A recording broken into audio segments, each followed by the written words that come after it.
Be cool, be kind, be classy. A cupcake so sweet and sexy. Have fun, enjoy the journey. Just have a good attorney. No big whoop, no biggie. She lives near New York City. And not just a YouTube show. When you know, you better grab a straw. Learn about the law. It's cool here in the shade. Sipping motions and lemonade. Cool heads will prevail. Kindness will never fail. Be classy and vastly wise. Oh, Melanie Little is going live. Oh no, where is Melanie? Follow the island's melody. Is a concert within reach. No surprise, she's at Jones Beach. She heard some music far away. Captain Jack Stack Harbor Bay.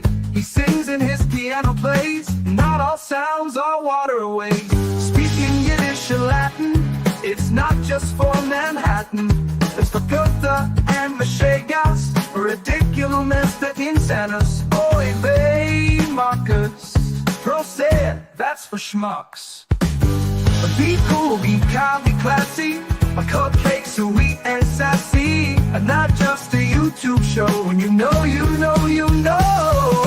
Cool heads will prevail. Kindness will never fail. Be classy and vastly wise. Melanie Little is going live.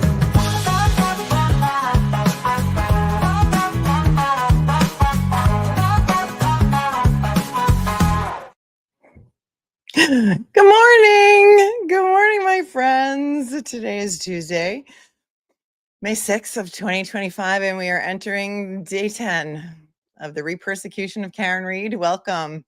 How is everyone this morning? It's kind of weird because Boston 10's got a green screen up, so we'll see what happens there. That's the feed that I like to use because they have closed captions, and Core TV does not. Law and Crime has that weird split screen with one camera on Karen the whole time, one Karen on the witness the whole time. We can't really, one camera on the witness the whole time, and we can't really see the attorney ever. But if we have to suffer through Court TV with no captions, we're going to have to do that because I'm just looking at a green screen on NBC 10. How's everyone today? Sergeant Gallagher is coming back to the stand. He's still under cross-examination, and I put a poll up in the chat because I'm curious to see how many of you are new to this case and just watching trial 2 and starting here with season 2, having not watched season 1. How many are fully invested and they've watched season 1 and season 2? And how many of you have watched season 1 and you're just like, yeah, I can't take trial 2. I can only take it in dribs and drabs. So we'll see. Usually we have around 20,000 people in here. So I'd like to get a thorough, full-throated poll today, if you will. So I'm going to leave it up for a bit.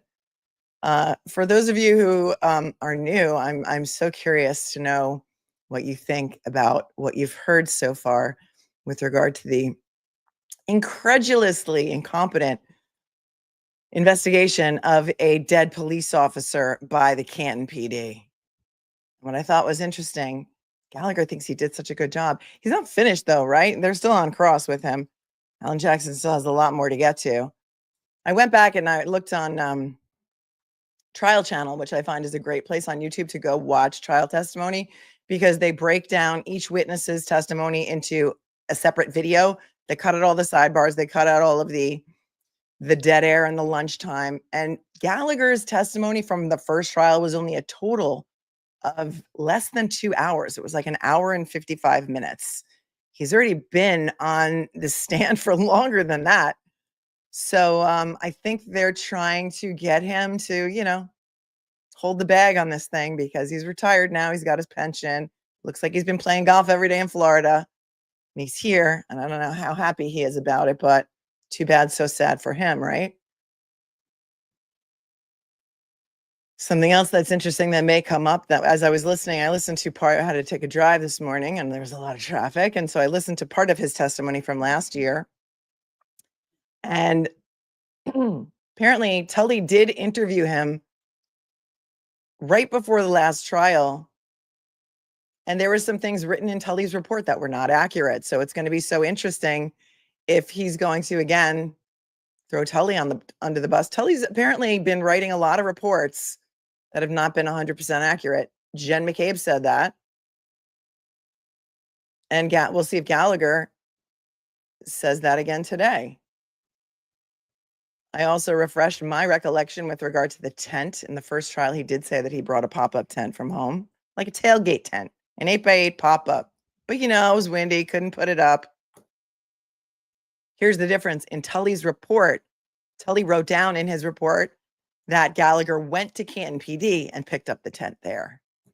Maybe Tully's trying to cover for the Commonwealth or the Canton PD that they actually did have proper equipment when we all know they didn't. I did. I watched a little bit of Ed Wallace and Duty Run last night. I couldn't stay awake for the whole thing, but yeah, they went on late. His head popped off just like I thought. And he was busy yesterday, which is why we didn't see him. But he did say that there is such a thing in police departments as write on rain paper. They have that. There's such a thing, including pens that will not run in the rain. And so it's not impossible to take notes in the snow or rain. Write on rain paper. Who knew? I didn't know. Ed knew. Ed knows it all. Ed knows about crime scenes in the snow. And his head popped off when this guy said on the stand that he was on the job for 32 years in the Massachusetts area and had never, ever, ever processed the crime scene in the snow. Hard to believe, right? Does it strain credulity? Because we have merch for that. Scobuffs. It's gonna be such a great year. It's gonna be such a great year. AJ's beard. I hope. Although Travis Hunter's gone, and I think both Sanders boys are gone, but we still have Dion, so I think it's gonna be a good year. I can't wait for it. Look at Private Info coming in here and gifting 20 memberships right off the bat, starting off the morning with 20 new members. Welcome. YouTube selects randomly. I have nothing to do with that. Thank Private Info if you were just gifted. And you get to use the special emojis. So woot woot. We've got solo cups. We've got handcuffs. We've got puffy jackets. Although Nuttall really walked away from that puffy jacket this year, didn't he? Last year, he was 100% certain that he cut a puffy jacket off John O'Keefe. So certain. And this year, he was so certain that he heard Karen Reed say, I hit him. Katie McLaughlin came on the stand yesterday and said, oh, no, when Karen said that, Nuttall and Flamati were inside the ambulance with the doors closed. The doors are real thick. And, the weather, the wind, it was really windy. And I guess Nuttall couldn't have heard that. But he really thinks he did. It's going to be up to a jury, thank God, to decide this. I would love to know what they're thinking, if they're seeing what we are thinking. If those of you who are watching the trial for the first time are seeing what we have seen and the PTSD that we're suffering by having to watch this all again. What a mess. An inside out, upside down. This is unlike any other trial that I've ever watched or been part of. It's insane. Absolute insanity. Let's see how the poll's going so far. Only almost 3,300 votes. We're going to let it run for a while because people like to pop in a little bit later. In order to be gifted a random membership, you have to be participating in the chat, and somehow you have to be opted in. There's like an opt-in button somewhere. I'm not really sure how to work it, but I'm sure the mods can tell you. Thank you, Sleazy Weasel Hank and the Canton Mafia. Your super sticker. Maureen says, Gallagher, you're giving main character from Naked Gun 33 and a third energy. So well done. Thanks, Maureen. Maria says, I forgot to say yesterday, were the girls asked to stay by Jen for an alibi? They didn't see John come in. Maybe when Brian took them upstairs. Could be. I don't know. We're going to wait to hear from Julie Nagel on that. See what she's got to say. Because during the first trial, it seemed like she was really enamored with or thought Jen McCabe was so cool and she wanted to hang out with Jen McCabe and that's why she didn't want to leave. I don't know. That was the vibe that I got from her last time. We'll see. We'll see what she says this time. Julie says, Ed Wallace had a Stop and Shop bag on his head last night. Did it collect his head as it popped off and ran down the street? Thanks, Julie. Take it easy, Bev says, just curious, do you think Brennan was talking to Bev or Jen the other day when he said, take it easy? It slipped out of his mouth. I thought he was talking to the witness. I thought he was talking to Jen. I don't think he would talk to the judge that way. but I don't think the judge knew who he was talking to. And she was like, excuse me? She said something like that, right? Excuse me? I'm sorry, what? Yeah, that was kind of wild. I don't know if he saw that Jen was getting agitated and he had prepped her very, very well, allegedly. I mean, she said he didn't prep her, but she seemed to be prepped by someone. Kimberly says, so excited to spend the week with you for not half days. No half days. You had ACL surgery yesterday. Oh, that's a long recovery. So you are going to be with us for a while, and I hope you stay out of pain. Thank you. And sending you all the healing vibes. Pamela Campbell is here. Thanks for your super sticker. Amy, I understand they don't process murders, but no crime scenes in the snow. They seem so incompetent. Also, Kevin Albert is the best. Kevin Albert is the best detective they have. He's the best. He lost his badge and gun in a drunken, dirty stay out with Michael Proctor while they were allegedly working a cold case on the Cape. You'll hear about that too. That's going to come in. You'll hear all about it. Thank you, Amy. Big Haas says this is a witch hunt and a clown show. Taxpayers' money at its finest. Yep. Wait till you see what Hank Brennan's trial bill is going to be. They've already paid him close to $250,000. That wasn't including any of his trial prep, I don't think, or trial days, or despite the fact that they have over 50 attorneys on salary at Norfolk County DA's office.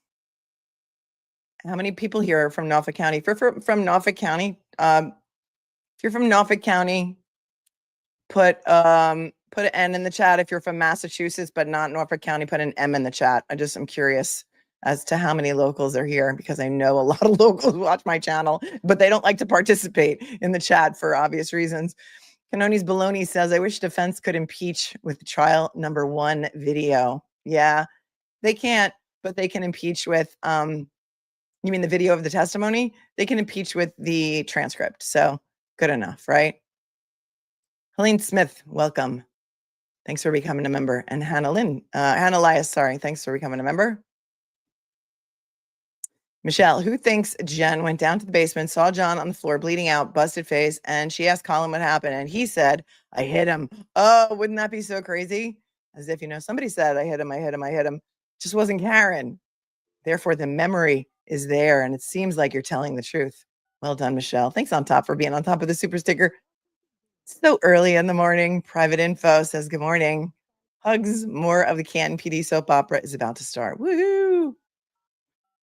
I don't know how much more I can take, but we ain't got no quit. We're here for the whole entire thing, no matter how long it takes to hear those 2 magic words, right? Not guilty. Their audio is not up yet, but they're turning on their Zoom. Remember the time they forgot to mute everyone on the Zoom and somebody said, free Billy Tibbetts, free my boy Billy Tibbetts, free Billy Tibbetts. And I joke about that a lot. And then somebody got mad at me and said, Billy Tibbetts is not a nice guy. You shouldn't joke about that. And it's not a joke about the criminal, because I don't really know him. I think he used to be a hockey player, and then I think he's in jail for something terrible. But the joke was that Jim, the court clerk, didn't know how to mute the Zoom. And so somebody actually said, F you, Canoni, F you, Bev. And like, it was bad. It was bad. It was caught on worldwide television. It's out there if you want to find it. I think it was during one of the pretrial hearings before the first trial, right? There are 27 communities in Norfolk County. It says Boston Babe forever. Escape to Eleuthera. Oh, wouldn't we like to? I see red to the playlist. Thank you. We have a Karen Reed mixtape trial playlist. It's linked below in the show notes. You may need to close out your chat to get to it. And also, if you pop in late and you're not sure what's happening, I always have scrolling on the bottom of the screen the witness that's on the stand and the attorney that is directing or crossing them. So you will never be lost. Boiled Frog is here, gifted 5 memberships. Kind of like that, right? Isn't this kind of like a slow boil? This trial. Thank you so much for gifting 5. You're super generous as well. Margot, oh no, says, how about playlist song for Karen? Here Comes My Girl by Tom Petty. That's a good one. We've got some other Tom Petty on there, like I Won't Back Down is at least one of them. Kayleen says, I think you probably meant to say believe instead of beautiful. I absolutely believe that Karen's innocent, but it does blow my mind how many diverse members of the public seem to be in on the fix. How many diverse members of the public seem to be in on the fix. Well, I think that I don't think that it's some sort of grand conspiracy where there's a whole bunch of people that are in on some sort of cover up. But what I do say to people who don't think that this can happen is, have you heard about the Catholic Church scandal? I handled the cases on Long Island here in New York for many, 50 or 60 victims of clergy sex abuse when that whole scandal broke back in 2002, coincidentally in Boston. And that secret was kept by hundreds of people for decades. Thank you, Kayleen. Please be seated. Court is in session. God save us from the Commonwealth. Counsel wanted to see me. Okay. Always. Casey, did you see the CNN article that said Jen McCabe did well on the stand? What? No. Nope. That would never come up in my feed and I would never see it, Casey. But listen, it's like you ask 5 lawyers for opinion, you're going to get 5 different opinions. You watch mainstream media and they are going to report what they are going to report. There are very, very few. Oh, look at Kelly Reed. Looks so pretty today, sitting in the back row. Very few news stations that are going to report anything that is pro Karen Reed. Very few. Howie Carr is one of the only ones. Turtle Boy is the other. And few and far between, you might find some coverage that's pro Karen Reed, but not a lot. Vanity Fair has done a couple of articles that have been pro Karen Reed, but aside from that, tell me where else you're going to find it. None of the local stations are going to report on it. In fact, the local stations all reported that right after the accident, law enforcement sources say that there's ring camera footage of the incident, meaning of Karen Reed hitting John O'Keefe with her car. That video has never surfaced. It doesn't exist. So a lot of people, including myself, saw that first story. And I was like, oh, that's really horrible. This woman backed up into her boyfriend and, left him didn't know she hit him or whatever. Drunk driving. He died. And there's ring camera footage of it. I mean, game over. That's so sad. But that turned out not to be true. So the spin was in from the beginning. And you heard that text message in the group between Jen and Matt McCabe, Brian and Nicole Albert, where Chris Albert, who owns the D&E Pizza, apparently somebody said, Chris said that channel 4 is at D&E.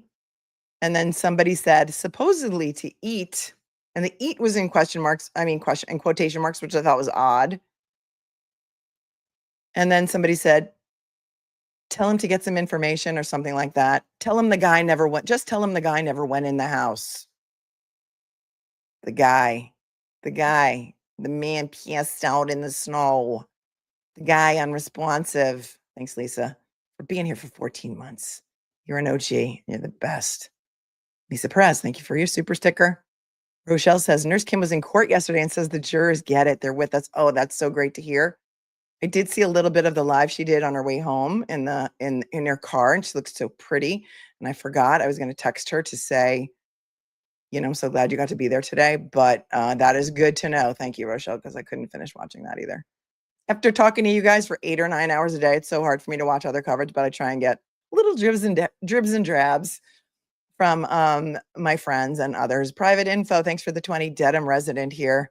If I didn't have to work, I'd go walk over and watch. Well, you can't get into the courtroom. You can't get in. There are only 10 seats available for the Reed family, 10 seats available for the O'Keefe family, and 10 seats for media. See the media sitting at this high top in front, behind the O'Keefe friends and family section. It's a very tiny courtroom. So sadly, you would not be able to go over and watch. You could go to the buffer zone, outside the buffer zone, and sit with the supporters, though. I haven't seen a lot of pictures of them. Or I don't know if anybody's live streaming that or covering it.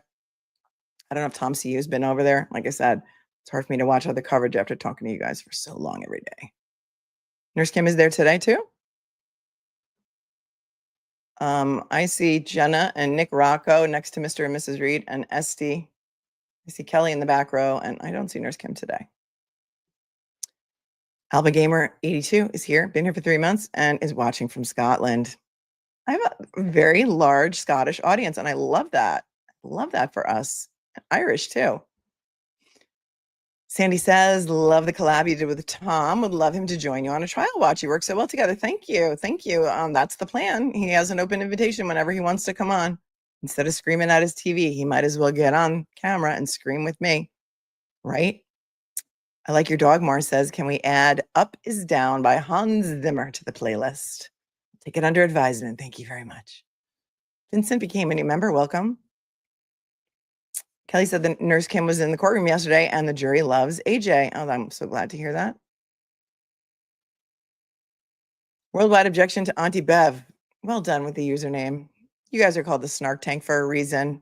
Let's try and keep up the funny comments today, because if we don't laugh, we're just going to cry. And Gallagher is such an abomination and such an embarrassment to law enforcement that there are so many jokes that we can make. Says, I'm too weak post-op ACL, PCL, MCL, and bilateral meniscus reconstruction surgery. Recovery too. Wow, a lot of knees going on. A lot of knee surgeries going on here.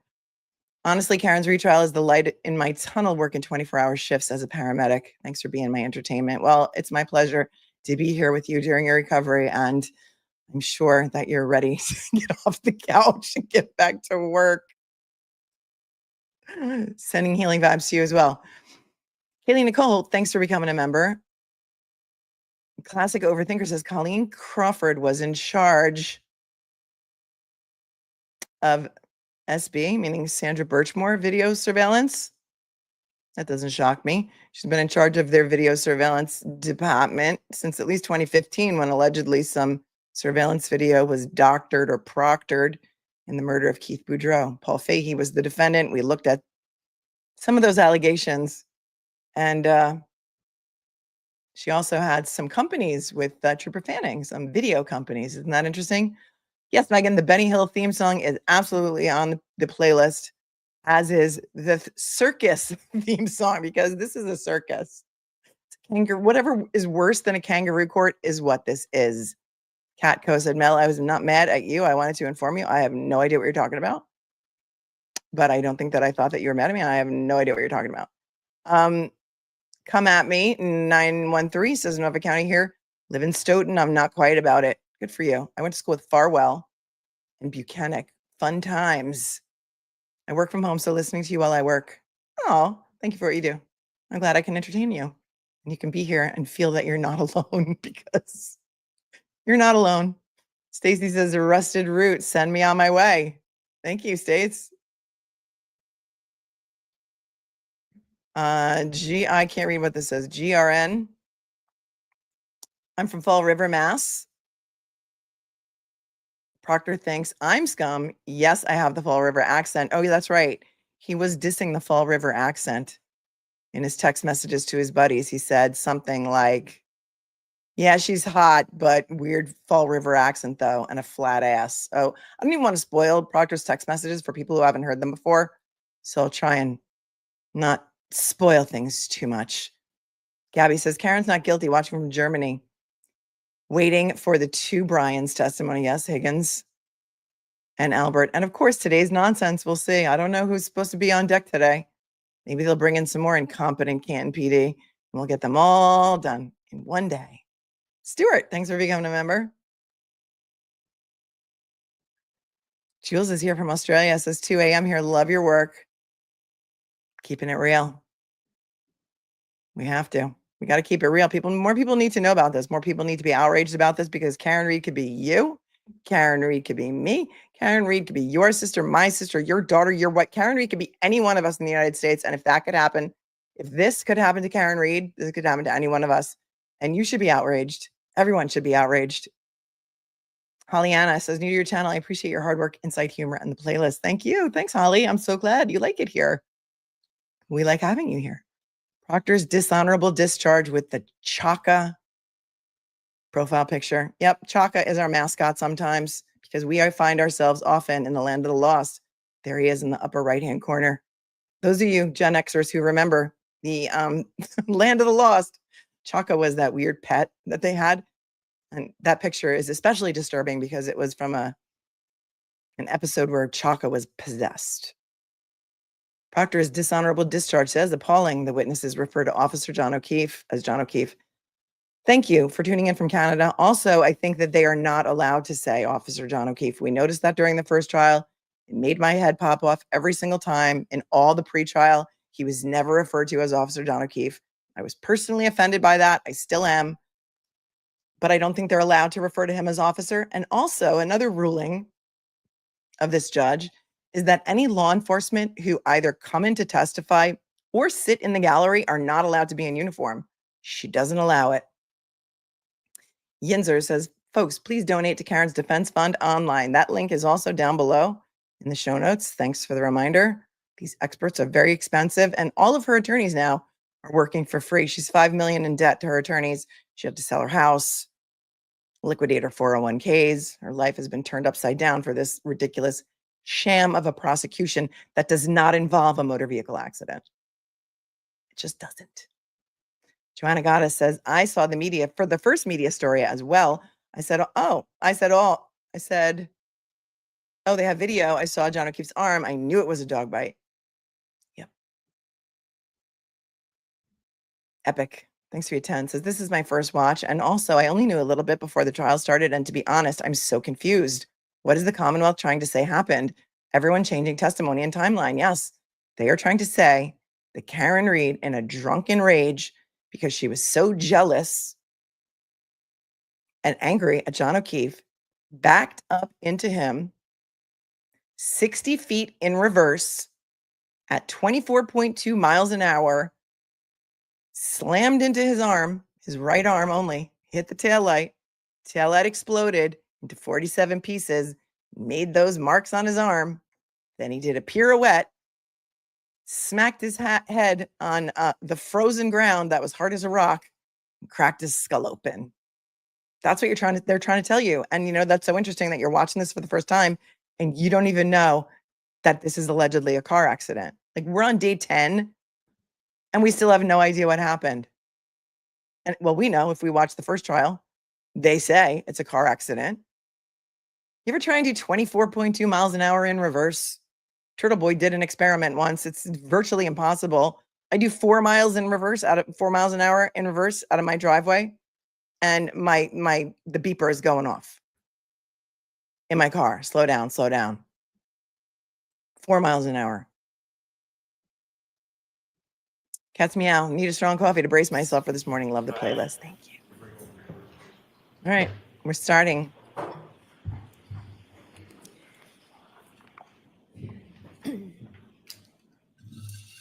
Yeah. Hazel says, please advise, is this a trial or an SNL sketch? SNL has really missed the boat on this. As far as I know, they've never done a sketch on this trial. And this is gold. This is comedy gold right here. Thanks, Casey. If my mic is too loud, let me know and I'll modulate it.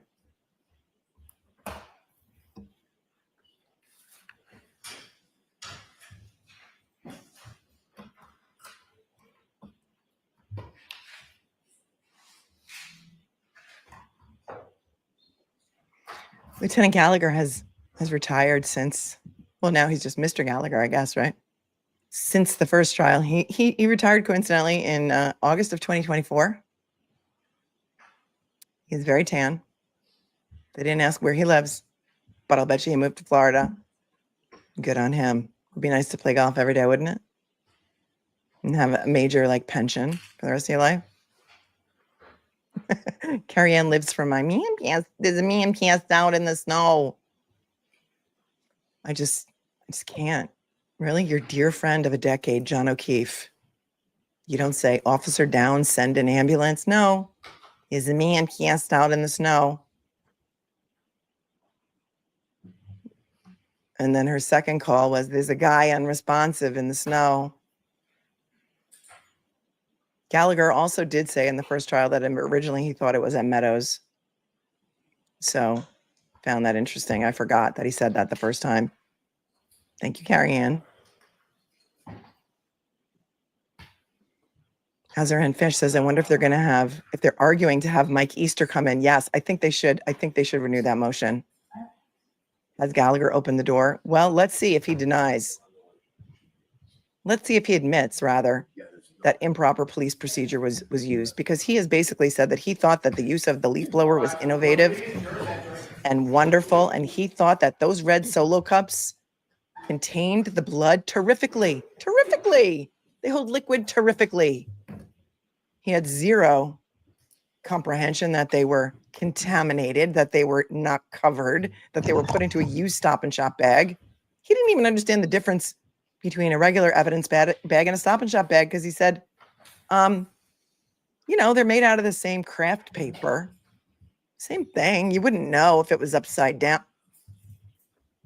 I mean, what does he care? He's retired. They're going to make him the fall guy, I think, for the entire Canton PD incompetence because he's retired. And Hear ye, hear ye, hear ye. God save All persons having anything to do before the Honorable Beverly Cannoni, the Justice of the Superior Court, holding in Dedham within and for the County of Norfolk. Draw near, give your attendance, and you shall be heard. This court is in session. Please be seated. Good morning again, council. Good morning. Good morning, jurors. Good morning. Thank you for your patience this morning. We were able to get some work done that will help facilitate things and make everything go a little more smooth. So we appreciate your patience. I do have to ask you those questions. Was everyone able to follow my instructions and refrain from discussing this case with anyone since we left yesterday? Yes. Everyone said yes or nodded affirmatively. Were you also able to follow the instructions and refrain from doing any independent research or investigation into this case? Yes. Everyone said yes or nodded affirmatively. Did anyone happen to see, hear, or read anything about this case since we left yesterday? No. Everyone said no or shook their heads. Thank you. Can we have Lieutenant Gallagher again, please? Wasn't it awesome? Isn't Jury Duty awesome? It's on Amazon Prime. It is so good. I don't know how far you got, but it is comedy gold. It's heartwarming. It's about a guy who thinks he's going to jury duty, and he doesn't know that it's like a giant, it's like candid camera. Everyone in the courthouse, judge, lawyers, the rest of the jury, they're all actors. He's not. I'll remind you, you're still under. Kind of like a reality show in candid camera. So good, so funny. All right, Mr. Jackson, whenever you're ready. Good morning, Your Honor. Thank you. James Marsden plays like the most douchey version of himself. It's fantastic. Mr. Gallagher, good morning. Good morning. Thanks for joining us again. I want to ask you a quick question about what we talked about yesterday concerning your search at the scene. If we could go back to that, when you engaged the leaf blower. During the time that you were removing materials in and around the area of the flagpole going out to the, I think you called it the berm, B-E-R-M, the berm, the curb. Yes, that was at the street. There was a 6-inch Cape Cod berm. Yes. Okay, and that led straight to the asphalt of the street, correct?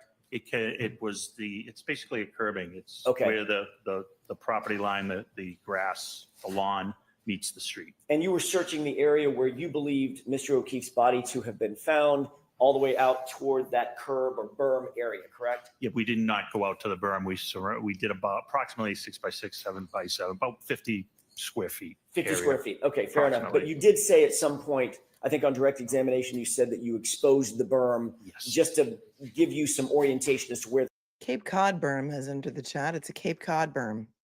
the curb was, where the street was. And if it was possible, he may have tripped and fallen. Yes. Okay. You did not recover or see a hat, a man's hat, No, sir. black No. in color, like baseball style hat. No hat. No, sir. You did not see or recover a man's shoe. No, sir. And you said you searched for the area in that 50 square foot area by removing materials, getting down to moving the snow, getting down to all the way down to the lawn. Yes. Okay. You did not see a single piece of bright red plastic taillight material either, did you? No, sir. Not in that area. As a matter of fact, you didn't see 46 pieces of taillight material, either clear or bright red plastic, in any part of the area that you searched. No, the only thing we discovered was the blood sampling and the glass. That is correct. Speaking of the glass, that's a good segue. You found that piece of broken drinking glass that you brought in and showed the jurors yesterday, correct? That's correct. Did you search the house at all to determine whether or not there was any matching glass in the home? No, I did not. Thank you. You testified yesterday that you looked around when you were in the house. This is the second time you're at the location. So you went back with Sergeant Lenk. I want to orient you to that time That's when you actually entered the home for the first time of Brian Albert. Is that right? That is correct. Yes, sir. And you indicated that you did look around the family room, the kitchen, and you didn't see any signs of a struggle or anything like that. No, sir. I asked you that exact question about a year ago at another proceeding. Do you recall that colloquy between the two of us? Yes. And at that time, I asked you, did you look around the house for any sign of a struggle or a fight? And your answer was no. Do you remember that? Yes, I think that's out of context. I understood that question was, did I wander the house to look for any sign of a struggle? I believe you asked me if I went, He said, I looked, but I looked with my eyes. if asked me about a bulkhead and things of that nature. Okay. As I stood there, I have observations I can see. Right. So I think it's just a miscommunication on what type of search. Fair or enough. What type of observation. Fair enough. Let's clear that up right now then, Ms. Gallagher. With regard to your the time that you were inside the residence, you did not seek to or ask permission to look around any place other than where you happen to be standing, which is right inside that front door of the family room, sort of adjacent to the kitchen area, correct? That is correct. Yes, sir. You didn't walk into any adjacent rooms? No, sir. No, sir. Okay, you didn't walk into any, you didn't search the kitchen area? I did not. No, sir. You didn't look through the cabinets or anything like that? Absolutely not. No. You didn't look at the glassware? Absolutely not. No. You didn't go down to the basement? We talked about that previously. Correct. And- No, absolutely not. Okay. You didn't go out to the garage? Absolutely not. No, sir. You No. didn't look around the garage? No. Other than walking in and basically where you just described, standing while Sergeant Lank was engaged with Miss McCabe, you didn't do anything to search the interior of that house for anything? No, I wasn't there to search at all. Okay. I wasn't there to search You at also all. didn't, subsequent to that, you didn't seek or receive a search warrant? No, I did not. Okay. You didn't believe that it was necessary, in your mind, it was necessary to seek a search warrant to search the interior of that house? That's absolutely correct. You were aware at the time that you did go into the house that Sergeant Lank had earlier reported at least the possibility that John O'Keefe may have gotten into a fight, correct? I don't recall that. We went over options on how he could have come to where he was, and an altercation certainly was one of them. Okay, so that's fair enough. So an altercation meeting was one of, when you say altercation, that means a physical fight, correct? Sure. So that was a possibility in your mind. Everything was a possibility at that time. And at that time, you had the information that you found, or Mr. O'Keefe's body was found on the lawn of a residence where there was alcohol, drinking, a party of some sort, or a gathering of some sort, just hours earlier. That's correct, but the house had nothing to do with the incident. How did you know? To your mind. That's correct, based on the evidence, yes, at that time. And the evidence at that time was simply your communications with some, but not all, the occupants of the house, including Jennifer McCabe, correct? That is correct, yes, sir. Thank you, Emma.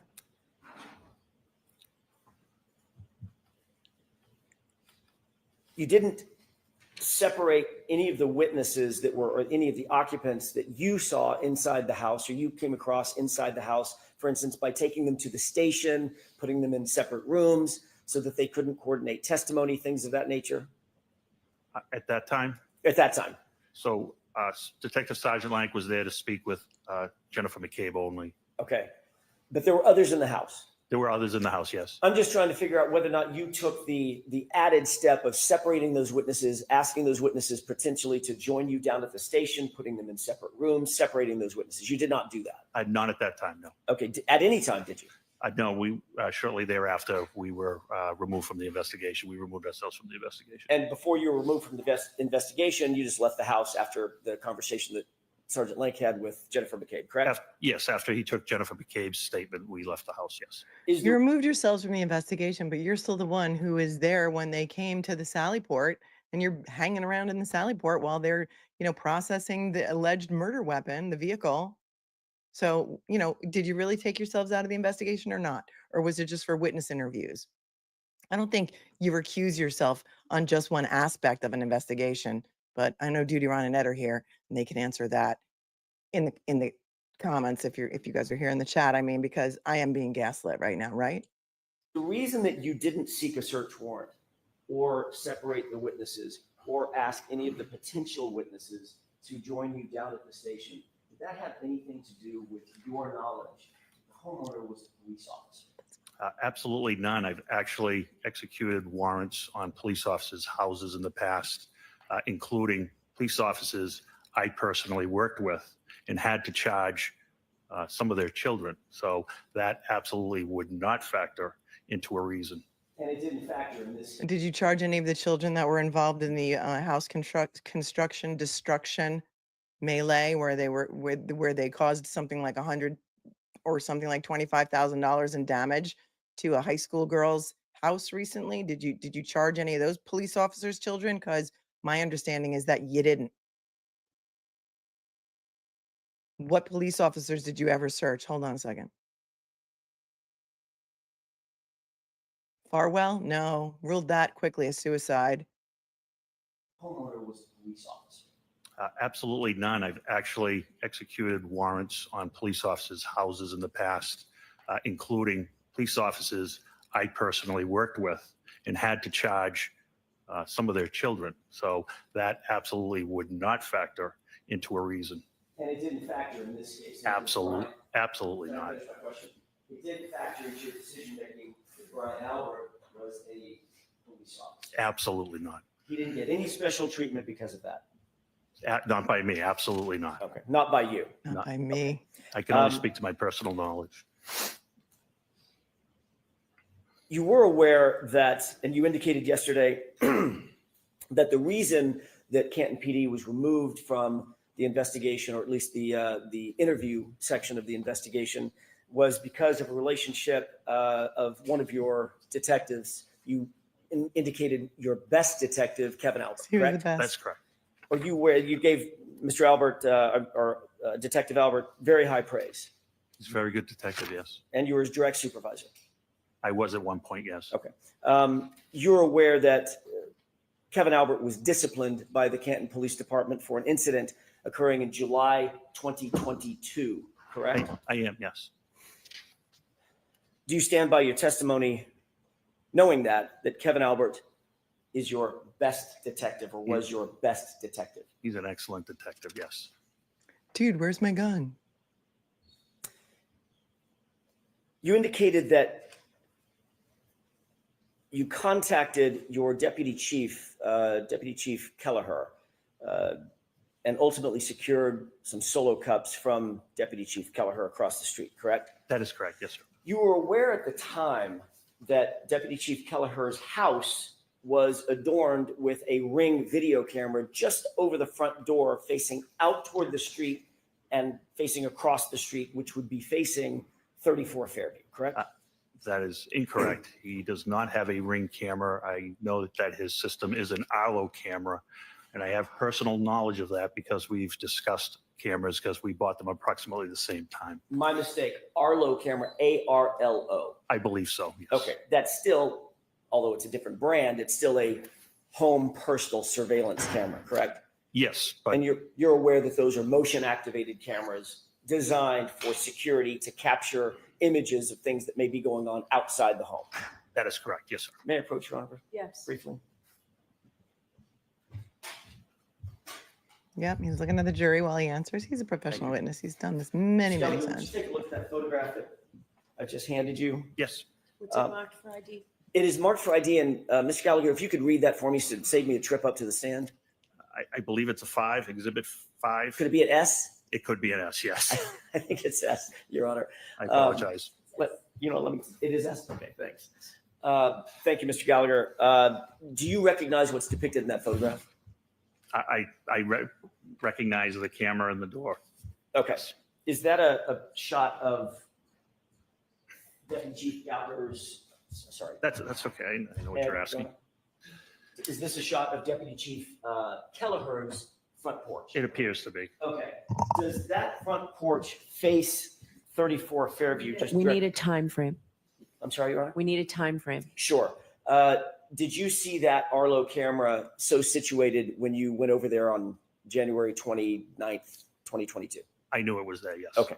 And is that a fair representation of what the camera looked like and its positioning, basically its positioning in January of 2022? Yes. Okay. Did you seek the footage? from that No, I camera? didn't. I know what that camera captures. Okay. I'm sorry, what? Your Honor, with the court's permission, when we publish, actually, I'd like to mark this. You know what it for- captures, as so you didn't evidence, go collect next in it? order. Okay. How do you know? I may approach. Did you knock on any doors in the neighborhood? Ask any of the neighbors for a Ring camera? Because they would have shown Karen Reed leaving, maybe with a broken tail light, and it could, further your ridiculous theory. Nobody ever took a picture of the tail light. Nobody ever took a picture of that tail light before it got into the Sally port. May I publish, Your Honor? Yes. Maybe around February 1st, they took a picture. Mr. Gallagher, do you recognize this as being the photograph that you just saw, Exhibit 53? That is correct. Okay. I'm going to draw your attention. And by the way, there's one amendment to this photograph. There's a redaction of the address. You see that? Yes. Okay. I'd like to draw your attention to that area right there, which I'm Yes. highlighting. Yes. What is that? That is the Arlo camera. Can you orient the jurors for us, please, to what we're looking at in this photograph? You're looking at a camera that's angled downward. And is it the front porch of that residence directly across the street from 34 Fairview? It is not directly across from 34. It's actually more directly across from 32, so that would be incorrect. Okay. Is it across the street from 34 generally? It is, if Lieutenant Kelleher's house is here, 34 is over here across the street. Okay. Is there a view Clarify the from record. that front porch, just generally as you're standing there, if you were to turn 180 degrees and put your back to the door, is there a view of 34 Fairview as well as 32 Fairview? Oh, sure, absolutely. Okay. Did you seek and we can take this down. Did you seek to secure any footage from that Arlo camera I did not. from Deputy Chief Kelleher? I did not.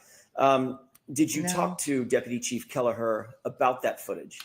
I don't remember specifically. Did you ask him whether or not he had reviewed the footage for a determination whether or not it caught any of the incident that may have occurred at or around 34 Fairview on January 29th, the early morning hours of January 29th? I don't know if I did. I know it would not have, How do you know it would not have? He's because I assuming. know what that camera captures. How do you know what that camera captures? Because I've picked up packages for Deputy Chief Kelleher in the past. I know it captures his doorstep and a portion of the front lawn. So you've reviewed the Arlo footage from his No. iPhone? He's just sent me a picture. Can I pick up when he's been on vacation, can I pick up a package on the front step? Okay. Yes, I've seen it. So you've seen screenshots that Sure. Deputy Chief Kelleher sent you, correct? I believe so, yes. But you've never looked at the actual application to see what it might encapsulate or what it might capture generally.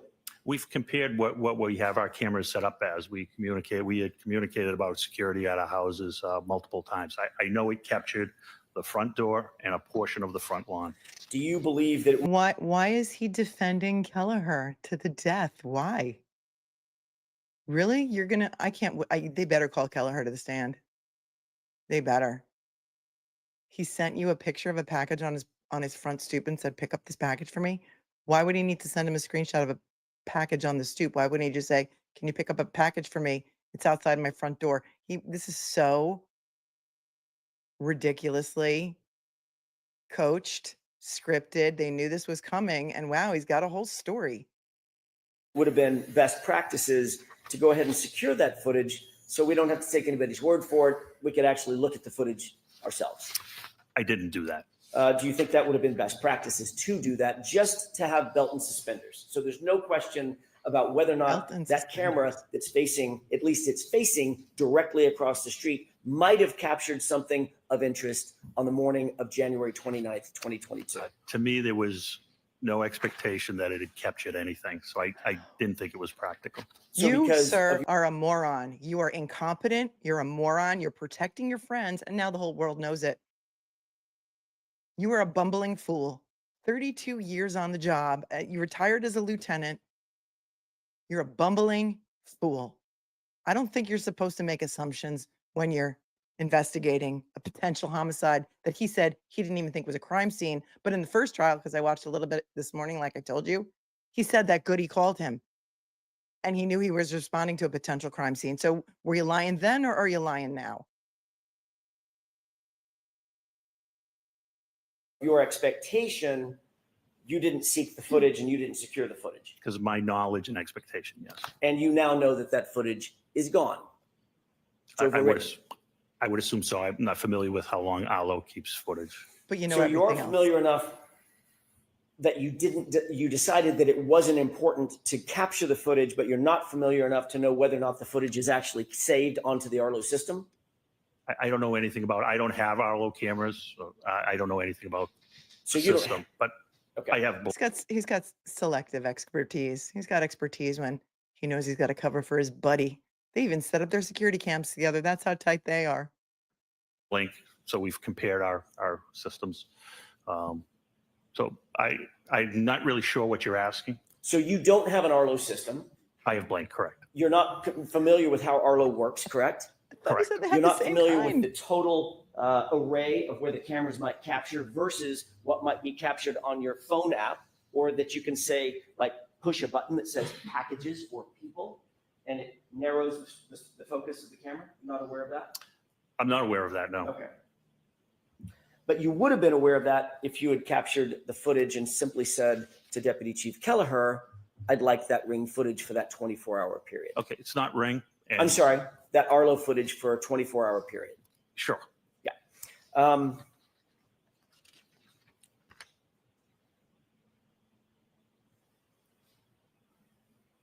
Well, let me ask you this. Did Deputy Chief Gallagher get any special treatment from you because he's a police officer?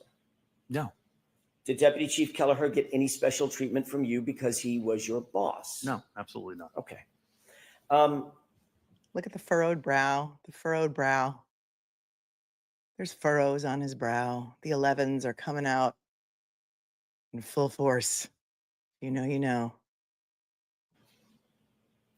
You know Brian Higgins. I do. How do you know him?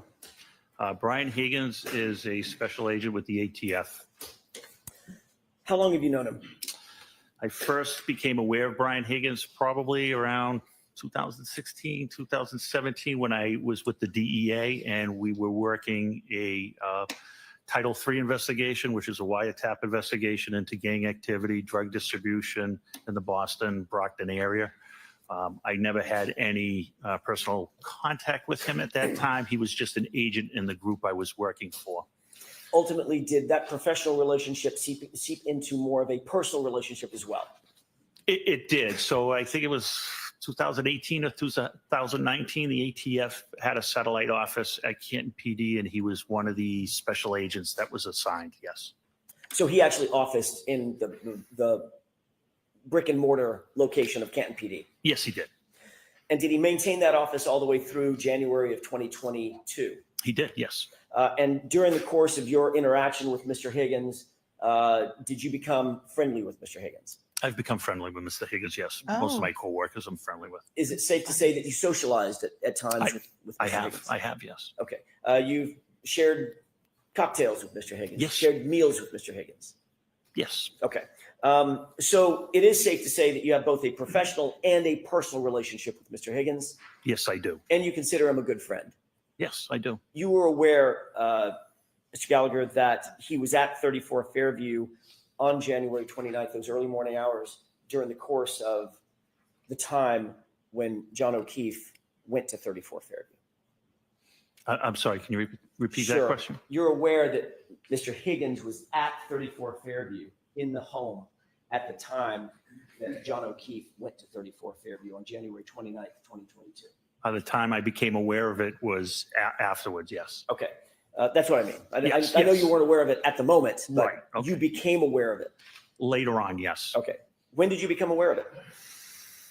I'm not sure. It was after we were, I'm not really sure. It was during the time that you were dispatched over to Brian Albert's house to ultimately either begin the investigation or go into the home with Sergeant Lank and interview with people there, correct? No, that wasn't the time, no. Didn't you say in a report to Lieutenant Tully that when you went over to Brian Albert's house, that Brian Higgins was not there?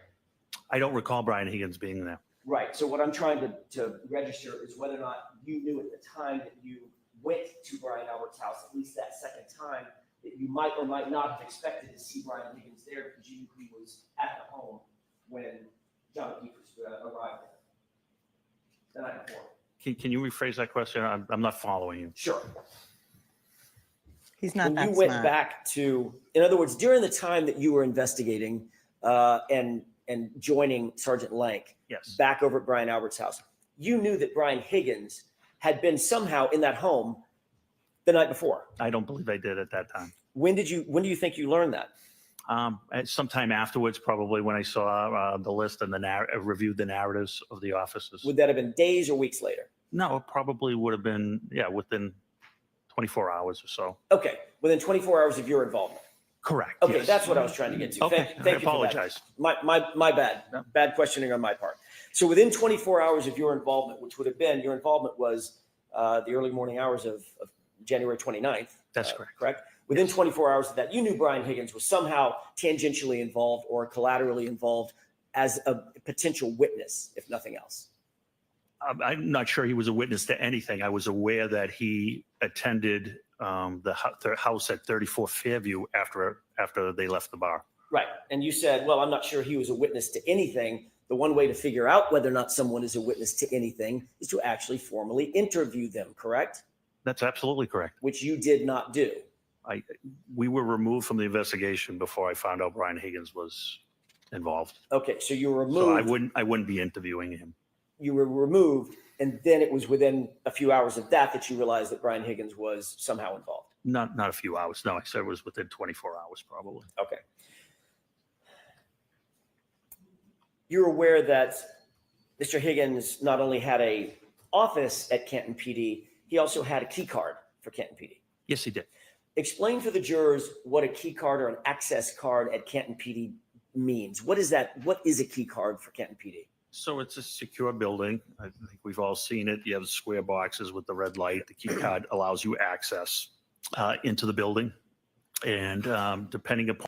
Notice how I said, I think we've all seen it, or I think you've all seen it. He's trying to keep it within the purview of the jury, right? Because they weren't allowed to have an expert, right? I don't think everyone has seen that. Not everybody knows what that means to have a key card to get in somewhere. People who don't work in areas that are secure don't know what he's talking about. So nice assumption. You assume what his Arlo camera showed, but now you're assuming that the jury knows. You've all seen it. So it's a secure building. I think we've all seen it. You have square boxes with the red light. The key card allows you access into the building.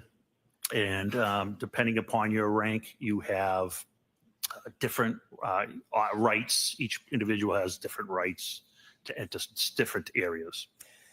You had, for instance, being a top level Canton lieutenant, you had a key card that was probably the functional equivalent of a master key card. You could get in pretty much any place you wanted. Absolutely not. Okay, where could you go? It's easier if I say where I can't go. That probably is easier. Would that Yeah. be work? Explain that. So I can't go to the armory, which is where weapons are kept and ammunition is kept, and I can't go into permanent evidence. Okay. You're aware that Brian Higgins had a key card, Yes, I am. and that access card gave him access to pretty much, with the exception of the armory, possibly the evidence room, and what was the other location? I think that's what I said, the evidence room Okay. and the armory. With the exception of those, you're aware that Brian Higgins' key card gave him access basically to the entirety of the Canton Police Department? Well, so I want to specify, I don't specifically know what Brian Higgins had rights to, but there are Rights. also parts of our rights to. department that are secured by key locks that he wouldn't have access to, and I don't have access to as well, offices and things of that nature. I want to focus your attention on the Sally port, if I Okay. could. You can enter the Sally port, which is a fancy name for a garage, correct? It certainly is, yes. Okay. You can enter that from the outside, meaning out in the elements. You come from a parking lot adjacent to or that services the Sally port. You can enter from there, correct? Yes, there's one pedestrian door on the main entrance side, and it's for location purposes. It's right beside the garage door that's marked number 4. And the garage door is one of those big roll-up, industrial-style roll-up doors that comes up and down. That is correct. And then you can also enter the Sally port from inside Canton PD, correct? There are 2 locations you can enter the Sally port from inside, yes. And Brian Higgins' key card gave him access to both of those locations, the pedestrian portal going into the Sally port from outside, as well as the pedestrian portal from inside Canton PD. That would be correct. Okay. Speaking of the Sally port, you were, if not the person, one of the people who let Massachusetts State Police into the Sally port on February 1st, 2022 to process the black SUV, correct? The Lexus. I'm not sure if I was the one that gave them access, but like I said, I've testified to. I certainly would have. Okay. That SUV had actually arrived on January 29th, 2022, 3 days earlier. Is that right? I believe so, sometime after 5 or 6. I'm So not it sure of was the time. in the Sally port It was in from 6. January 29th all the way to February 1st, at least to your knowledge, for 3 full days in the Sally port, correct? 2.5 to 3, yes. Okay. From the time it arrived at Canton PD until it was processed out and moved out of the Sally port, how many people would have had physical access to that SUV? Everybody that possessed a key card. And that's basically everybody at Canton PD that is a sworn officer, correct? That is correct, yes, sir. Maybe even some civilians, correct? I'm not sure of civilians. What civilian? But do y'all have non-sworn civilians that We don't. share things? No, we do not. Well, we do, but I'm not sure whether they would have access, what their access is. So at least the entirety of the police department, the sworn police department, correct? The uniformed police, yes. As well as Brian Higgins, correct? That is correct, yes. Thank you. Thank you, Paul and Dublin, for your kind words. Oh, by the way, can I go back to something? Sure. When you were at 34 Fairview, when you walked in with Sergeant Lank, you walked in through the side door or the main door? Side door. Side door into the family room, correct? I believe it's a family room, yes. Walked into the kitchen, correct? I was by the kitchen. Adjacent to the Yep. kitchen. Did you see a dog? I did not.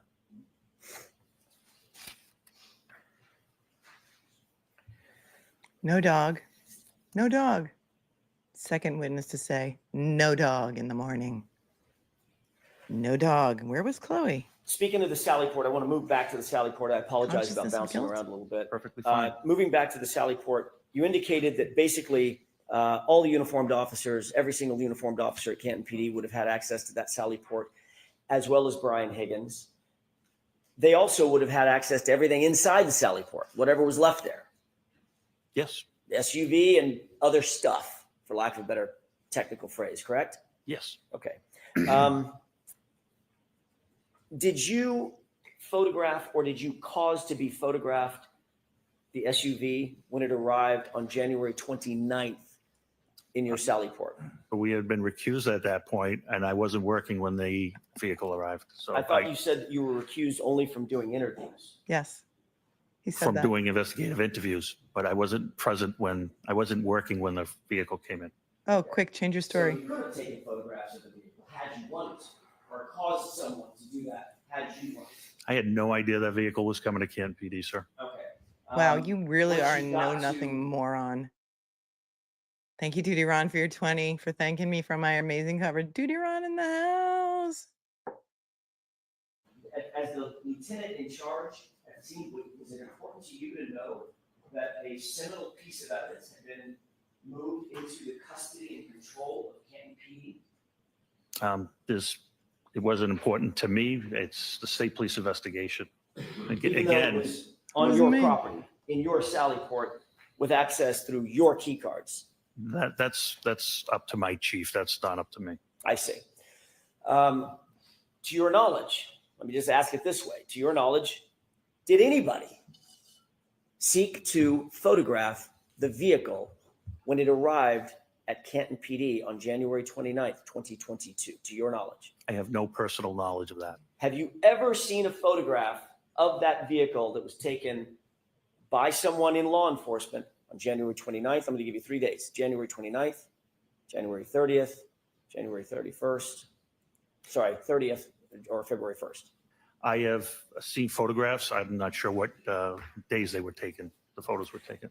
You have not seen a photograph that was taken on January 29th, however, have you? I've never seen anything dated January 29th. You've never seen a photo, and I'm going to go through this a little bit more. No. You've never seen a photograph that was taken on January 30th, have you? No. Yeah, I have never seen any photographs with any dates on them, Okay. I believe. Do you think that would have been, you were at the time the head of detectives, correct? No, that's not correct. You were not, you had already moved from that spot?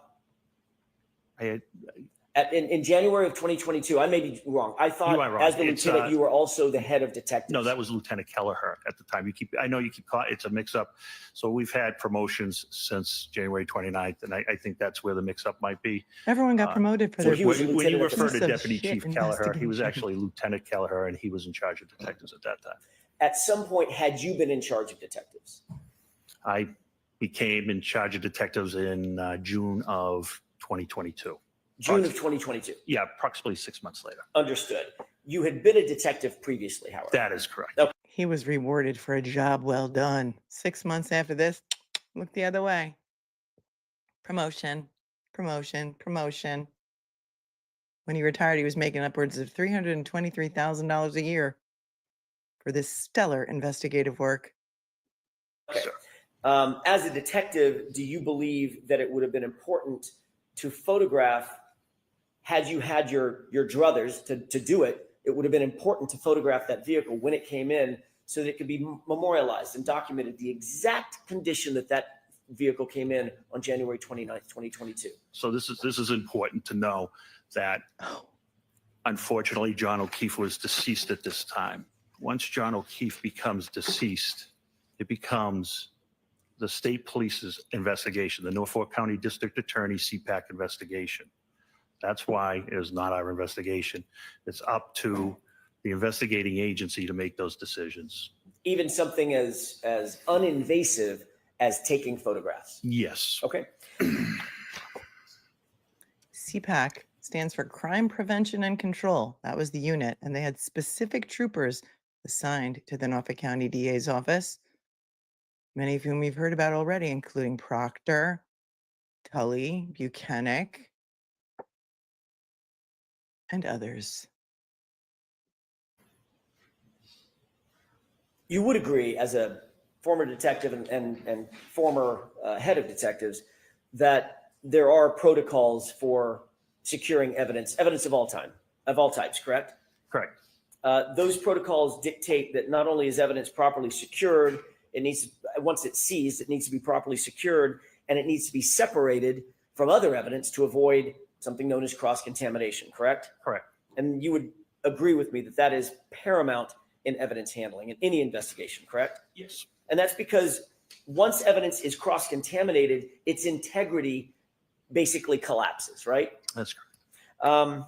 It's especially true of biological material, is that right? Yes. Because biological material, unlike a shovel, the biological material on the shovel becomes hyper sensitive. It's hyper important. It can be cross-contaminated with other items. Sure. It can tell an incorrect story, correct? Yes. It could tell, if there's cross-contamination, it could tell a false story. It's been done. Yes. And DNA, obviously, we're talking about biological material. The most sensitive of all the biological material is DNA evidence, right? What do you mean sensitive? So it might take some effort to move saliva from one item to another.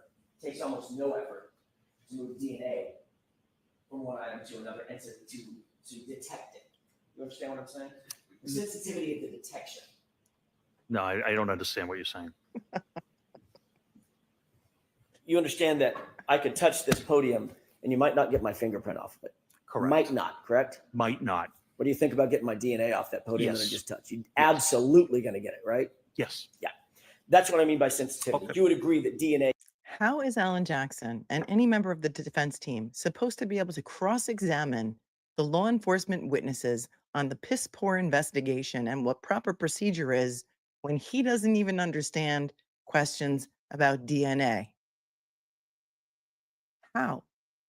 They need an expert. This witness, who's high ranking at Canton PD, who was in charge of this investigation before they recused themselves or got recused, or he doesn't even know. He doesn't even know specific procedures. They need an expert. That ruling was absurd. I thought it was absurd from the beginning. And you should be horrified. Is hypersensitive. I would agree that DNA is better than fingerprints, yes. I'd like you to take a look at a series of photographs if we could.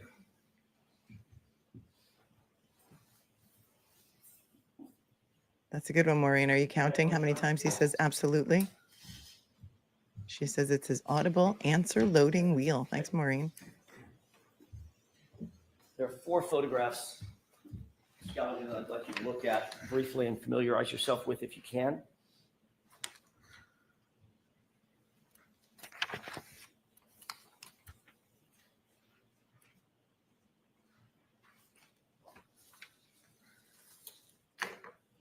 Mr. I'm all Gallagher, set. do you recognize what's depicted in those photographs? I do. How do you recognize what's depicted in each one of those? There's 4 of them in front of you. Just generally, how do you recognize what's depicted in those photographs? Generally, I know this is the exchange of custody from the Canton Police to Massachusetts State Police. Are those taken inside the Sally Port, to your knowledge? They are, yes. Some of those photographs include the SUV, One SUV picture, yes. and some of those photographs include the blood evidence that you've earlier described, the solo cups. Where do you see the this Stop and picture? Shop bag, That correct? is correct, yes, sir. Their approach? Yes. Trying to create a chain of custody where no real log exists. Thanks, Tracy. I'm going to have to look for that SNL jury duty skit. Your Honor, with the court's permission, I'd like to have these marked as next in order. Any objections, Mr. Brennan? No objection, thank you.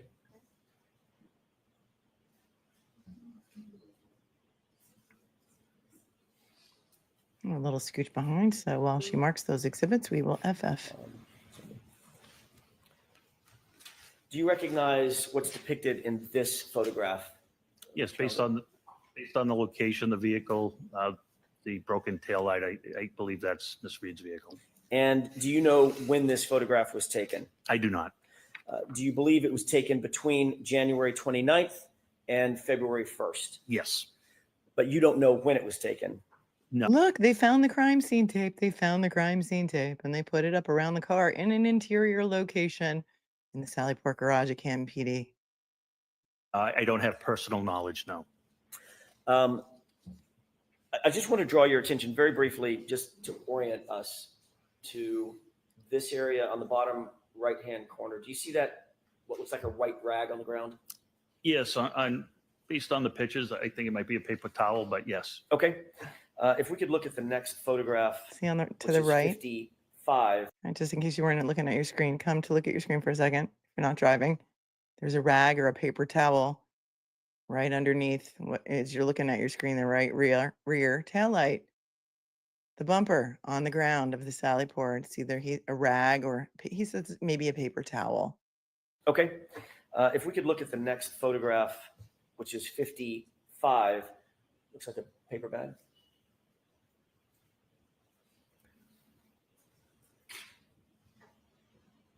Do you There we recognize go. what's depicted in this photograph? Yes, What is that? that's the Stop and Shop bag that contained the 6 samples. Stop and Shop bag with 6 samples of blood and solo cups right next to the murder weapon, right next to the paper towel, right next to the murder weapon. Crazy, right? Do you see the rag in that photograph as well? Yeah, we could call it agree to call it a rag or You paper think it's towel. a paper towel? I'm not sure. It looks like a paper towel on the picture in the pictures, but it's a white object. Yes. For all I care, it's the white thing. That's Yes. fine. All right. And do you see that that's next to a tire just at the top of the picture? Just for Yeah, orientation purposes. Yeah, it appears to be 18 to 2 feet 18 inches to 24 inches behind the tire, yes. Okay, and that, of course, is the tire of the SUV. Yes, I would think So so. that would be the right rear of the SUV, just a few inches from this bag, correct? It would be a couple of feet from the bag, yes. Okay.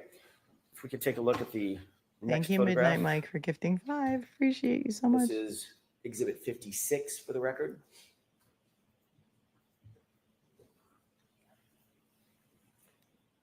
What's depicted inside the bag? The red Solo cups. And you still see the rag in the photograph. I sure do, yes. So the SUV would be right here, correct? At the top Yeah. of the left. Well, I front. can't see the top of it. It would be, it's nearby, yes. Okay. And it's not just nearby, it's the right rear of the SUV that's nearby, correct? Yes, Okay. And one final photograph. Least who's ever opening the bag with their hands has gloves on. Marilyn says DNA to put on a This is bumper. exhibit 57 for the record. What is inside that? What's depicted inside that bag? the red Solo cups with coagulated blood. And these are the only, we can have the lights, please. And so if you take that down.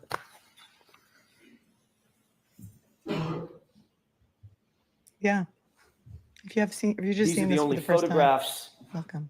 that we have or that you've ever seen of those red Solo cups, that Stop and Shop bag, and the biological material in those red Solo cups. The only ones I have seen, yes. And those photographs that you see are within 2.5 feet from the right rear of that SUV, correct? Approximately, yes. And the right rear of that But those Solo cups hold those blood samples terrifically. They were never moved into proper evidence containers. No, they were left in that condition until whatever day that was, because there's no metadata on any of the photos or anything, because no big whoop, Norfolk County. SUV houses the taillight material, correct? The taillight The area. tail light area, yes. Mm-hmm. The cups were not sealed, correct? The cups were not sealed. The bag was not sealed, was it? As far as I know, what do you mean by sealed? Yesterday, you brought a box in. You remember that? Yes, That box had tape on it. What do you mean by sealed? I'm sorry, Your Honor, we're supposed to use this jackass as our expert witness by cross-examining him about proper police procedure. What do you mean sealed? Remember yesterday when the box came in with the red tape on it? I mean, you can't even make this up. You can't at this point. You can't. It's Dumb and Dumber. I haven't decided which one of those he is, the dumb or the dumber. that's correct. What color was the tape? Red. Why is the tape red? It can be red, it can be blue. I mean, evidence tape is different colors. Normally, in your experience, red evidence tape is used to formally seal evidence bags Could be red, it could be evidence blue. containers, correct? Yes, That's because it highlights to the eye a visual cue. Hey, that's important. It's been sealed. It's got bright red tape on it, correct? correct. Oftentimes, that tape has additional information on it as well, correct? You could have initials on it of who put the tape on, yes. Right. Could have. In other words, it might say evidence, correct? Might be pre-printed. with Maybe. red. Yes, correct, Blue for boys, red for girls, initials. you know. correct. And one of the reasons that you initial it is because of that. If someone takes a razor blade and cuts through, or a knife and cuts through that tape, those initials are cut through. It has to be retaped and reinitialed, correct? That is correct. That is a basic protocol for chain of custody, is it not? Yes, And that's to maintain the care, custody, and control and the integrity over the items and the items inside the evidence container, whatever they may be. that's correct. Whether they are biological material, physical items of evidence, a document, whatever. Correct, None of that was done with what we just saw, correct? correct. Well, he did get him to say that it's proper protocol for chain of custody to use the red tape to seal up the evidence. But he said it could be red, it could be blue. Maybe you put your initials on it, maybe you don't. But you are supposed to tape it up. That is proper protocol for chain of custody. That was like pulling teeth.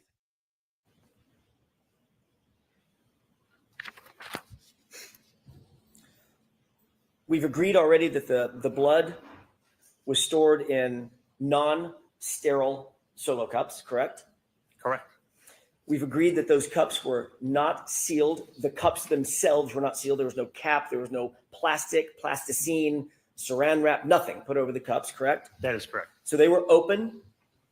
Yes, They were not in an evidence bag. They were in a grocery bag, correct? they were, yes. Yesterday on direct examination, it may have been on cross-examination, Mr. Gallagher, I don't remember.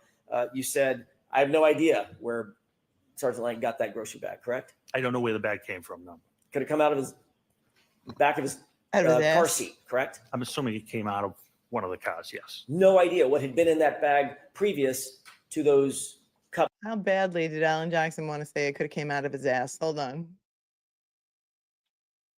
To come out of his back of his car seat, correct? I'm assuming it came out of one of the cars, yes. No idea what had been in that bag previous to those cups with blood being in the bag, I correct? have no personal knowledge of that. And obviously that bag, it goes without saying, is not a forensically sterile item either, correct? Most bags are not sterilized. And not only the cups were not sealed, the bag that the cups were in was not sealed. They were only closed, correct. How about the fact that he blew around it with a gas-powered snowblower, which would have contaminated the drops before he even terrifically put them into those solo cups because of the gas. I heard Ed point that out last night. So Ed, I stole that from you, but Ed said that, so it's true. How about that?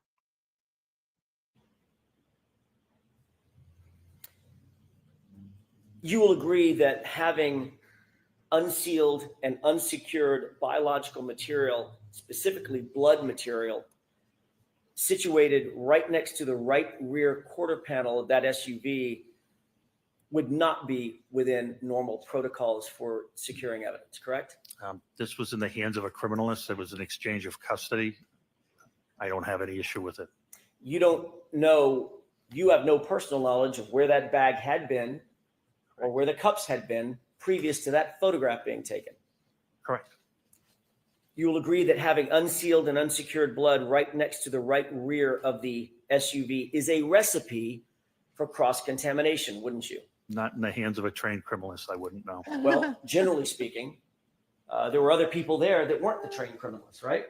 There was a photographer who took the pictures, Who's not a trained criminalist. correct. But the cups weren't in his hands. It was in the criminalist's hands. Those are the criminalist's hands you see gloved in that photo. That's not my question. My question is, there was unsealed blood and in an unsealed bag for how much time you don't know, sitting right there by the right rear of that SUV, correct? No, I do know, How do you know? because I'm the one that brought the bag with the criminalist to that area. They photographed it, documented it, and then they transferred it to their plastic containers. And before you grabbed that bag, you don't know where that bag had been for 3 days hence, 3 days before. I know it had been in the temporary evidence room in a refrigerator. You actually never saw it. He had access to the temporary evidence room, KPT said, not the permanent evidence room. So he had access to that, as did probably everybody else. In the temporary evidence room in the refrigerator until February 1st, did you? I don't recall. So you don't know where that bag had been. You don't know who had handled those cups before you pulled them out of that temporary evidence locker, correct? I have no personal knowledge if anybody else, I have no personal knowledge. I took them out of the refrigerator. That's all I can testify to. Do you remember us talking about this about a year ago? Yes, And I asked you, would you agree that having unsealed and unsecured blood next to the right rear portion of the SUV is a recipe for cross-contamination? I asked you that question. you did. And you said, if I can speak to this incident alone, and I asked, that's a yes or no question. That is Do you correct. remember that? Yes, And you said, well, it's not a yes or no, but for your purposes, I would say yes. correct. So it is, at least in your mind, a recipe for potential cross-contamination, correct? Not in this particular situation, which was clarified later on. Although you did say yes in answer Hypothetically, to my anything, question. hypothetically, anything is possible, yes. We did a really great investigation into the murder of a fellow brother in blue. Thank you, Your Honor. That's all I have. All right, Oh. Mr. Brennan? See if he can clean this up.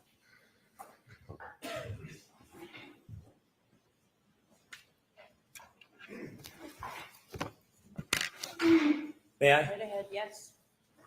Lieutenant Gallagher, you mentioned that one of your colleagues who lived on Fairview Road had an owl camera.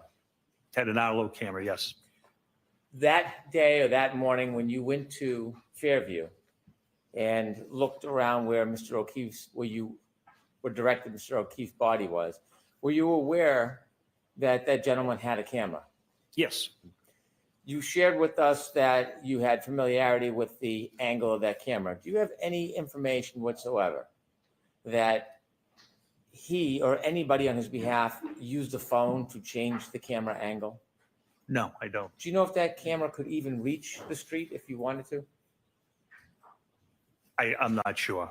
There you Do you have go. any information that there are applications or different things you can do to the camera to move it remotely? Is there any evidence or information you have?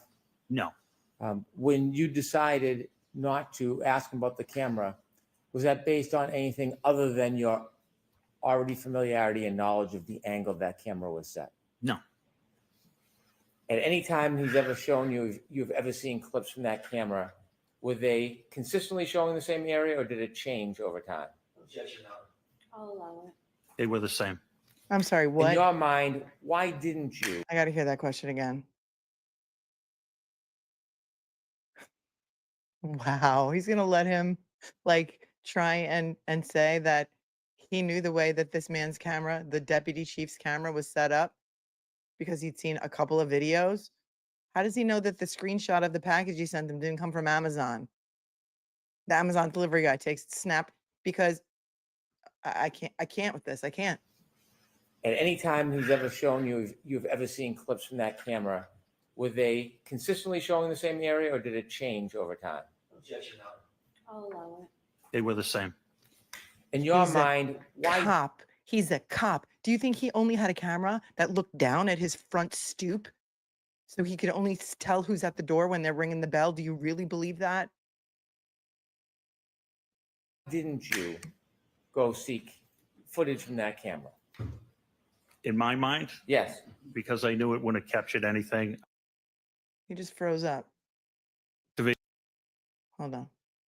That's them, not us. Why didn't you go get any footage? Because I knew it wouldn't have captured anything. Wow. Because I knew it wouldn't have captured anything. I guess they don't Activated want to hear cameras, this. and he didn't have them on the street because it's a busy street and the batteries would die and and who knows very quickly if they captured the street. The batteries would You said die. that's a very busy street. Are you familiar with Fairview Road? Yes, Is that a road? Is that a public road? it's a public way in the town of Canton, yes. As a public way in the town of Canton, do you know who operates and cleans and monitors that road? Who's responsible for that? Yes, the Department of Public Works for the town of Canton. Yeah, Lucky Lochran was the plow were driver. It's a very asked busy about- road. A claim. Very busy road. Why didn't you go around looking for ring camera? Because if you thought John O'Keefe got hit by a car, it doesn't necessarily have to be Karen's car, right? Could have been anybody's car if it's a very busy road. Maybe there was a lot of cars traveling down the road that day because you did a crappy investigation. A really crappy investigation. His batteries would have died on the camera, so he didn't have it pointed at the street because there would have been so much traffic. Doesn't that even give you more of a reason to look for footage if you thought he was hit by a car because it's a really busy street? Give me a break, dude. Monitors that road. Who's responsible for that? Yes, the Department of Public Works for the town of Canton. You were asked about a claim of a fight. Did any witness ever suggest to you that Mr. O'Keefe had been in a fight? No, When you first learned about Mr. O'Keefe, No, because they were the only witnesses were inside the house. did you get a chance to actually look at his body? no, I did not. Did you get a chance to look at his wounds? No, I did not. Did you get a chance to examine his clothing and whether there was any trace evidence left behind? I'll allow it. No, I did not. Early in an investigation, when investigators have no information, is it common to speculate? Yes, Sustained. What is the natural process for an investigator when you start upon a situation and know nothing about what happened? in this particular case, we came up with scenarios that possibly could have brought John to that spot. And we were focused on trying to find out and hopefully getting to the hospital. Hopefully the Can't Fire Department in the hospital would save his life and he could tell us how he got to where he was. So you're relying on that. You're relying on that. Okay. Wow. Just wow. Was that anything beyond the surmise or speculation of detectives, or did that information come from a witness? No, that was us. I Spitballing. guess you would call it spitballing on possibilities. I had no idea he was going to say that. I had no idea he was going to say Did you ever that. come across a witness that said that this was, or Mr. O'Keefe's injuries were the result of a fight? No, we did not. If we could play Then Exhibit why 51, did Yuri Buchanek call it in as a domestic?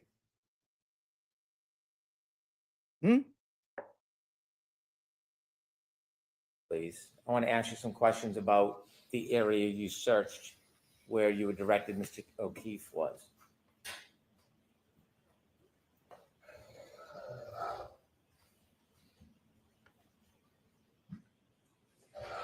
Stop it there, please, Ms. Gillman. You did Contaminating not the see scene with the where gas. exactly where John O'Keefe was when he was found? No, I did not. Who directed you to this area? I was directed twice, first by Sergeant Good and then by Sergeant Lang, Detective Sergeant Lang. You shared with us yesterday you were looking in that area where you thought John O'Keefe was found. Correct. You asked questions about a berm. Is that the separation between the street and the yard? Yes, it is. Did you clear off a piece of that berm? We did. And the reason was? We wanted to see what was there. We didn't know what was there. Did you do a search from the flagpole all the way to the street? No, Did you do a search of that flagpole across the front yard?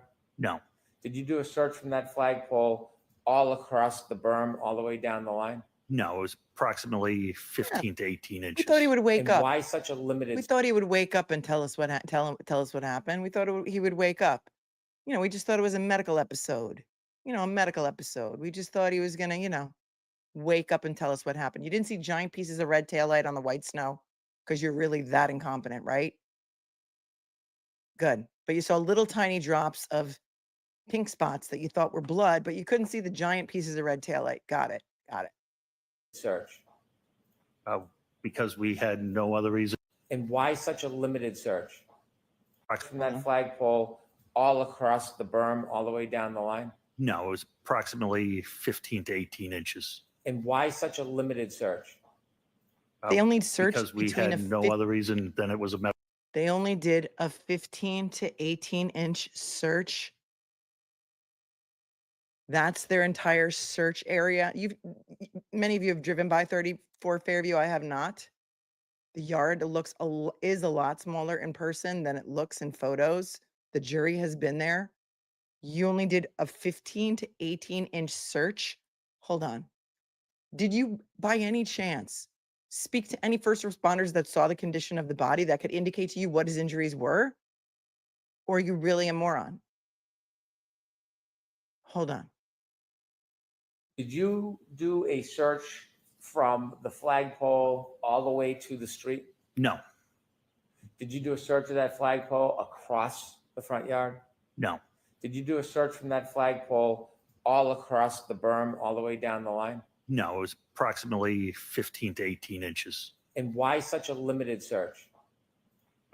Because we had no other reason than it was a medical call at this time. Did you You're a see moron. snow in other parts of the yard? Yes, the entire yard was covered. And other than Officer Lang's footprints across the front of the yard, no other footprints? There were no other footprints. Any other visible signs that anything was moved or dragged across that side or front lawn? No, not at all. Any doggy prints in the snow? No, not at all. Doggy prints? You were asked whether you sought a search warrant. Is there a difference between a witness and an eyewitness? Yes, You were asked questions about people in the home and they were characterized as witnesses. Did you have any information that anybody inside that home was a witness to what happened to Mr. O'Keefe? No, Did you have any information when you made these decisions about search warrants? Did you have any information from anybody, anywhere, that Mr. O'Keefe ever stepped 1 foot inside that home? I'm going to allow it. Oh, she's gonna laugh. Go be heard. Go be Can heard. we Go be turn the heard. lights on, Mr. Brennan? You Yeah, just, please. do you always believe what witnesses tell you? Do you always just take witnesses at face value, or only ones that you and your buddy Lank know? Lank has been inserting himself in Albert family business. You will find out about it. He's the Ray Donovan of the Albert family and had been so for decades. Do you just believe everything that every witness tells you, May I? Yes. or only when they're all related? As a lifelong law enforcement officer, have you obtained search warrants before? yes, Have you obtained search warrants for homes? yes, many times. Is there a certain requirement before you obtain a search warrant? You think for a he knows home? that? Yes, critical legal standards, yes. And what is that? Probable cause. And for us, what does that mean, probable cause? So probable cause is a reasonable belief that a crime has been committed or evidence of a crime can be found in a specific location. Can you obtain a search warrant if you do not have a reasonable belief that evidence exists somewhere? No, you cannot. Is there a process in getting a search warrant? Can you just walk in a home and say, I have a search warrant, or do you have to do something? You have to write an affidavit in good faith, swearing before the court that all your information is accurate and truthful, and present the facts, circumstances, witness statements that would make you believe that there was a reason to violate your Fourth Amendment constitutional right. Wait till you see the lies that Proctor told on his search warrants. Wait till you see how he lied under oath. Gallagher says you got to be honest. It's sworn to. How hard would it be to get a search warrant? You could secure the property. You could make everyone get out of the house or make them say whatever and call the judge and get a search warrant. Not hard. Dead body on the lawn, piece of glass found there. If the road was so busy, like he just said, to the point where Kelleher's batteries would have died had he had his Arlo camera pointed out the road, all of that trash, taillight pieces, whatever it is that they found there could have come from other motorists throwing things out of their windows. Are you kidding me? When you walked into Fairview that morning with Sergeant Lank, did you have a search warrant? No, I did not. Did you have any reason to get a search warrant? No reason at all. No reason at all. When you walked in, were you invited? Yes, Did anybody Somebody's phone call? prevent you from coming in? no, not Did at all. anybody ever ask you to leave? No, not at all. When you spoke to Mr. Albert, did he ever discontinue or end the conversation? No, Did he intimidate you? Did he threaten you? Does he have dirt on you? His brother, remember, is the most Were you bestest doing any detective. favors for anybody that morning? according to him. no, of course not. If you had probable cause, Hold on. Were you doing any favors for anyone that morning? I don't know. Did you go and get him coffee or donuts?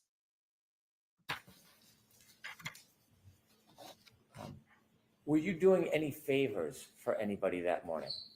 No, of course not. If you had probable cause to search anywhere that morning, would you have? Absolutely. I've done it before. You were other asked cops. questions about memorializing your efforts when you were in the area of Mr. O'Keefe's body.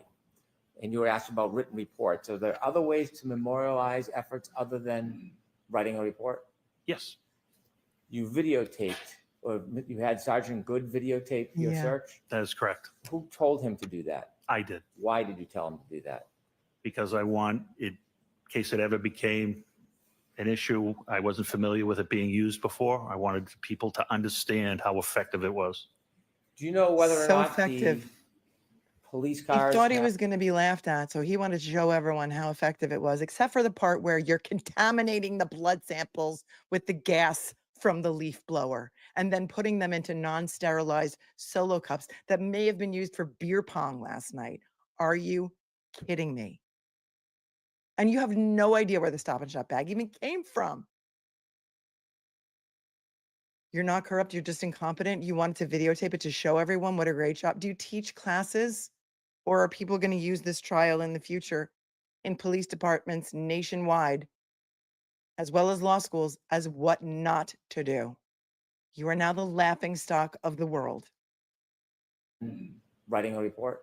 Yes, you videotaped, or you had Sergeant Good videotape your search? That is correct. Who told him to do that? I did, Why did you tell him to do that?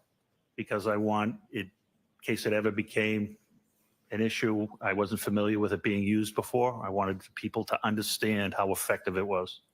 Do you know whether or not the, Why couldn't, if he had the video camera in his hand, I'm assuming it's not a video camera, I'm assuming it's probably his own personal cell phone. If you had it in your hand and you're just narrowly videotaping him using the leaf blower, why couldn't you pan around the yard? Give us a wide view. Show us where the house is compared to where he's leaf blowing. Pan out to the street. Show us where he is in comparison to the street. Do a whole little pan around the entire yard. Would that be too difficult for you, even though you had your phone in your hand, or whoever it was, Goody, who was taping you with your leaf blower, with your innovative leaf blower? Wow. You are being gaslit. You are. The jury and the public. Apparently, Nurse Kim said the jury is on the younger side, and they're not going to fall for this, hopefully.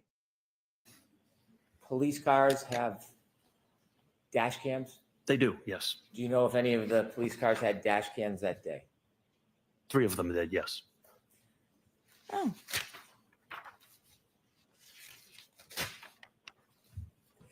You mentioned that at some point you learned that Mr. O'Keefe had passed. I'm not sure when we found that out, but yes. Is there a statute or a rule when there is a death, whether a local county keeps the case or it needs to be transferred? It's transferred, yes. Is there a rule or is that a policy of the Canton Police Department? It's a rule. You were asked about a Lexus in the Sallyport. Correct. Do you know exactly what time that Lexus was brought to the Sallyport? I don't have any personal knowledge of that. You asked about a broken taillight. Have or had you reviewed any of the dash cams from the Canton Police Department that day? Not that day, no. Chloe didn't even bark private info. You were asked about cross-contamination with the cups. When you brought the cups to the criminalist, where did you give them to him or her? I carried them down to, we walked together, I carried them down to the Sallyport. Did you see anybody using a white rag or a paper towel to dip it in to any No. of the cups? No. Did you see anybody shaking the cups or splashing? No, they were handled very carefully. Sustained is. Did you see anything that would cause you concern that there was some type of purposeful or inadvertent contamination or transfer? Absolutely not. And you've been trained. Yes. Did you see anything Briefly, during that time that caused you any concern about the potential corruption of evidence? No, I had complete faith in the criminalist. nobody has complete faith in you or Canton PD anymore after this, if they ever did, after the first trial. Yes. There's a box for identification. Thanks, that Mike. has a glass in it. I'd like to put that into evidence. Terry says, let's do a I'll do group it later. trip to Dedham for the verdict. Thanks for Is helping there us. any objections, Mr. Jackson, any objection to?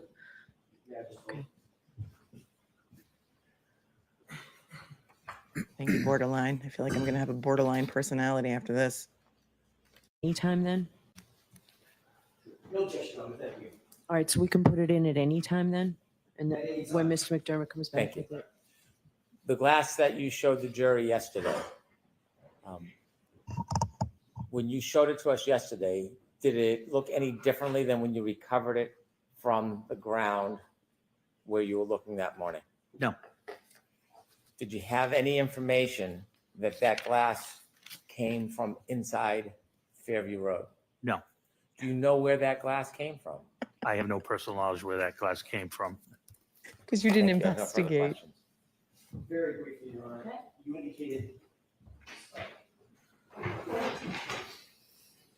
indicated that you were spitballing, I to love use it. your word, correct? Correct. Trying to figure out what happened. Correct. That's the job of an investigator, correct? That is correct. You Yes, don't sir. just take witnesses' words for things, do you? That is correct. You have to corroborate things. Yes. You have to look deeper. Yes, Ask more questions. absolutely. Actually investigate. That's why we're here today. That's why we're here today, because nobody You don't investigated. rule out anything or anyone We right didn't- off the bat, correct? Correct. and we No did not. one is ruled out. Nothing is ruled out, That is correct? correct. You Yes, follow where the evidence leads you, period. Amen. absolutely. You didn't seek, you didn't seek to separate the occupants at 34 Fairview, correct? No. You didn't interview Brian Albert formally, did you? I did not, no. You were asked by Mr. Brennan, did he ever end the conversation precipitously? Did he end it early or anything like that? He didn't end any interview because he wasn't interviewed, correct? That is correct. Wow. You didn't interview Brian Higgins. That is correct. You wouldn't interview Brian Higgins because he's your personal friend, correct? Correct. But you didn't have anybody else interview him either, did you? Again, we're talking, I think we've gone over this and maybe you didn't understand it. I didn't know Brian Higgins was at the house at that time. Oh, he understands. Maybe you didn't. Did he just say to Alan Jackson, maybe you didn't understand? Hold on. That is gold. We're going back. Maybe you don't understand. We didn't know Higgins was in the house, right? Because you didn't ask anybody any questions. Else interview him either, did you? Again, we're talking, I think we've gone over this and maybe you didn't understand it. I didn't know Brian Higgins was at the house at that time. Because you didn't ask anybody else who was at the house at that time. I wasn't talking to anybody at that house, correct? Might have been a good idea, wouldn't it? Not at that time. We were there for one specific reason. We wanted to get to the hospital. They didn't So go to no. the hospital. Might have been a I good disagree. idea to sit Mr. Albert down and say, there, you're shaking your head again. I'm not done with my question. Might have been a good idea, Mr. Gallagher, since you happen to be there, no sweat off your brow, to sit Mr. Albert down and say, by the way, I got a pen and a paper. Who was here last night, just before John O'Keefe was found dead on your lawn? Who was here? Might have been a good idea, correct? So that was already done by Detective Sergeant Lang, and it was documented in his report of everybody of what Mr. Jackson is asking. Then how did you two I'm not sorry. know that Did Brian he just Higgins? looked at the jury to tell them what Mr. Jackson is asking? Really? He directed that entire comment to the jury, but we don't know what it was because the camera was not on him. It was panning. Hold on. Might have been a good idea, correct? So that was already done by Detective Sergeant Lang, and it was documented in his report of everybody of what Mr. Jackson is asking. Then how did you two not know that Brian Higgins was there? Right. I don't know where. At I 34 mean, I'm confused. At what time? Right. At what time? Oh, wow. Exactly. At what time? He's a moron. He's a moron. When John O'Keefe arrived Okay. at 34 Fairview after midnight on January 29th, 2022. So when I discovered Brian Higgins was there, wasn't until I read the report. You were standing in the house, Sergeant Lang, you just told these jurors Lang knew. that Brian Higgins and everybody else was there. He had obtained the names. He hadn't written the report yet. I hadn't told his boss, Right. I don't recall. even though you two went together to interview yet another witness. That's correct. There was a very fast-moving scene and pace. That is correct. It wasn't so fast because you didn't even think there was a crime. He said he wanted to get to the While you were hospital. spitballing. Did he ever go to the hospital? He never went to the hospital. I'm being gaslit again. I know this case backwards and forwards. Did he ever go to the hospital? Didn't he just say we wanted to go to the hospital? You also didn't secure the camera footage that we've talked about, the Arlo footage. I Yes, think that's back a correct. tiny bit. While you were spitballing, you also didn't secure the camera footage that we've talked about, the Arlo footage. Yes, that's correct. You also didn't formally search the house, correct? Absolutely We correct. just talked about that. You didn't seek consent by Brian, pardon me, by Brian Albert to search the house, correct? That's correct. You also didn't seek a search warrant. You talked about that, correct? Correct. You don't get punished or in trouble if you seek a search warrant and a judge who has to sign the search warrant. Normal citizens can't do It was that. It after requires a like judge's 9. signature. You don't get in trouble or get spanked or get slapped or get Spanked. fined if you seek a search warrant that is denied, correct? In this particular situation, I would need to articulate facts, certain circumstances, and witness statements. What I had was nobody could put John O'Keefe in the house, including Miss Reed. and that we had a glass where they were coming from a bar. And I had 3 separate police officers, including myself, that had been in that house on 3 separate occasions and saw nothing amiss. I have a good faith obligation to present the truth to a judge. And if I don't, You have a good faith obligation to investigate a murder of a fellow brother in blue. How are you seriously right now saying that your obligation to present the truth to a judge is more important than your obligation to investigate a murder of any citizen of your county, but especially a fallen brother in blue? You're an embarrassment to the badge, sir. You're an embarrassment.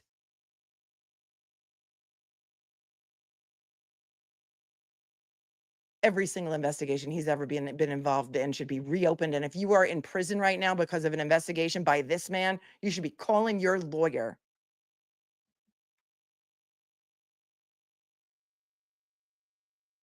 You just said you didn't know who was in the house. Now you have all these details because your guys have been in there 3 separate times, but you just said you didn't know Higgins was there because even though Lank knew, he didn't write his report yet. Lank wasn't going to do a goddamn thing because Lank is dear friends with the Alberts and has been for decades. Did you know that? on 3 separate occasions and saw nothing amiss. I have a good faith obligation to present the truth to a judge. And if I don't, I can be found, end up on a Brady list or a Giglio list, as you know. And Like Proctor? my credibility to testify in my career is basically over. So yes, you can get in trouble. You're talking about lying in an affidavit, sir. I'm talking about misleading. Correct. I would have to twist circumstances. Well, it doesn't matter because your career's over and you're retired, which is why you're the fall guy sitting here right now. You could, like Proctor, you don't want to end up on the Brady or the Giglio list. How about not investigating that house? Could lead to your termination, like it did for Proctor and his bias in this investigation. You were worried about your career when you didn't get a search warrant for the house. Am I understanding here what I'm saying? I got to hear this again. Yeah, it's more common to take a glass from a bar than a friend's house. Exactly. Exactly. He's retired. He doesn't care. He doesn't care. Was certain circumstances and witness statements. What I had was nobody could put John O'Keefe in the house, including Miss Reed,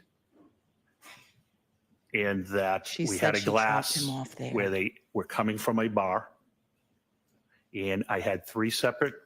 Everyone said that they were invited there. Karen said she dropped him off there. A couple of people who are related to the homeowner, who's a Boston cop, said they never saw him come in the house. Maybe he went in through the gate into the backyard to take a leak and fell down by the pool and smacked his head on and broke his skull, as Brennan says, on the concrete surrounding the pool. Maybe the dog was out there taking a leak too, and the dog happened to come upon a stranger in the yard and protected her owners. Maybe that happened, but you didn't think of that? Didn't even cross your mind that the crime scene could have been in the backyard? At the very least? You're an embarrassment. Police officers, including myself, that had been in that house on 3 separate occasions and saw nothing amiss. I have a good faith obligation to present the truth to a judge. And if I don't, I can be found, end up on a Brady list or a Giglio list, as you know.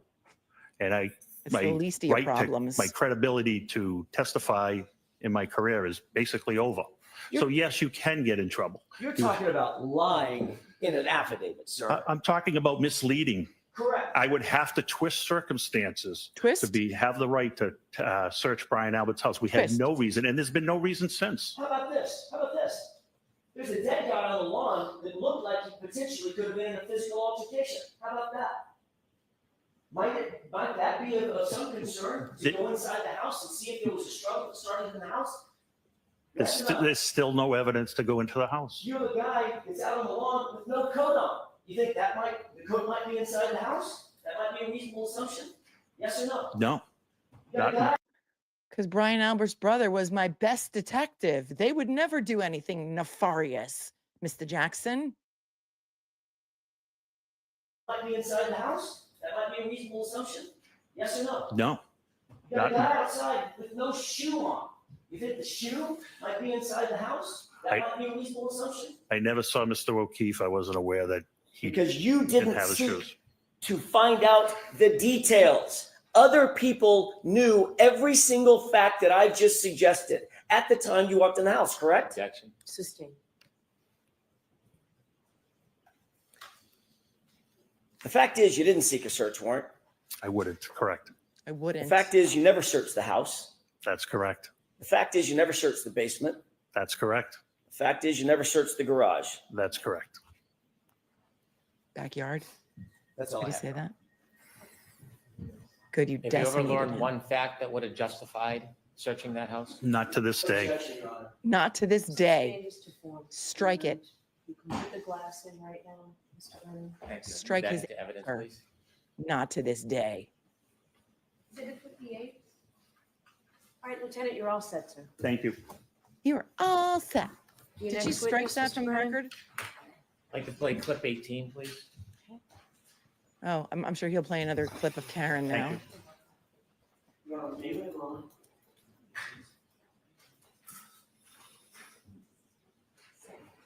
Are you horrified? Is anybody else horrified here if you're hearing this for the first time? Your Honor, may we approach? Ms. Lisa Secord. Yeah, that needs to be stricken, the to this day part. We have the ability to FF, just like the old boombox that we used to hang out at Roosevelt Field with, you know, FF, REW. You had to press play and record. Jurors, close your notebooks and follow me. Oh, the jurors are leaving. You had to, wait for a song to come on the radio before you could push play and record at the same time to record songs that you wanted on your tape, on your mixed cassette tape. Oh, those were the days, huh? No cell phones. Nobody could find you. You had to find a quarter for a payphone to call your mother and say you were going to be late. And if you were late, you could just say, "Oh, I couldn't find a payphone." Those were the days. Well, we're on real time. I guess that's good because we have lots of questions. Why did the fan stop? They turned off the fan, but you can see that the cord is moving back and forth, the chain anyway.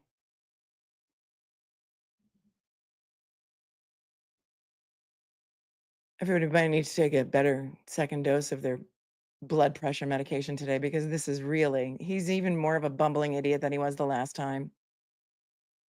I'm floored. I never thought it could be worse than it was the first trial. Nana Bear says, so frustrated. Why doesn't anyone ever ask the people that were in the house where Chloe was? Well, they do. They're going to. They keep asking, did you see a dog? Did you hear a dog? And the answer is no. Was she kept in the garage, the cellar? Did anyone hear a dog that night? They'll get to it. Brian Albert has a story, I'm sure. As does Coco, his wife, who loved to clean. She was cleaning all the time. Gabby Hartman says they can't donate from Germany. Link is blocked. Anyway, to PayPal for Karen Reed's defense fund. I don't know. I do not know. I really don't know. But just if you're talking about donate to me, your presence is my present. As far as donating from out of the country to Karen Reed's defense fund, I can't help you there. Membership, the membership link is in the show notes below this video. It's weird if you're on an iPhone, sometimes you have to be on a laptop, but below this video, there are show notes with the mixtape and other links, including the membership. Holly says, I don't understand why the McCabe's and the Alberts didn't just call for an ambulance from the beginning and blame the dog. What are your thoughts on this? Look, I don't know what happened. All I know is John O'Keefe was not hit by a car, and a car did not hit John O'Keefe. I don't know what happened what, if anything, happened in that house. I don't know what, if anything, happened in the backyard. I don't know what, if anything, happened, whether it involved those people in that house, but John O'Keefe was not hit by a car. There could be lots of reasons. If something did happen in the house that they would not want to call the authorities because drinking. If it was an accident, why didn't they? I don't know. I don't know. Thank you for thanking me for covering it all. Some people in the chat might have some ideas without defaming anyone. You can throw your ideas in there. Emily says, AJ asks, are you aware that Jennifer McCabe saw a piece of taillight by where John O'Keefe's head would have been located? Her statement was unclear to me. She said at that point, I didn't know that he had been hit by a car and that there were pieces of taillight around his body. So it's unclear whether she said she saw them. And so that's a dangerous question to ask, but thanks, Emily. Kathleen, what the hell? Did he go in the basement? Nope. The one that the floor was jackhammered out and removed. How about the garage? Nope. Did they use luminol anywhere? No, because it wasn't a crime scene. Wasn't a crime scene. No reason to. He doesn't want to lie to a judge and get on a Brady list. Jigs, wouldn't the lack of blood pool in snow from Officer John O'Keefe's head injury cause a death indicate to any detective the injury sustained happened somewhere else? You would hope so. But no, they wanted to pin it on the girl. And when you hear Proctor's text messages, it's going to become clearer to you that he had this thing solved by 2:30 when he sent for a tow, despite the fact that he never saw Karen's car or taillight, based on the word of Jennifer McCabe. Fate and Fortune with True Oracle. Lady Zelda and I work together. She loves you and recommended I come here. Well, thank you very much for coming. Thank you so much. Here's your super chat. Nico says I'm a little behind, but Canton PD went door to door. CP, you mean Canton Police went door to door, Fairview to Meadows, asking for ring footage stating vandalism in the neighborhood. Oh, they did go door to door? Nobody's ever said that I know of, Nico, but that's interesting. You mean in the investigation of John O'Keefe's murder or something else? I don't know. Pink Nasty, where has Higgins been for the last year? Nobody knows. Jen McCabe said she hasn't seen him since the wake. Unless I missed it, there's been nothing from him since the last trial. Nobody knows. He may have rehomed himself somewhere. May have been away for a bit. Nobody really knows. I have no inside information. Thank you, Pink Nasty, for your super chat. Confessy to Alessi says, can Garrett Wing opine on police procedures since we can't have Easter? No, nobody can. Nobody can. And that's not Garrett Wing's expertise anyway. Kathleen says, I looked up Canton mass crime stats. Surprisingly said 0 murders. So the PD had no investigations experience and it shows. Well, Sandra Birchmore is a murder. Now it is federal murder.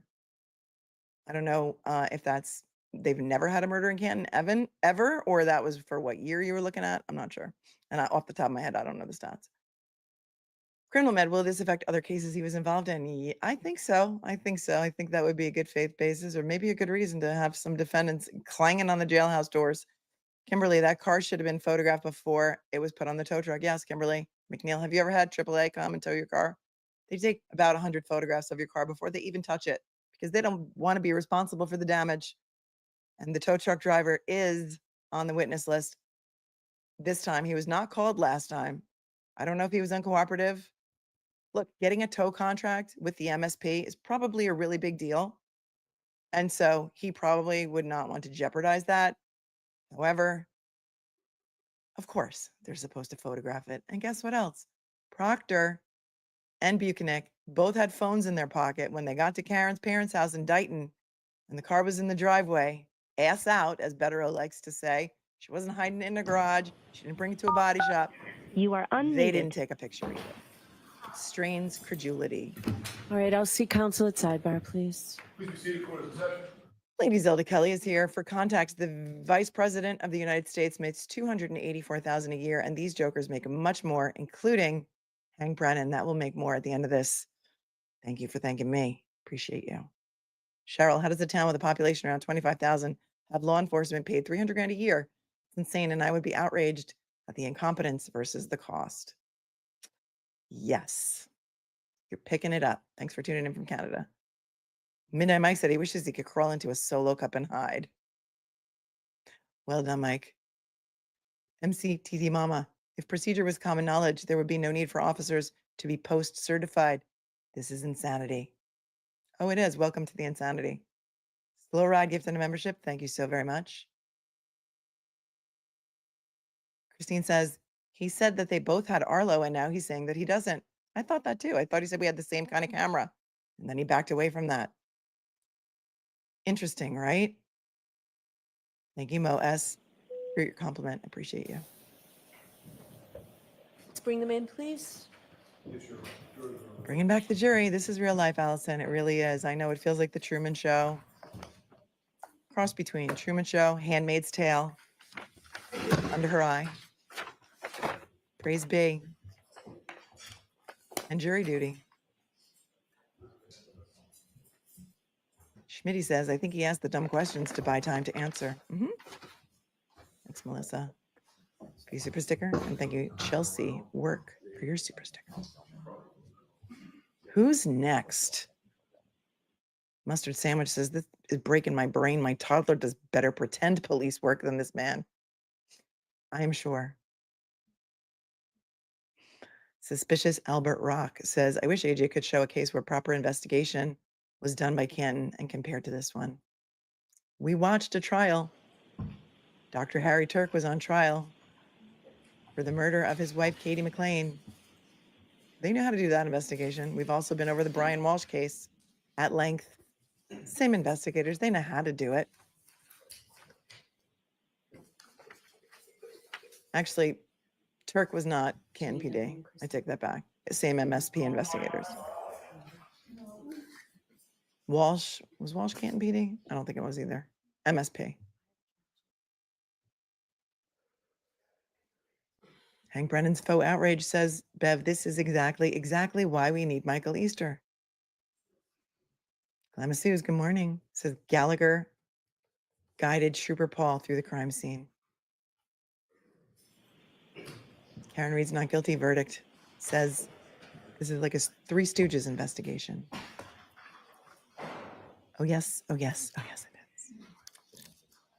is. I'll halal it. Thanks for your 10. Ask him to recite his policies and training. They did that to Derek Chauvin and colleagues during George Floyd's trial. So telling. I don't even know if he would know. Thanks for your 10.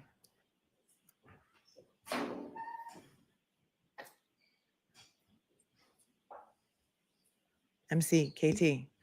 The air the blower blows out is pulled from the air around it. So unless he wasn't breathing while using the blower, he was basically blowing his own DNA through the blower. Well done. Thank you for your 10. There are a lot of nurses in the chat.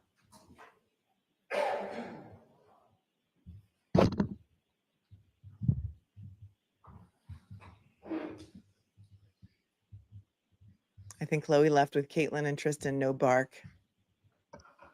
Sweaty for Alessi. Yeah. Put it back in session at ABC. They'll be questioned at length about that. We'll see if Tristan's right, wearing a Mr. brick Brennan. watch Thank you. supplied by Dave Portnoy. Because he asked him for one apparently at IceCon. Said, I'm going to be testifying in the Karen Reed case. The Commonwealth moves into evidence and asks to play clip 18. Okay. All right. Clip from defendant's interview with ID docuseries. This was filmed on April 13th, 2024. Filmed or aired? I think it was, that's when, I'm not sure if it was filmed or aired then. No, it aired just recently. It was filmed April 13th, 2024. And it's going to be a clip of Karen Reed saying something that they think will incriminate her. You be the judge. Come.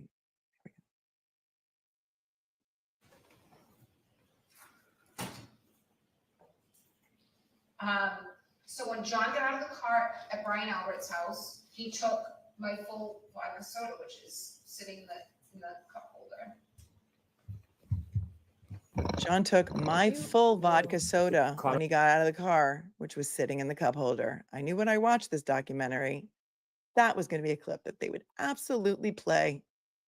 This is why you don't let your client do interviews. However, this was filmed, I guess, right before the trial started last time, and I guess they thought it would be aired after the trial, and they were not expecting a mistrial, but you should always consider a mistrial. Since it's so short, we're going to listen to it again, and you let me know what you think. So when John got out of the car at Brian Albert's house, he took my full vodka soda, which is sitting in the cup holder. You Not great. The comment. that. Thank you. Why did she have a roadie? Number one. Number two, he took it. Was he trying to piss her off? Was it in that kind of cocktail glass? I don't think so, because she did say that at the bar she was drinking out of a tall vase style glass. She did say that. It's in the reports.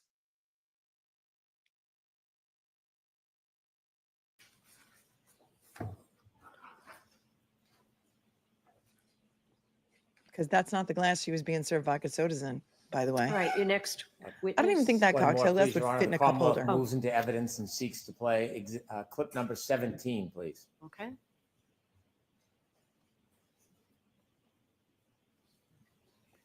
This is from the ID docuseries. And this clip is dated June 22nd, 2024. It says air date. This did not air in 2024. This aired in 2025, right before this trial started. It's 5 parts. You can find it on Discovery ID and Max. I gave an interview with ABC with Matt Gutman. I think this was whom I gave the interview to, and I said, he asked why was I saying, could I hit him? Did I hit him? And I said, yeah, my first thought was I've been out late, I've been drinking, and he's in the general vicinity of where I last saw him. I mean, they talk about the left side of the property and the right as if it's, Hammersmith Farms. It's a postage stamp. It's 50 feet. So he's in the front yard to the left of the front door, and no one's coming out of the house. Jen's telling me nobody's seen him. So I'm thinking, Jesus, was I starting to pull away and I ran over his foot? Like, he's roughly where I left him. So yeah, when I found him, I was thinking, did I clip him somehow? When I found him, I was thinking, did I clip him? She's also being gaslit by these women. Perhaps, maybe, in my opinion. However, the evidence shows John O'Keefe was not hit by a car, and a car did not hit John O'Keefe. Play all the clips you want, but John O'Keefe was not hit by a car. Thank you. So in order, it has 18 and then 17, or are they in the reverse order on the clip? Ooh, Lally is standing.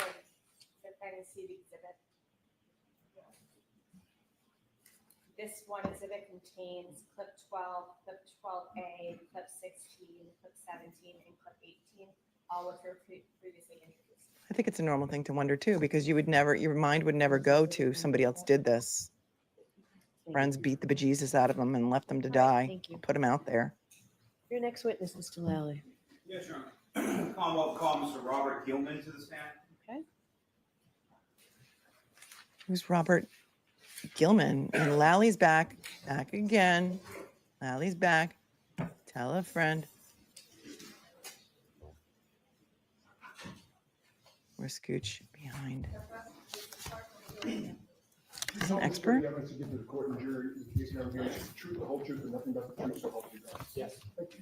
weatherman. He's the weatherman? Good morning. He's a TV weatherman, you guys. He was a TV weatherman in the Boston area. Right? Is he the guy?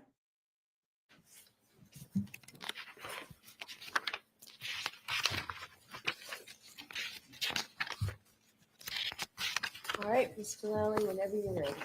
Thank you, Your Honor. Good morning, sir. Good morning.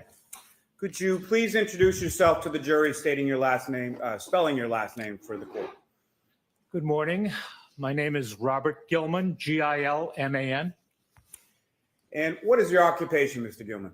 Meteorologist, And where did you go to school? Northeastern University and the Pennsylvania State University, Penn State. And what degrees did you receive from those institutions?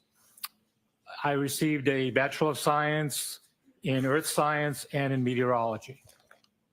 Now, following your education, where did you first go to work? I worked at the U.S. Geological Survey while I was finishing my education. I also worked at the Nuclear Regulatory Commission in Washington. I worked at AccuWeather at Penn State. And then I started my own business when I came back to the Boston area, working both in media, writing a column for the Patriot Ledger, radio, 95.9 WATD, and also providing information to municipalities about snow and ice and consulting. Now, starting first with the U.S. Nuclear Regulatory Commission, what did you do there? I worked in the Division of Site Safety and Earthquake Analysis. That was primarily involving siting nuclear power plants. And as far as AccuWeather Inc., what was it that you did there? TV weatherman. Meteorology, I worked starting out drawing maps. We drew our own maps back in those days, I don't think you can testify. providing observations to meteorologists and helping develop forecasts. Now, you had worked, you had mentioned earlier in your testimony, you'd worked as a meteorologist in New York for the radio, for the Patriot Ledger and New England Weather Service. Is that correct? New England Weather Science, that's correct. And how long a period of time span are we talking about as far as your work as a meteorologist? Over 45 years.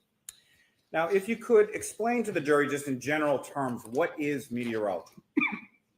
Well, the term is actually a shortened term of hydrometeorology, one who studies school us on falling the water weather. things.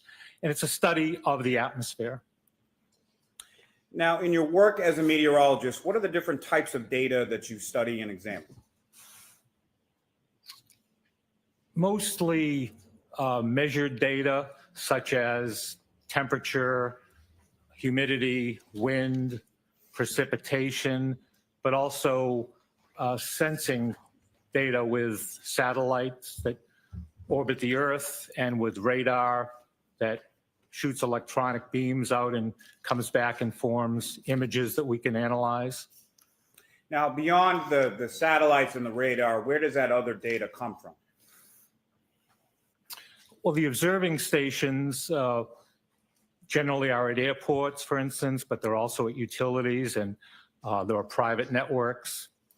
And these either automated or amateur weather observers take down data such as I just mentioned, temperature, precipitation, visibility at these different locations. And what is your current occupation? Meteorologist. And where is it that you currently work? I work for Precision Weather Forecasting Incorporated, and I also do work to assist requests for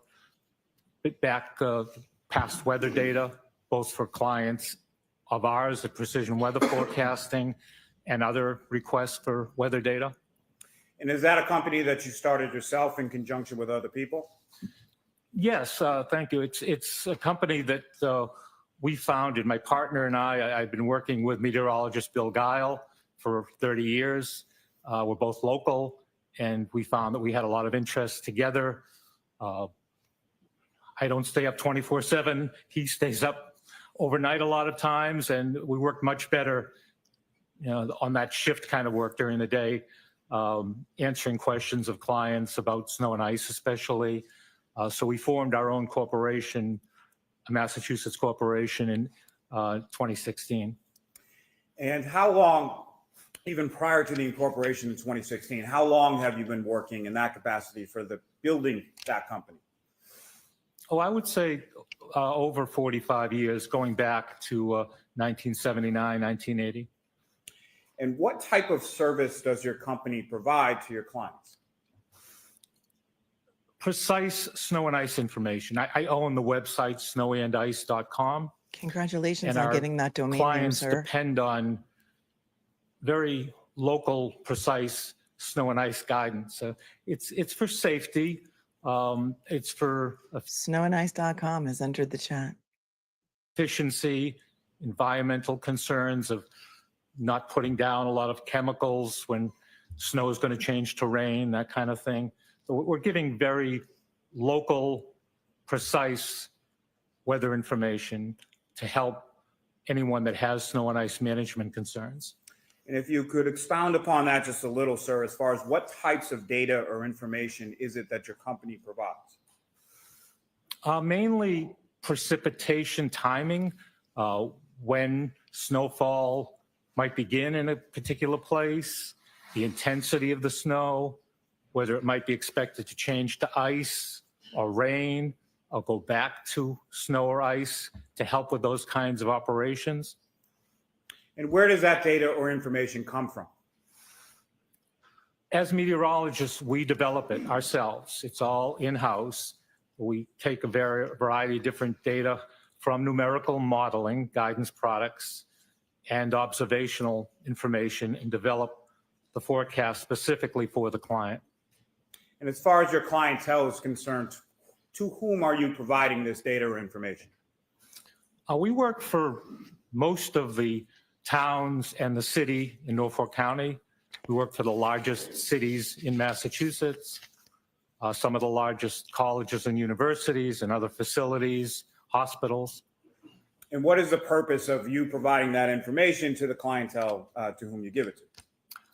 Again, safety, efficiency, environmental concerns, to give them the best information to do the job they need to do. And it's a difficult job, as you can imagine. Now, at some point, sir, were you asked to look at some data related to the Canton, Massachusetts area in the time frame leading up to and including January 29th, 2022? Yes. And what were you asked to do? I was asked to provide a simple report of the days preceding January 29th, 2022, and a more detailed report of the early morning hours of January 29th about estimating snowfall during that time period. And in total, as far as that total time frame, do you recall what dates you were looking at? I believe it was January 26th to the 29th. And during that time frame, was there a significant storm forecast for that time period? Oh, yes. And what was the forecast? Lally found his voice again. Lally found his voice. His voice is back. And hey, Lal, had you hired this expert witness for the first trial, we wouldn't have had to suffer through your zillion questions about asking every witness what the weather was like. Too bad, so sad you didn't think of it the first time. Forecast for?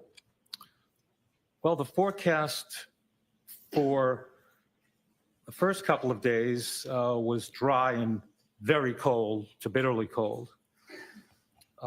As we got closer to the 28th and 29th, we were looking at a storm coming in from the west and strengthening along the mid-Atlantic coastline. And we issued warnings, again, 2 to 3 days ahead of time to let our clients know that this was going to be a significant winter storm. And specifically with the storm, what was the timing associated with that forecast as far as when would the storm begin? We expected the storm, the snowfall, and the increase in wind to begin very late Friday evening, the 28th, with light to very light snow, and then to increase in intensity, especially later in the morning and through the late morning and midday of the 29th. First of all, being a weatherman is the only job that you can literally screw up every single day and not get fired. Because how many times are they wrong? Who cares what the forecast was? Just tell us what actually happened, number one. Number two, this reminds me of the Curb Your Enthusiasm episode where the weatherman belongs to Larry's country club and he was falsely reporting rain every day so he could have the golf course to himself. And then Larry figured it out. Great episode. Love Larry David. Love Curb. Anyway. Now, from a scientific perspective, what is a blizzard? A blizzard technically requires a great reduction in visibility. It doesn't even have to be snowing, either falling or blowing snow, visibility a quarter mile or less, with winds of 35 miles an hour, either sustained or frequent gusts for 3 hours or more. Now, did this particular storm meet that criteria? The storm did, absolutely. For Boston and much of the greater Boston area, including in Canton at the Blue Hill Observatory. However, not every spot had all of those criteria during the entire time period that the snow was falling. Now, how significant a storm actually occurred? Not taking away from your forecast, that actually occurred during that time frame? This was the biggest January storm in history, with 27 inches of snowfall. Wow. And it snowed heavily for several hours, visibility under a quarter of a mile. And the temperature was dropping during that time, and the winds were gusting frequently to 40 and 50 miles an hour in this area. Even more reason why Canton PD should have secured that crime scene by just putting a guy out there in a cruiser and make sure nobody trampled all over the crime scene, because by then they knew MSP was taking over because it was a fatality. And all the more reason to keep it secured for the 8 hours or so until the SERT team decided to show up, right? Good. Worst storm ever. Now, that data that you looked at from that time frame of January 26th through the 29th of 2022, what types of data specifically did you look, or actually, we'll get to specifics in a moment. What data in general terms did you look at in your analysis? 3 locations, the Blue Hill Observatory, which is the oldest continuously operating weather observatory in North America, close by, Boston, which is a first order weather station at Logan Airport, and Norwood Airport, which is a mile away. And those were the 3 locations. I was considering the surface observations from those locations, also considered other types of observational data. I mentioned the radar data, so the National Oceanic and Atmospheric Administration maintains a NEXRAD NOAA database. And third was the National Operational Hydrologic Remote Sensing Center, which categorizes snowfall and snow depth. So those 3 different types of data at those 3 different locations. Now, when you talk about the Blue Hills Observatory being the oldest in the country, how old is it? It was established by Abbott Roch, who left his family home at 5 Commonwealth Avenue in Boston and built this really strange little structure at the top of Great Blue Hill on February 1st of 1885. And do you know how far away from 34 Fairview Road that Blue Hills Observatory is? Yes, I do. If you don't mind me consulting my note for a moment.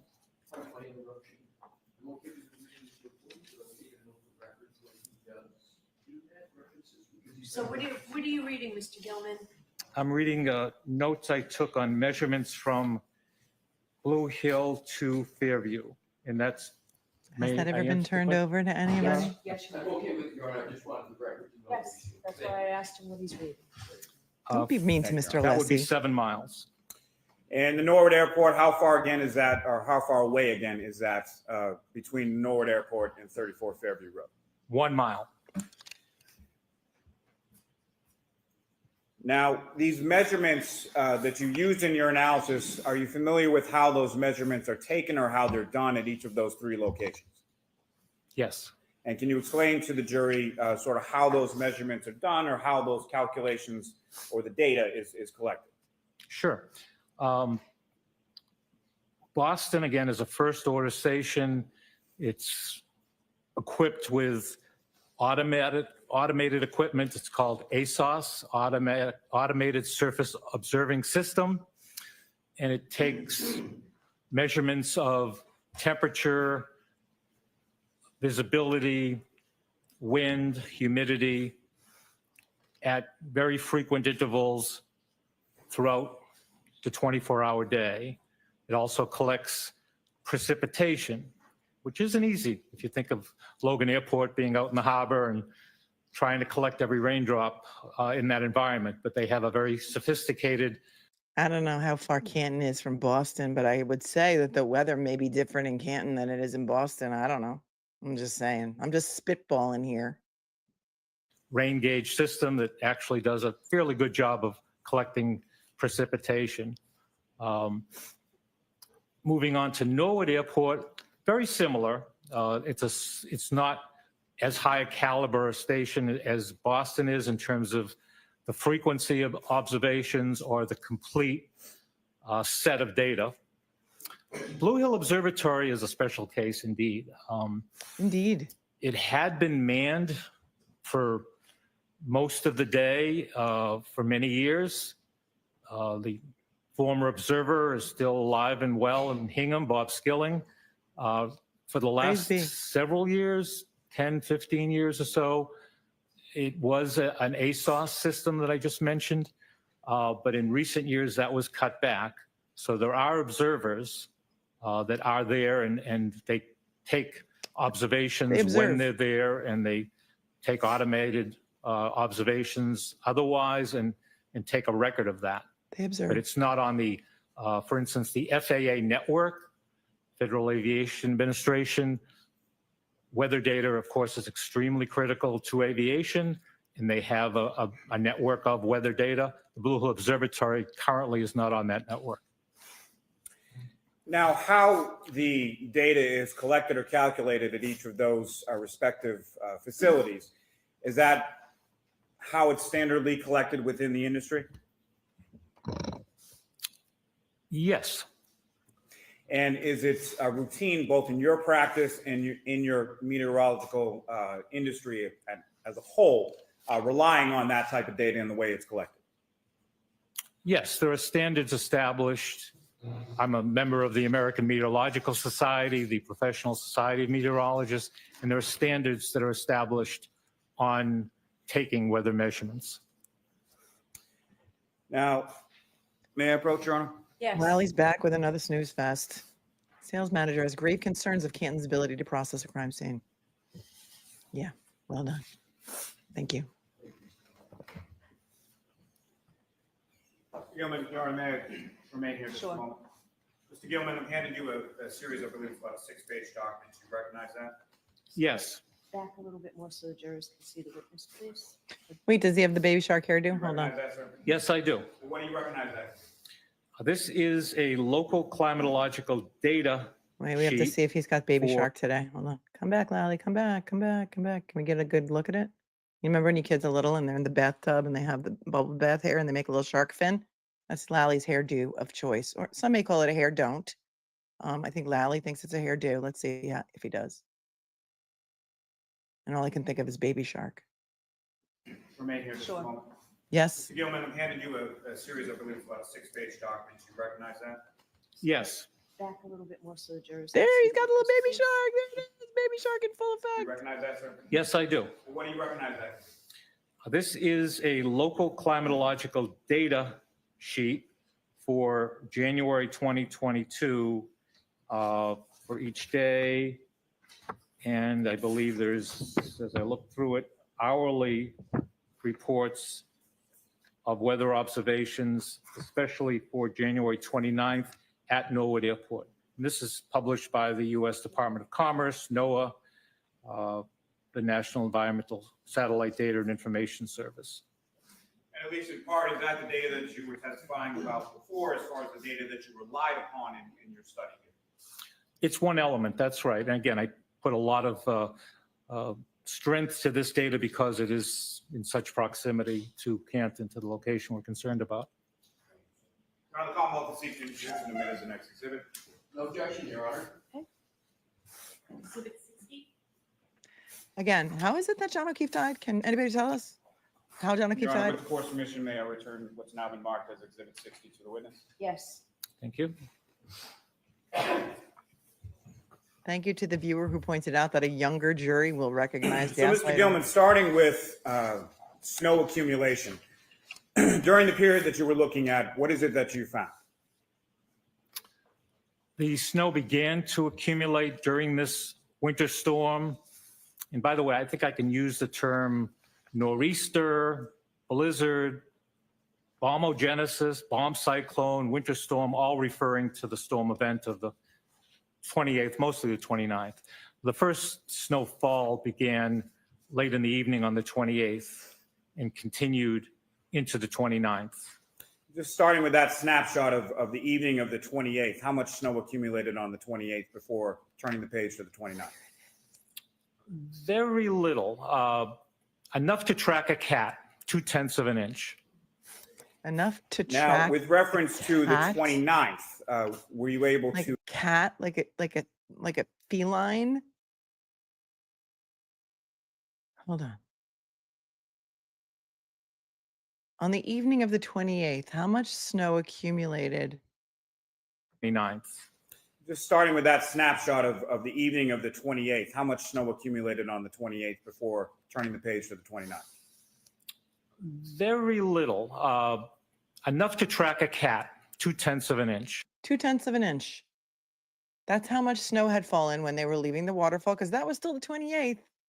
Driving over to 34 Fairview, 0.2 of an inch.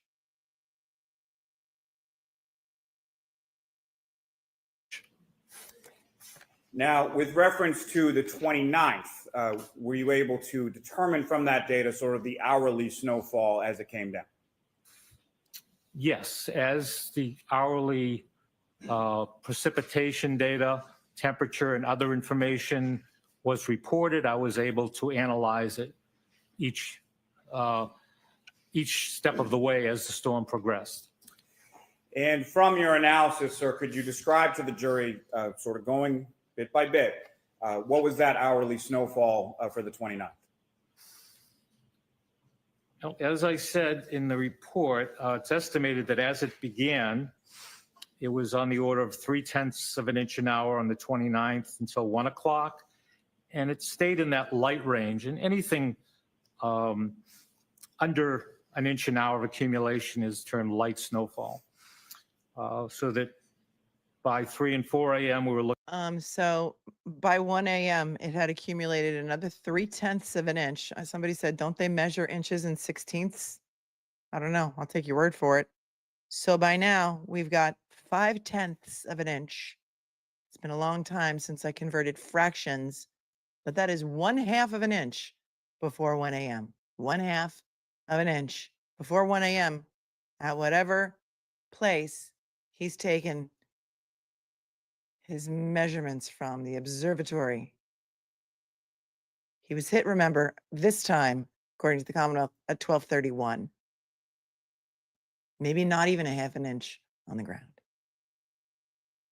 Looking at 3, 4, 5/10 of an inch an hour. There started to be an increase more noticeable in the intensity by 5 a.m. with another inch, and then by 6 a.m. with another 1.2 inches. If I could stop you there just for one moment, Mr. Gillman. So from the time period from when the storm began on the 28th to the time period of 6 a.m. on the 29th, how much in total snowfall had accumulated at that point? I believe that was, do my arithmetic, 3.9 inches up to 6 a.m. And I'm sorry, sir, if you could continue now going forward from 6 a.m. on the 29th. So when they found his body, there was Uh, 3.9 then we inches of started- snow, but that may not have been in Canton. I don't even know. Getting into a more moderate snowfall, and again, that's an inch an hour more. So that by 7 o'clock was another 1.5 inches. By 8 o'clock, Thank another goodness, Wendy. inch, Alessi is good at 1.1. And then by 9 and 10 o'clock, it was getting to be moderate to heavy snowfall based on radar returns, the NEXRAD radar information, based on the visibility reduction, based on the amount of precipitation that was melted in the rain gauges, based on other reports from cooperative observers. So that's on the order of 1.5 inches an hour of intensity, and that continued through the middle of the day, rapidly accumulating on the ground. And it accumulated at even 2 inches an hour by the early afternoon before it started to wind down in intensity, as these types of storms always do. By 7 or 8 o'clock in the evening, it was back down to light snowfall, 1/2 inch to 0.2 of an inch. Half And the inch. snowfall accumulation had ended by 10 So o'clock at night. If they're tracking cats, I yes, can take you maybe back maybe to- a lion attacked John's arm, says Chap's wifey. I'm going to say maybe a cougar. But I'll be here all week. Just a little bit to right before it turns from the moderate 1.5 inches per hour to about the lighter snow. about how much snow had accumulated at that point, around 6 p.m. or so? Around 6 p.m. Yes. Around 6 p.m. when the SERT team showed up to look for the tail light. Well, again, I'm just going to do the arithmetic of Arithmetic. subtracting the snowfall after He's 6 dating p.m., himself which with a was arithmetic. 1.3 inches from the total, which was 23.8.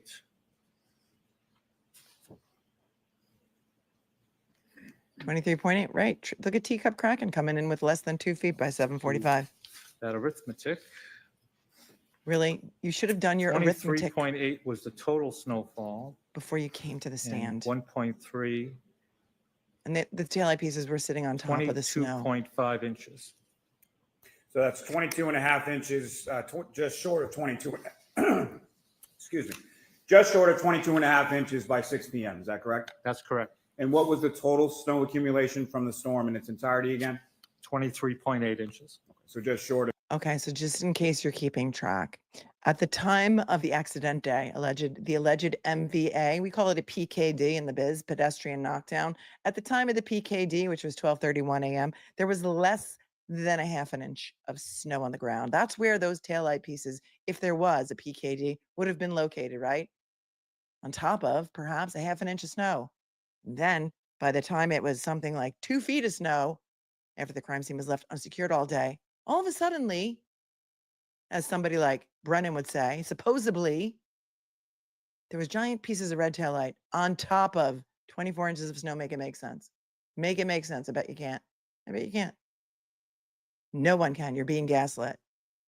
2 feet. Is that correct? That's correct. The biggest snowstorm in January in our history. Now, Sure you sir, are. have you prepared some visual aids to assist the jury with the snow accumulation? Yes. May I approach the witness again, Your Honor? Yes. Visual aids. We're going to get visual aids. I love it. It's like movie time in school. Can we turn off the lights?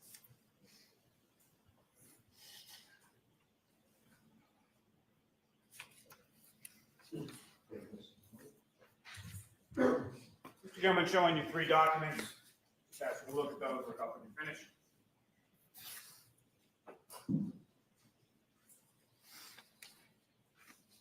Yes, I've seen these. Yeah.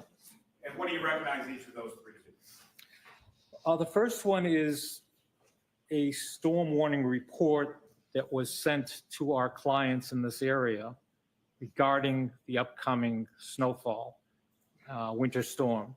And we began sending this type of report, as I said, 3 days prior. This was one of the last ones that was sent as the storm was getting underway in this area. So this was sent by my colleague, my partner, Bill Guile, at 8 o'clock that Friday evening.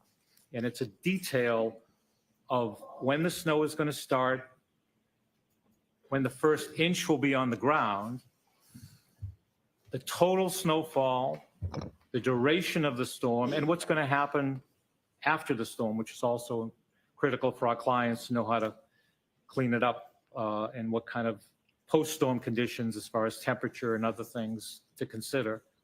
So that's the heading of the form. Then we get into this detailed 6-hour time block series.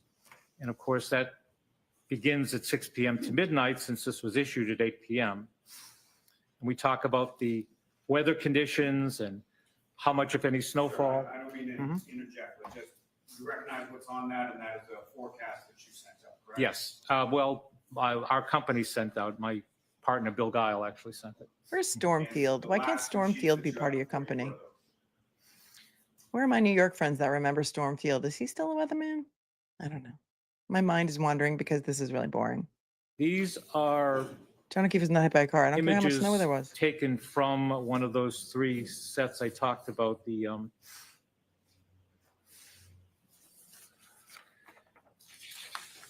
second. Thank you, The Anton. data set from NOAA, the National Operational Hydrologic Remote Sensing Center. And it's a image of snow depth or snow on the ground at 2 times on January 29th. The first time is 1 a.m. and the second time is 7 a.m. And it's a map of Greater Boston down to the South Shore into northwestern Rhode Island. Birchmore? Yes. LJ, this is a no judgment zone. If you want to spike your iced matcha latte with a shot of vodka for this testimony, I will allow it. Thank you for your super chat.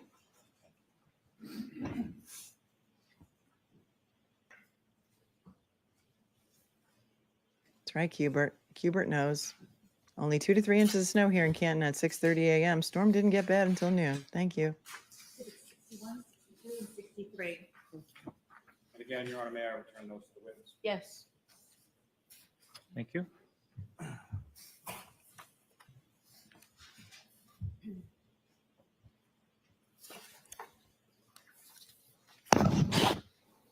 Now, Mr. Gillman, what is the difference between a forecast versus a report of actual conditions or weather measurables? As defined, a forecast is your best estimate based on science Except that it's always wrong. and data available of how the future is going to play out in terms of weather, the amount of snowfall, the temperature, the observed data. And I often make the distinction between soup and sandwich. Weather and forecast always seem to go together, but there actually is weather, and that's separate from what the forecast is. And there's always some small distinction. Lately, we've been getting pretty good at getting accurate weather forecasting done. But it Lately, is the actual weather that's measured. How much snow is on the ground, how much snow fell, what the wind speed was during any given period, temperature. but Amy, Positive Pathways says that the blizzard of 78 was worse, that there was more snow in the blizzard of 78. Can you answer that, Mr. Gillman? Those kind of elements that actually occurred. And Your Honor, with the court's permission, may I publish to the jury on the screen a copy of the forecasting document? Okay. Ms. Gilman, if you could. She'll allow it. Oh, it's going to go on the screen, everyone. Get ready. Overhead projector time. Thank you. And Mr. Gilman, what's up on the screen? Is that what you have before you as the forecasting document that's now been marked as an exhibit? Yes. Okay.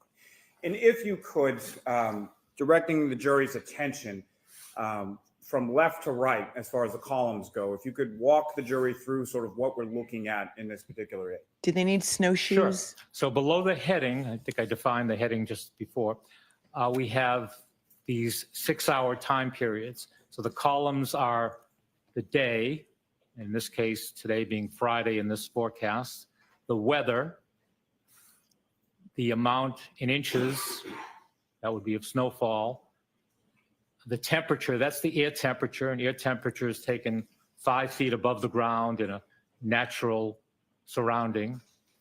The road temperature, also in Fahrenheit, and that is the surface ground temperature, which is very important to our clients. And then we have wind, both sustained and gusts.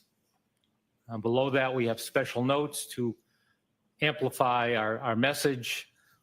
A lot of times people don't read everything, so we try to highlight what's important or add something that wouldn't be in one of those columns. And as far as the air temperature as concerned, as far as it being recorded, does that incorporate wind chill into that temperature, or is that something else? Wind chill is a calculated amount or figure of heat transfer based on how human beings react to temperature. So this is the actual temperature that would be measured on a thermometer. And thank you. And Ms. Gilman, if you could scroll down. And again, on the bottom portion of this aid, again, if you could walk the jury through what we're looking for and what we're looking at, and specifically, if you could draw their attention to the snow accumulation that's forecast in this. Certainly. The same applies to the columns. Now we're into the tomorrow. So since this was issued at 8 p.m. on Friday, tomorrow is Saturday. And we're going through each 6-hour period and how much snowfall could be expected. You see it starts with 3 or 4 inches and then ramps up as we get later in the morning to as much as 6 to 10 inches of snow. And you can calculate what that hourly rate might be based on the 6-hour period. We We give that type of range because it's scientifically accurate. People really want to know every minute, every hour, and that's just not something that modern science can do. So we give this period to be as accurate as possible while still being extremely precise.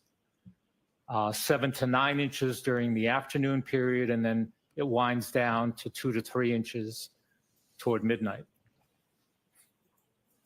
Thank you, sir. Ms. Gillman, you can take that down.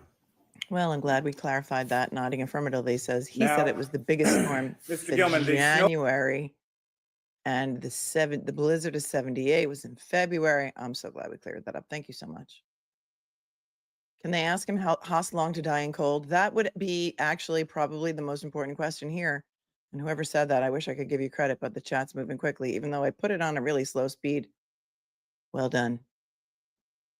Snow accumulation, how is that measured as far as the measurements that you get from each of these 3 sites? How is that measured at those sites? At Blue Hill Observatory, there's often an observer, a trained observer, making measurements. How do I get The that standard job? is to use what we call a snowboard. Snowboard? Any of the members of the jury do weather observing or no weather observers, you might be familiar. It's just like a piece No. of plywood, something that doesn't radiate like Maybe like bird pavement watching. would or a I don't know if house they do. would. Just something that would allow the snowfall to Weather accumulate watching. in a natural way, and then that's cleaned off every Tornado 3 chasing? hours. Anyone? And those amounts Has are anyone added seen my head? throughout the duration of the snowfall event. So that's the way the observers at the Blue Hill Observatory literally have been doing that since 1885.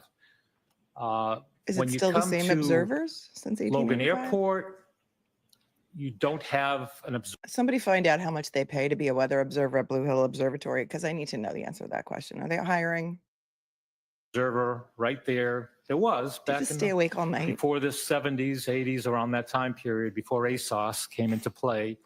There were people that were in the weather office that would go out and make those measurements. Now they contract with an observer. And I'm not sure of the location right now or during this event in 2022. I believe it may be in Winthrop, but it's a very nearby to Logan Airport. And this is a contracted observer that makes these measurements. At Norwood, there is no snowfall measurement made right at that location. Well, then we can Now, just you disregard used your a whole term a testimony. couple times as far as heavy snow. What is scientifically, what do you mean by heavy snow? Heavy snow, again, can be defined in 2 ways. Either by the reduction in visibility or by the accumulation rate. So it's an intensity of snowfall. And in terms of visibility, it would be Alessi. less than a quarter of a crossing. mile. So something like 3/8 of a mile. That's when you get into the heavy snowfall range. Intensity, in terms of the way it accumulates, might be more familiar to most of us since we don't know what that visibility might or might not be, but it's 1.5 inches an hour or more. It's not something that you want to be driving in, or very hazardous and big impact on a lot of our activity. Now, what is the scientific definition of whiteout conditions? I don't know if there's a scientific explanation, but it's a good term that is used quite a bit, and it would be By Jen McCabe. heavy snowfall. And Kerry Roberts. Again, snowfall can reduce visibility to near zero, even below 3/8 of a mile. You know, you may be getting 2 inches of accumulation, 3 inches per hour. Well, When you have a very convective, energetic storm, like a thunder snow event, a lot of upward motion in the atmosphere, you could get 4, even 5 inches of snowfall per hour, and that certainly would be termed whiteout. I think it has a lot to do with the fact that we drive a lot these days, that people are familiar with limitations to being able to drive a car. And, you know, if you're driving along, the windshields are going, wipers are going at maximum speed, and you just can't make out anything on the horizon or the car in front of you, you say, it's whiteout conditions. You know, that's the way it's reported. oh, Ramblin' Man's already on the Did playlist. each of those, Been as there far as since the heavy last snow and Ramblin' whiteout Man, conditions, last occur in year. this storm? Heavy snow definitely occurred in the storm. Yeah, I've heard it referred to as whiteout conditions, and it's somewhat in the eye of the beholder, but I would say yes, whiteout conditions did occur. Now, turning your attention, Mr. Gillman, now to the topic of visibility. Can you describe to the jury what your understanding of that term is as it applies to what you do? Well, visibility is just a reduction of how far you can see based on some weather element, as long as we're talking about weather. So haze can reduce visibility, fog, different types of precipitation, smoke can reduce visibility in the atmosphere. But in terms of snowfall, the heavier the intensity of the snowfall, the lower the visibility. This is riveting. So from a meteorological standpoint, how is that measured? Well, it's measured in miles or quarters of a mile, which is the standard here in the United States.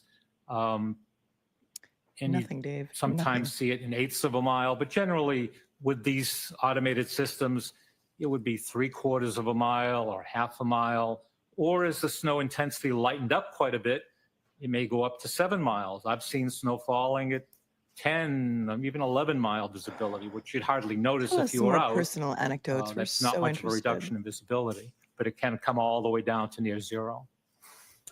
And what was the lowest, if you know, the lowest recorded measurement as far as visibility as it pertained to this storm? I would base that on the Norwood Airport because it was, especially in this immediate area, and they do a good job of measuring visibility, and that came down to 1/4 of a mile at the airport. It certainly may have been lower than that at times, but was on the order of 1/4 to perhaps as low as 3/8 of a mile or 1/8 of a mile between observations. Now, sir, if I could turn your attention to the topic of temperature. How is temperature measured in your analysis as far as the data that you have? Temperature is measured with a thermometer, and there are different types. We depend heavily on electronic thermometers now. It measure the amount of heat in the air, and we get a reading, and we generally use that reading as the air temperature. Now, what is the difference between air temperature and road temperature? Again, air temperature, the standard is the temperature of the atmosphere 5 feet above the ground in a well-ventilated natural surroundings. Road temperature. We need a wellness check on the jury. Wellness check on the jury. Is everyone still alive and awake? Or ground temperature is actually at the surface. So it's out beyond the atmosphere, right at the surface. We are beyond the atmosphere. Of the ground. We're so far out. And what kind of tools are used or utilized to measure road temperature? There are basically 2 ways. One way would be to put some kind of sensing device, a probe, in the surface, just below the surface. A probe. And the other way would be to use infrared radiation. What if the ground was hard mount a as a rock? sensor on a pole. How do you get a probe in there? And that infrared wavelength Can someone measurement probe would give you around my brain? Because I I'm think sorry, I've road lost temperature or half of it. surface temperature. Now, you mentioned earlier in your testimony that road temperature in particular is important to your clients. Why is that? And I've heard this so many times from our clients, you can forecast or expect an inch of snowfall or 3 inches of snowfall. If it's going to melt because the road temperature is 34 degrees or 35 degrees Fahrenheit, they don't really want. I bet you he knows how many degrees Fahrenheit freezing is. Ask him that. Prove that he's smarter than whiffing. Want to do anything. They don't want to put a lot of chemical down. They don't want to hire private contractors with Salt? plows.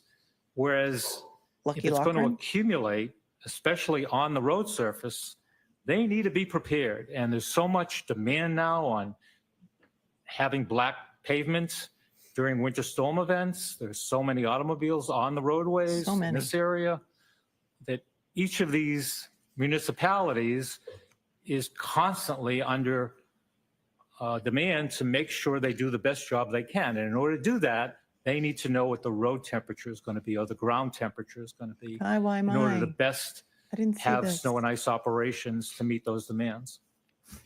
Now, is there a difference, or what is the difference in the changes to air temperature as opposed to the change in road temperature? They're different substances, so they have a different pattern of temperature change. Sir? Was Air John temperature hit by a car? changes much more quickly. And of course, when we're talking about temperature, we're talking about energy, the way the molecules in the atmosphere are moving. The faster they're moving, the higher the temperature, the more energy. So depending on what is causing that change in temperature, the atmosphere is going to react more slowly. The ground will react more slowly to the change. The atmosphere will react pretty quickly and much faster. Now, in your analysis here, what time frame again were you using, or were you measuring the temperature across? Let me ask you this way. You started on Look at Wim coming in here and gifting 10 memberships. You're amazing. Love you with all of my heart. Very, very sweet and generous. Thank you. January 26th through the 29th, correct? Correct. Okay.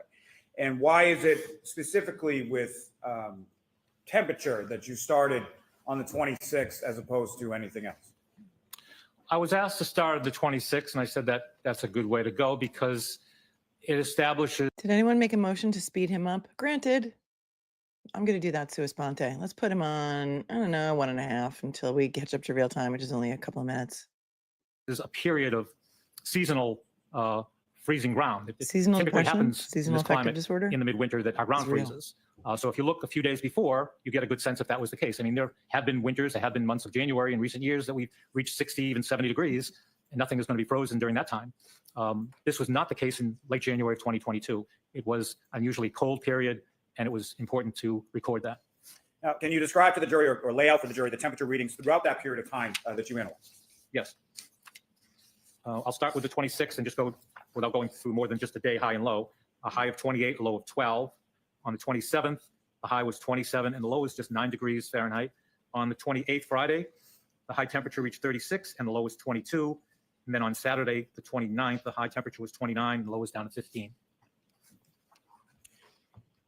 Now, sir, if I could ask you specifically within that time period, a specific time period of approximately 1:30 a.m. on the 29th through 5 a.m. on the 29th, what does the data demonstrate with respect to the air temperature during that period? From 1:30 to 5:30? Yes, please. On the 29th? All right, I'll consult this data from Norwood Airport if that's the way we should look at Please this. I would do. suggest to do that. Monica says that members of the jury from and Canton should know exactly how much 1:30, the snow they temperature was got. 31. By 5:53 in the morning, it was down to 24 degrees. During that time period, before that, is the temperature relatively stagnant during that time period of 1:30 to 5 a.m.?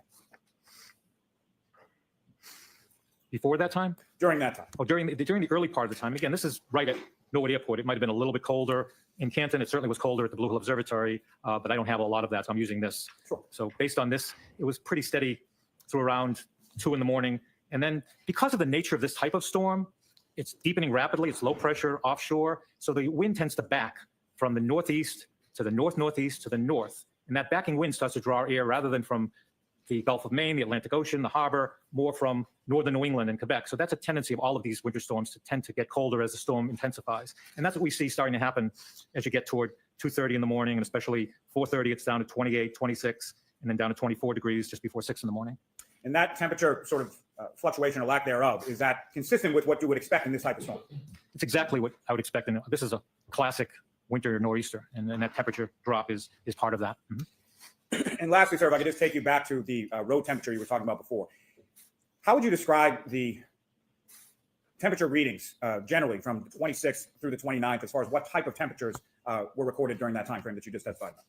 As I said, it's the coldest time of the year anyway, in late January, here in the Boston area around Canton, midwinter. And this particular year, 2022, it was colder than normal.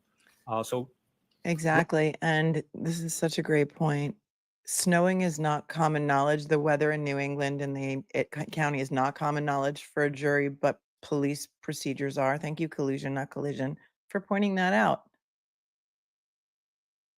Road temperatures were dropping much of the time. They may have come up a little bit during the course of the day, thanks to sunshine during the 26th and 27th, a little moderation in the temperature on the 28th, but for the most part, there was a frost in the ground, the soil was frozen, and the temperature was unusually cold at the middle of winter.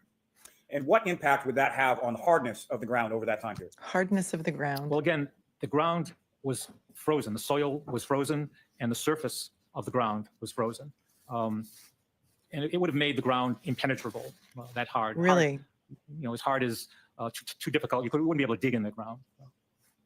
Thank you very much, sir. I have nothing further on. Are you a podologist? Mr. Oh, Alessi? Alessi. Get him.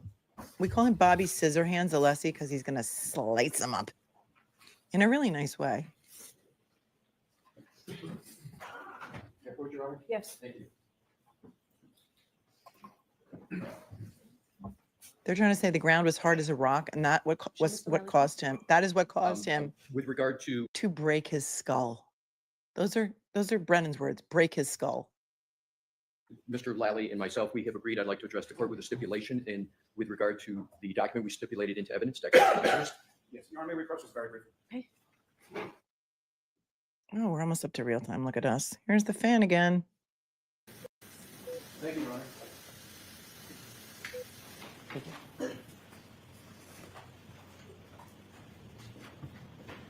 May I, Your Honor? Yes. He was running. Good around. I forgot I afternoon, was on- Mr. Gillman, and congratulations on your career up to this point. Thank you. Good I had afternoon, some, almost. pardon me? Good afternoon, almost. I have some questions for you, if I could, please. You covered a bunch of topics on your direct examination, and I wanted to confirm some of them. As a meteorologist, you indicated that you look at a variety of areas under the larger umbrella of weather, correct? Correct. And one of those areas is snow accumulation. Correct. Another area is visibility, correct? Correct. Do you have a general understanding about what this case is about?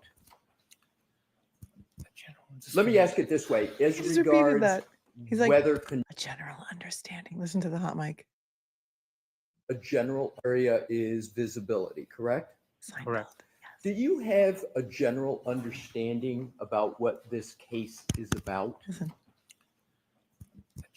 Let me ask it this way, as regards weather conditions, are you familiar with an address of 34 Fairview Road in Canton, New York? Yes. And have you ever been to 34 Fairview, Canton, New York? Not New York. This is I'm we're in sorry, Massachusetts. I'm sorry, Massachusetts, sir. Alessi's from New York. I didn't even catch been that. in many parts of Canton. I don't believe I've ever been to 34 He Fairview. never went Are there. you generally familiar with that area? Yes. And you've mentioned the Norwood Airport on your direct testimony, correct? Yes. And is the general area of Fairview, is that in close proximity to the Norwood Airport? I mentioned it's a mile away. Right, so it's fairly close, right? A mile. Right, so you would expect that the readings you talked about on your direct examination would have a direct bearing and relevance to the 34 Fairview Road in Canton, is that correct? Yes. Relevance. Yes. Yes. So what I would like to do is to draw your attention to the exhibit that was just marked, if Your Honor. We have that. May I approach, please? Precisely, he says, sea being extremely Mr. cold, Gillman, this is exhibit 60. which is why Officer John O'Keefe could not have been laying there for 6 hours without being literally frozen. He had no frostbite, none, zero. Before, if I could hand that to you, please. Thank you. And you can keep that in front of you. If you could publish, excuse me, Your Honor, may I publish? Yes. Thank you.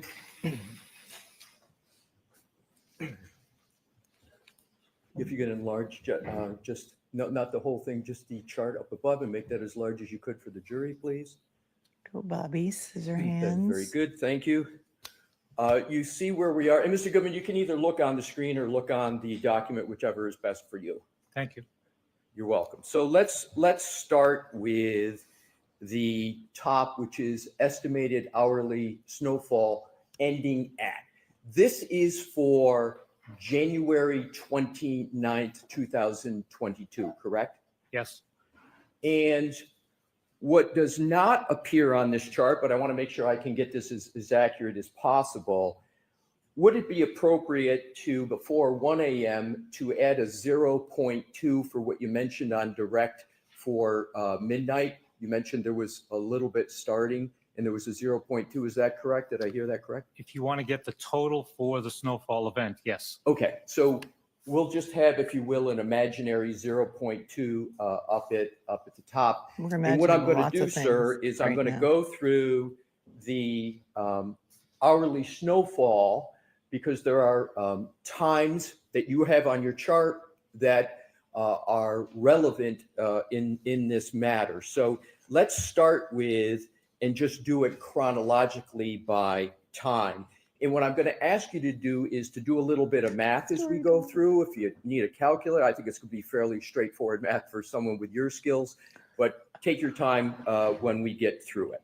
So we start at midnight, and you mentioned the concept of visibility on your direct examination, correct? Yes. And I believe you said on your direct examination that at midnight there was, quote, very little snow precipitation. Is that correct?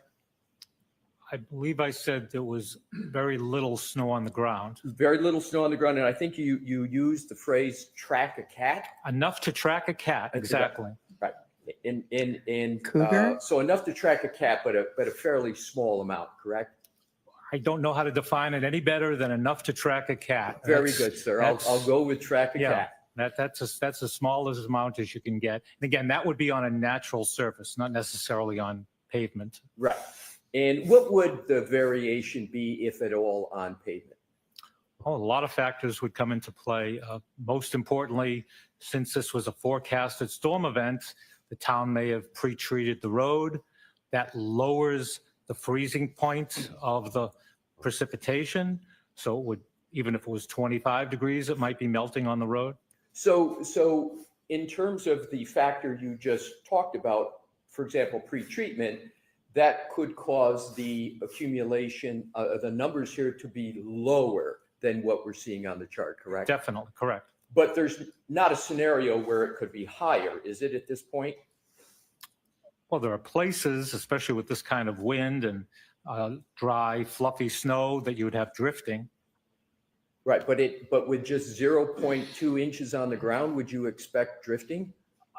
No, Okay. Absolutely not. Right, Not unless I was a very small animal. I was going to say, tracking a cat wouldn't Yeah. seem to work very well if you've only No. got a drifting with 0.2. I thought you were asking about the larger numbers. No, sir.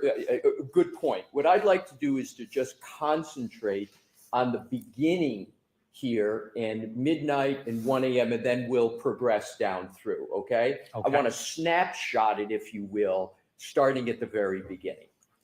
So we then move to 1 a.m., which is 0.3 inches. Correct? Correct.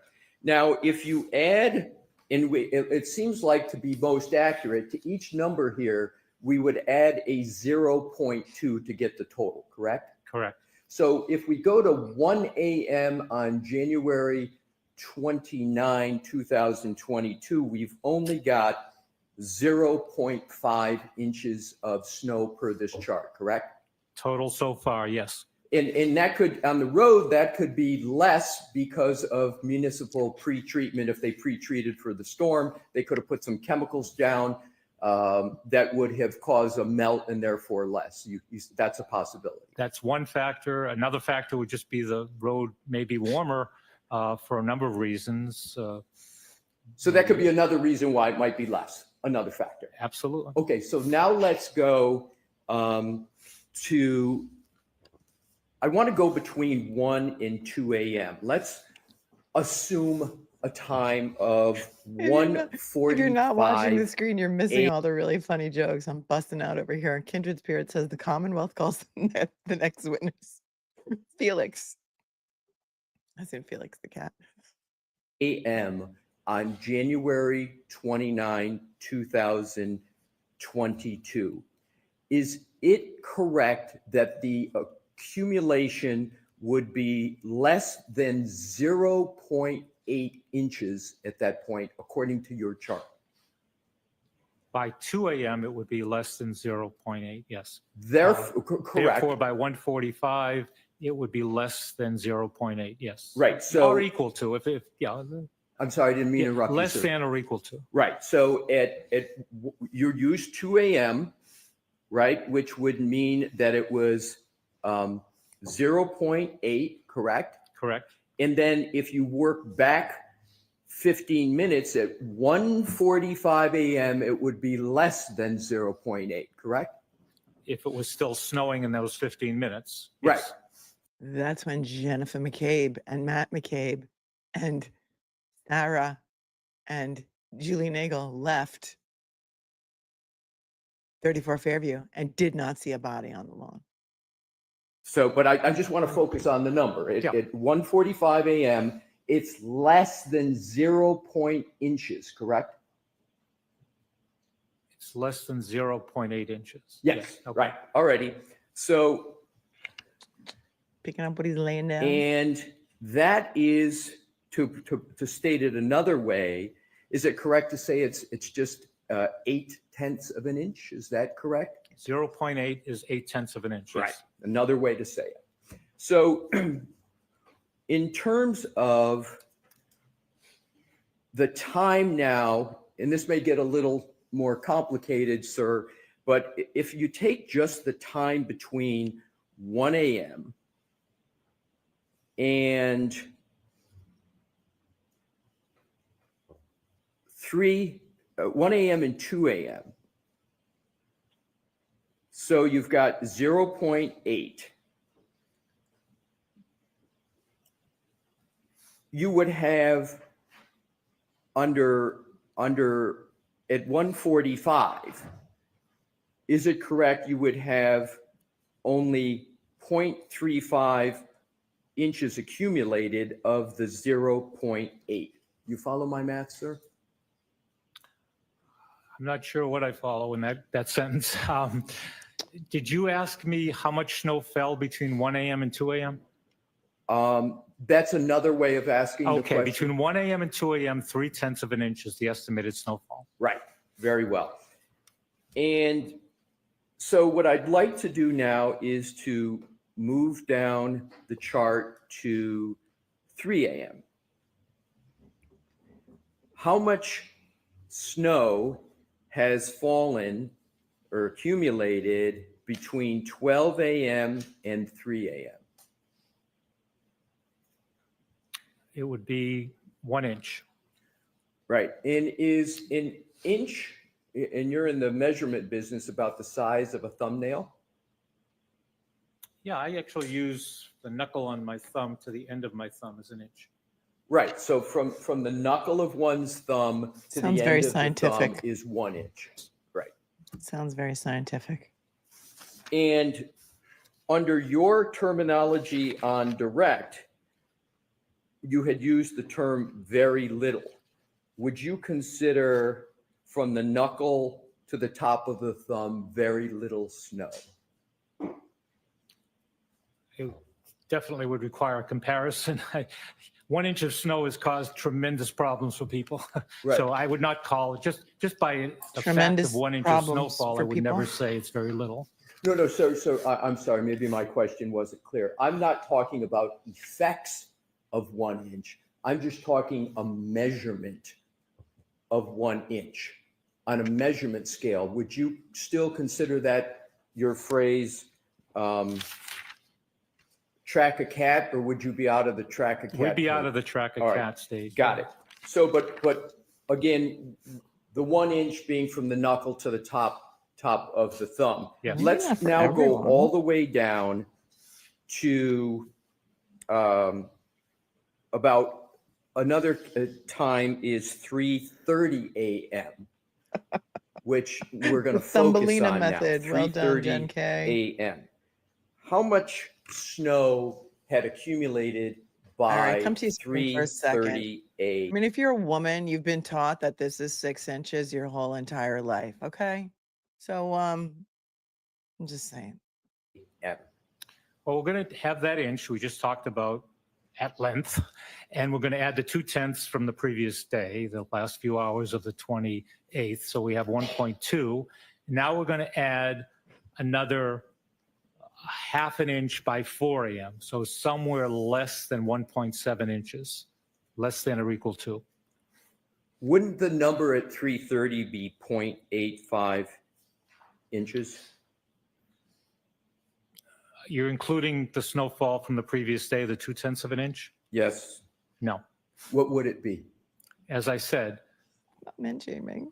there's 1.2 inches up to 3 a.m. It's just girl math.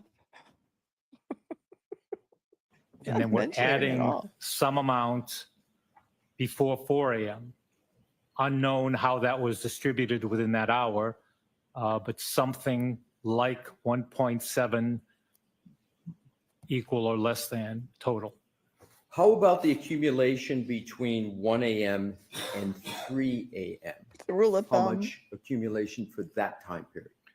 Between 1 a.m. and 3 a.m. So we have 3/10 of an inch up to 2 and another 4/10 of an inch, to a total of 0.7.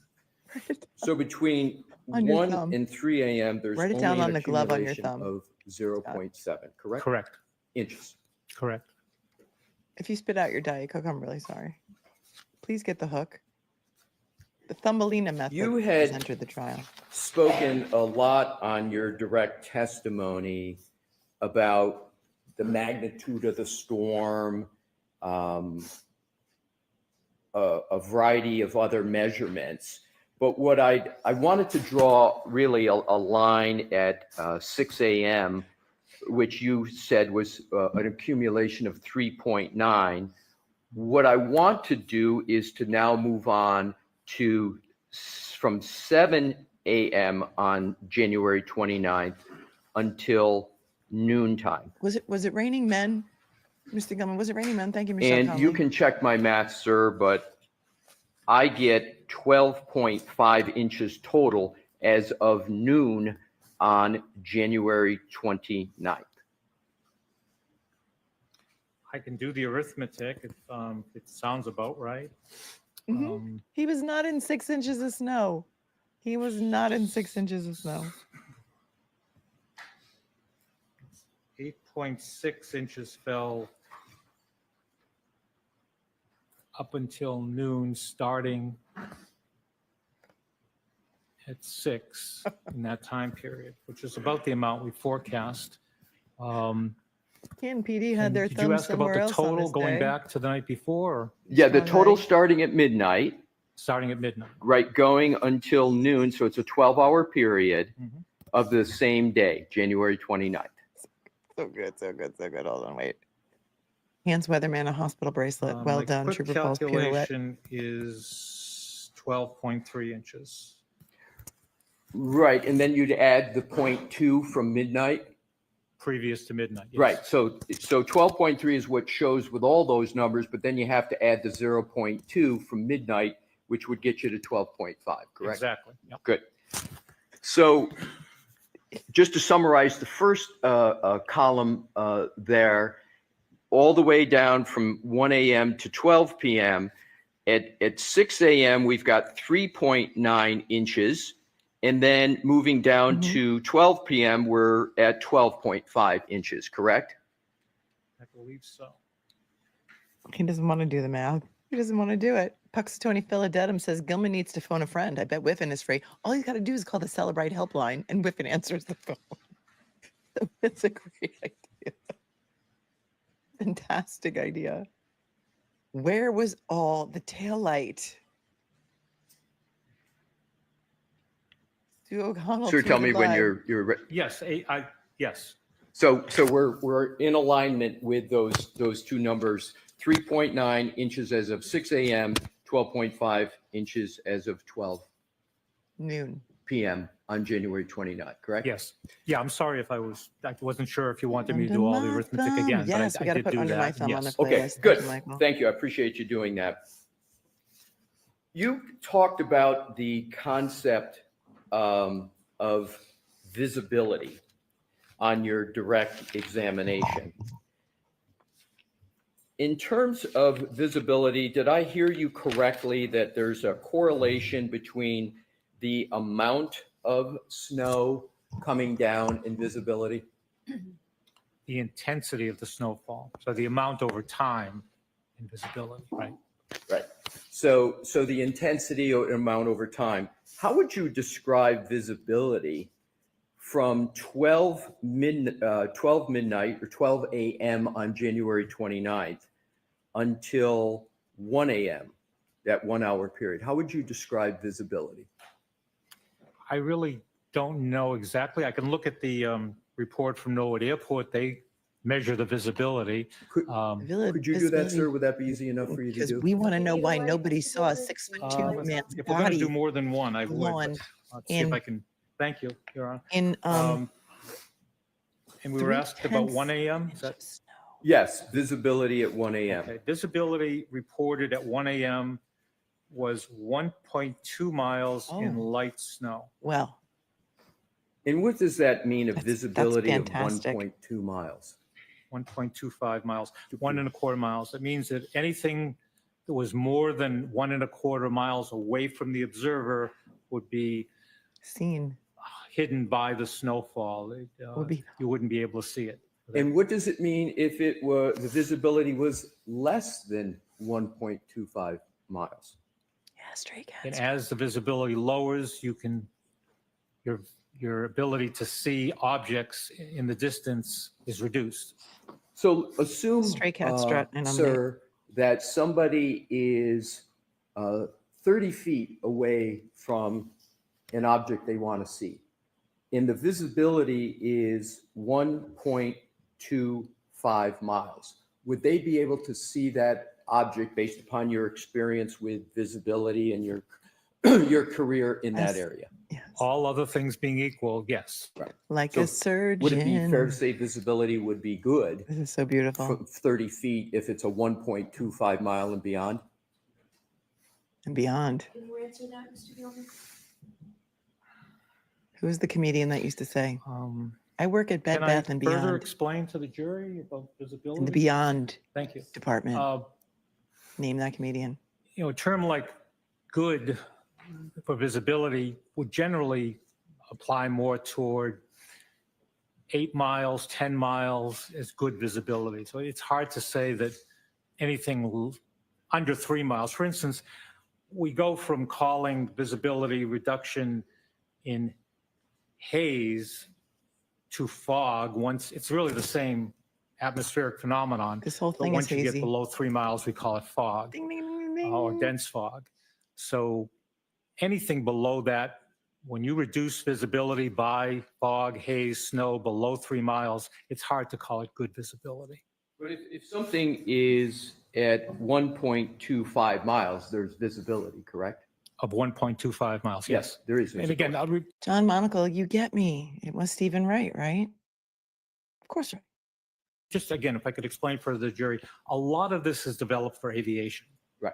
And Oh. if you're a pilot or you think about what a pilot needs to go through, that's where these terms come from. I Infinity and understand, sir, but beyond. you are in the weather forecasting business, correct? I sure am, yes. And you, and weathercasters, we all here on TV talk about visibility on their forecast, correct? Correct. And they're not talking just to pilots, right? They're talking to people who are going to drive, people who are going to walk. Is that correct? And it is a challenge to communicate that, yes. But sir, my question is, when someone, a weathercaster, a weather person is talking about visibility, the main target audience are for people who are going to be driving or walking, correct? There's not pilots that they're giving. Well, that I don't information. know, but I would never expect, and I do broadcast meteorology, a broadcast meteorologist to say visibility was good if it was less than 1.5 miles. Yeah, sir, I appreciate that, but my question's not, I've left whether it's good or not.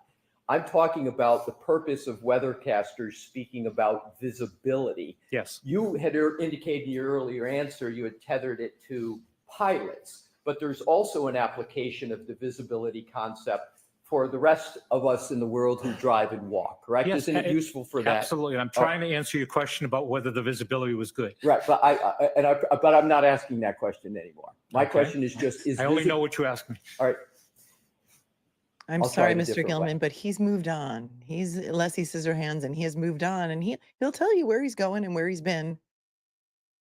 He doesn't mean to confuse you, genuinely. He does not mean to confuse you. Visibility is a concept that is used by weathercasters to assist people who are going to be walking or driving. Is that correct, sir? Yes. Thank you. So now let's go on to the concept of temperature. Concepts? He's concepts? I wasn't even You talking about mentioned concepts. the concept of wind chill on your My direct entire career is examination. based on You recall that, speculation. sir? I was asked about it, yes. Yes. No concepts. Does wind chill have a relationship to temperature? And if so, what is it? It does have a relationship to temperature.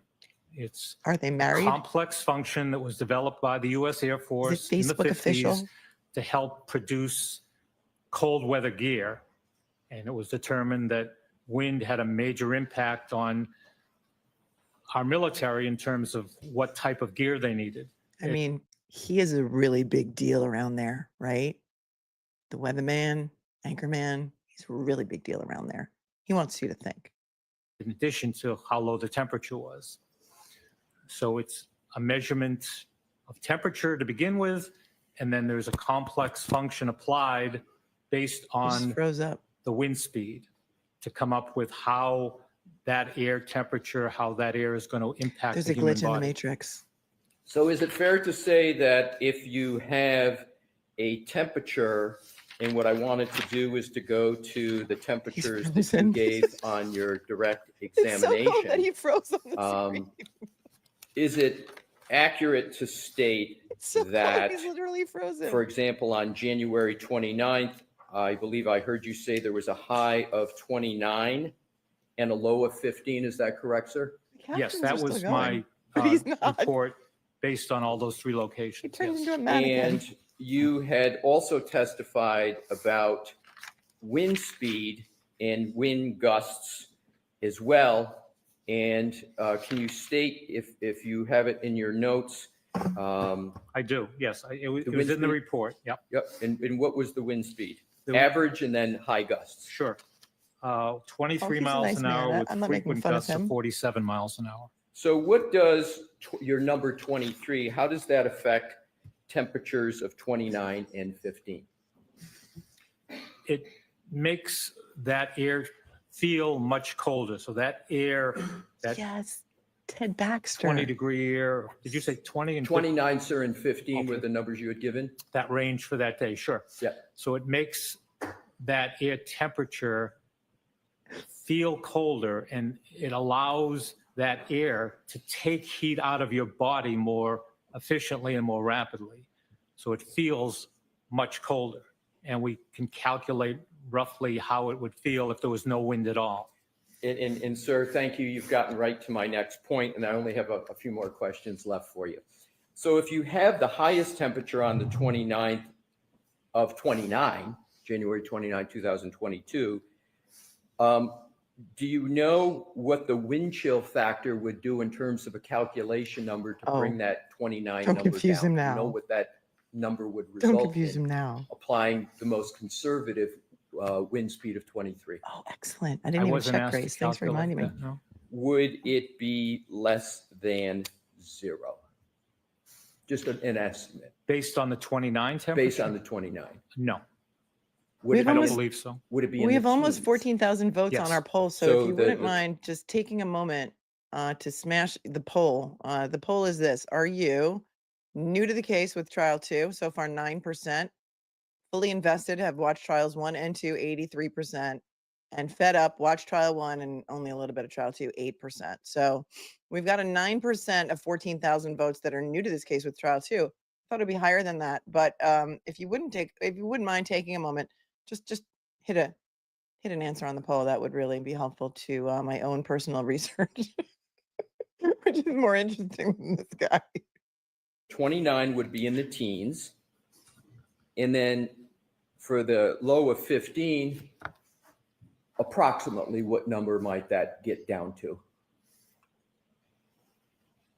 Again, depending on the wind, if you looked at It's blowing 5 in the miles wind. an hour, it wasn't that wind all day, and that 15-degree might not have been corresponding to any wind at all. Just using your average that you used on direct Complicated. of 23. The relationship is complicated. The average wind, again, made it feel much colder, bitterly cold, extremely cold when you were out in the highest wind at the lowest temperature. So it may have felt like 0 to even 10 below 0 But at the lowest temperature and the highest wind gusts. So if I got that correct, so 15 was the lowest temperature you gave on direct on January 29th, and you state that it would be with the wind chill using about an average of 23 would be 0 or maybe minus 10. Is that the number correct? Again, I'm just guessing. I didn't do the calculation. I wasn't asked to do the Fair enough. calculation.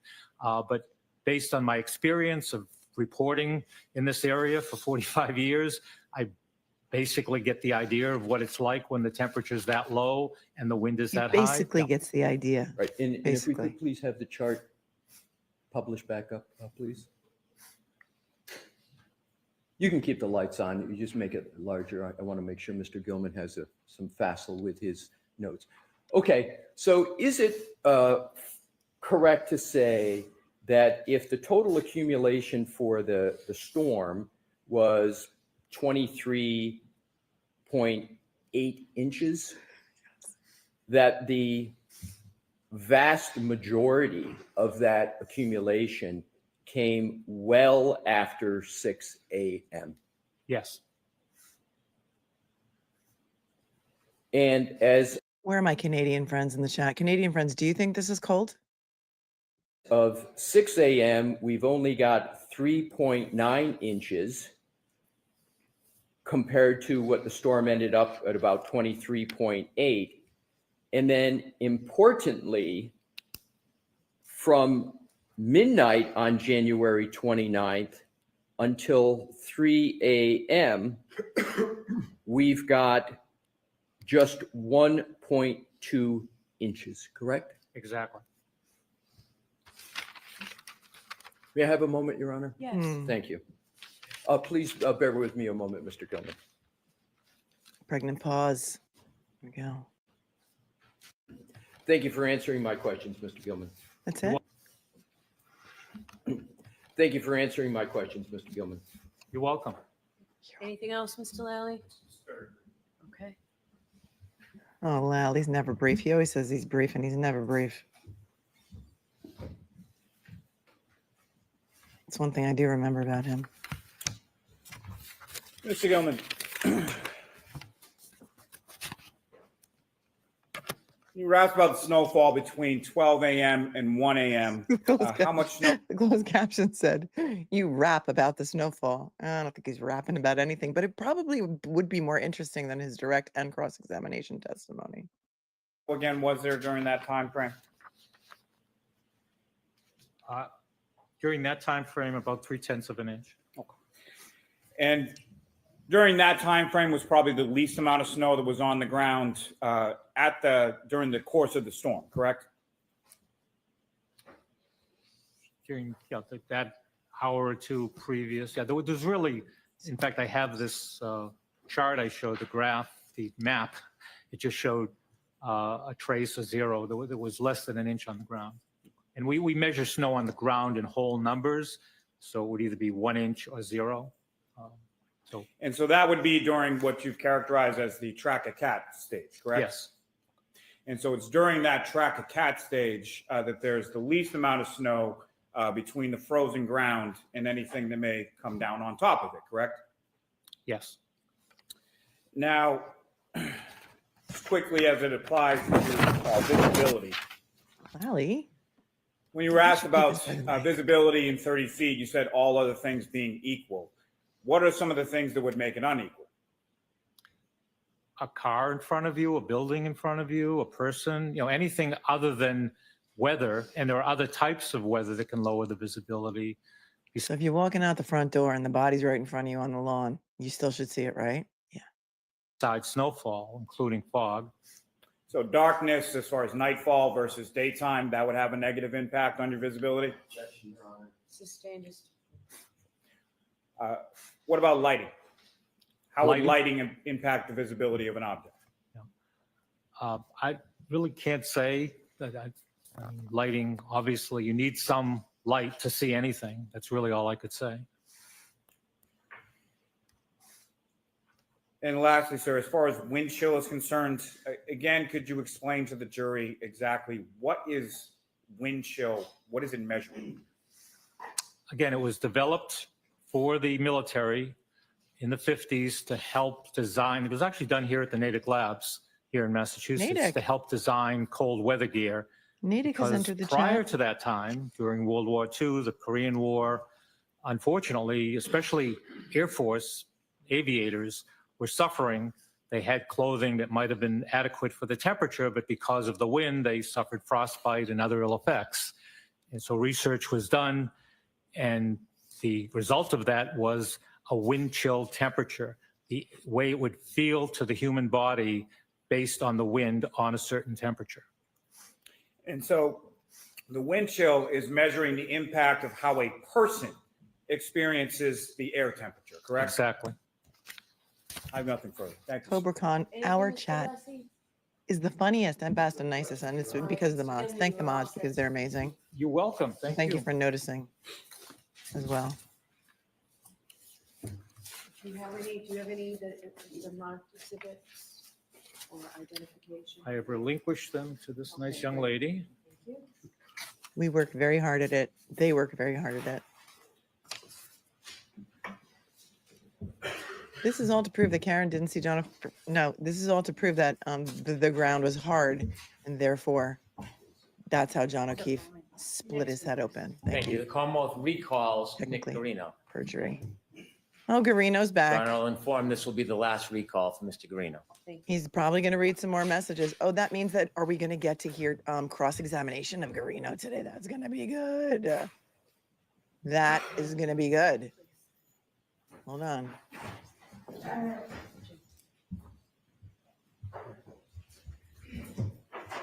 All right, well, this is interesting timing. Hold on.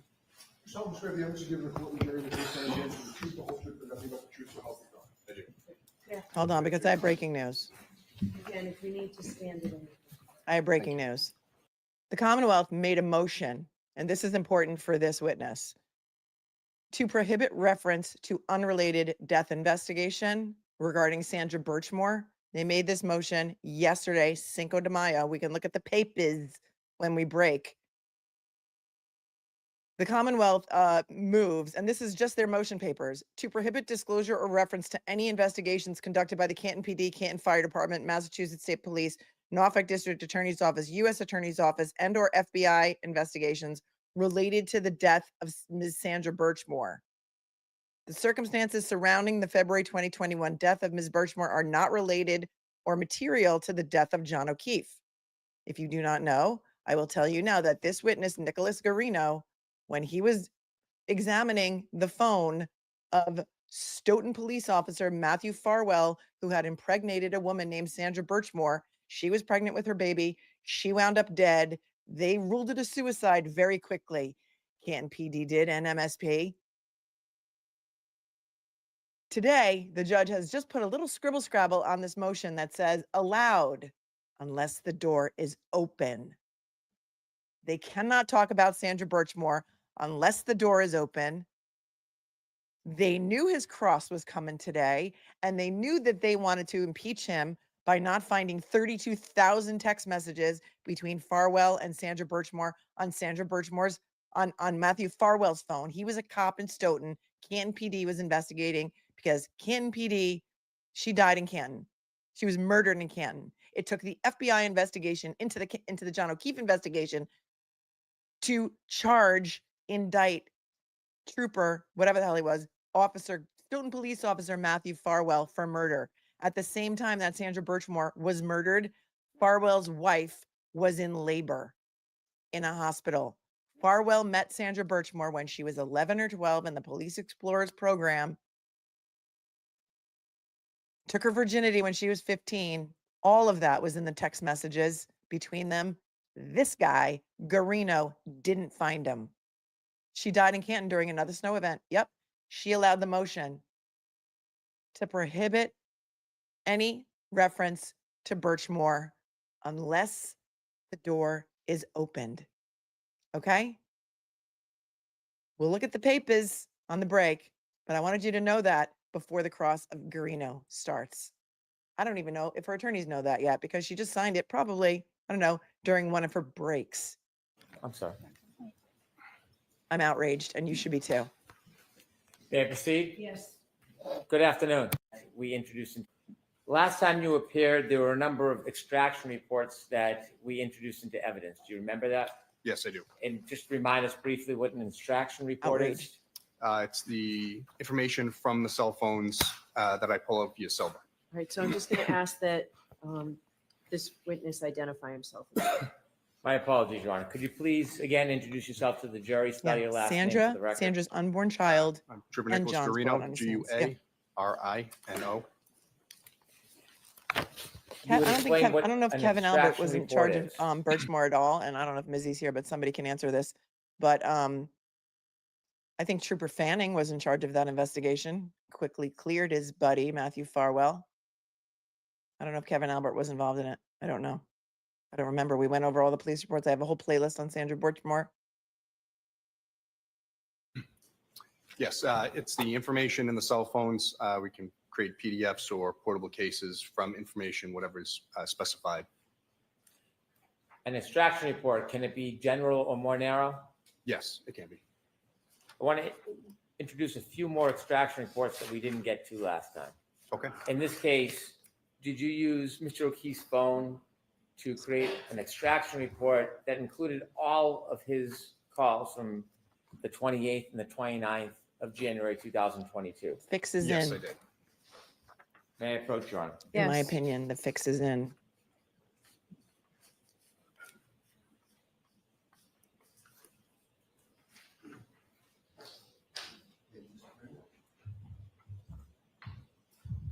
And your document, do you recognize that document? He did not extract Jen I did. McCabe's What is phone. it? I believe that was It's, Connor John Keefe. Keefe's call logs from everyone from the 29th to, He didn't extract it, but he may have analyzed it. Look at how Brennan stands right on top of the witness, right close to the witness, gets in their personal space. He's a close talker. And now I hate him even more. I didn't think it was possible. the 28th. I move this into evidence. No objection, Your Honor. Thank you. Yep. Rebecca, he knew all along that he was filing that. We have a little room to That is scooch. Yes, I did. a text message report. Oh, sorry. Did you create an extraction report that included a text message between the defendant and Jennifer McCabe? Yes, I did. May I approach, Your Honor? Yes. We will survive, Sandy D. Another Grateful Dead reference, and I love it. Thank you. Cat scratch fever. I call him Trooperino because his name's Trooper Guarino. And in your document, do you recognize that? Yes, I do. Can you tell us what that is? Yes, it's the text chain from the defendant to Jen McCabe. I move this to evidence, please. No objection, Your Honor. Thank you. Alessi's going to be caught crossing Guarino. Oh, wait for the bloodbath. Alessi will be crossing Guarino. Only the witness, only the attorney who's questioning the witness is allowed to object. So we know now that it's Alessi. And we're here for the skewering. Welcome to the barbecue, my friends.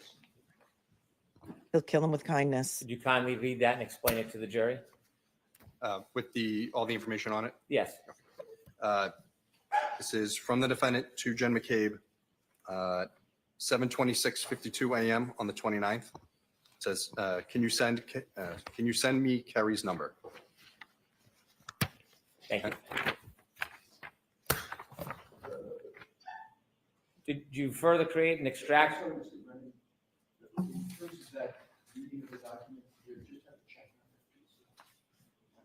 I'm sorry. I want to hear what the date and time of that text was. There was a message covering the captions. Thank you. Did you further create and extract?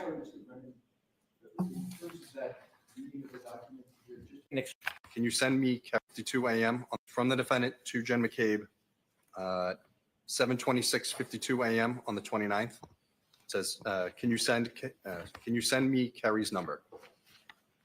So 7:26:52. Did you further create and extract?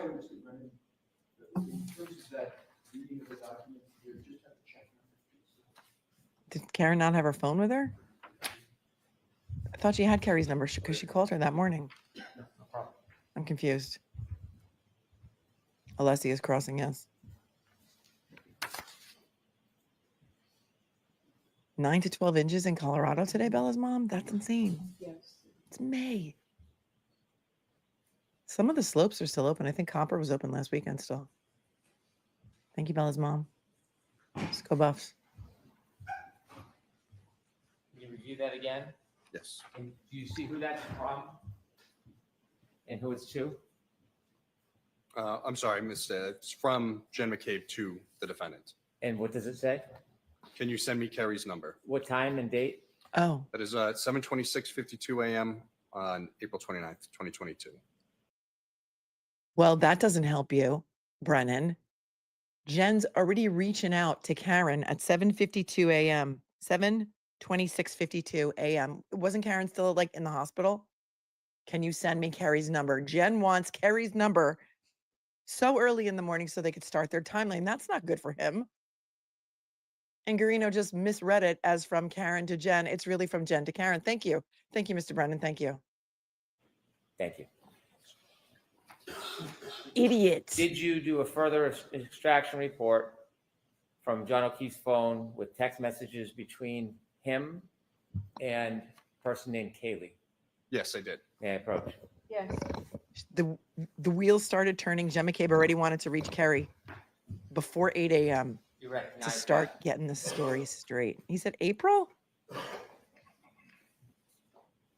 Yes. What is it? I thought he said It's January the, 29th. Text chain between John He O'Keefe said April, and but Kaylee. hold on. But the first time when he said it was from Karen to Jen, he said January 29th. And the second time he said April, that the record needs to be corrected then. Hold on.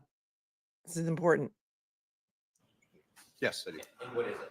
It's John O'Keefe's call logs from everyone from the 29th to the 28th. Right. I move this into evidence. No objection, Your Honor. Thank you. Was it before that? 65?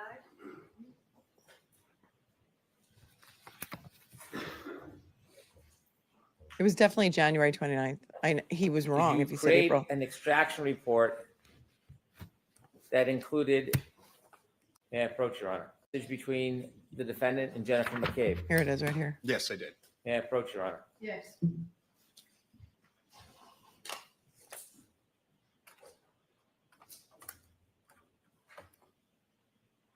Kerry and Jen were speaking all day on the 29th. So And your document, do you recognize it's that? not April. Yes, I do. Can you tell us what that is? Yes, it's the text chain from the defendant to Jen McCabe. I move this into evidence, please. No objection, Your Honor. Thank you. 66?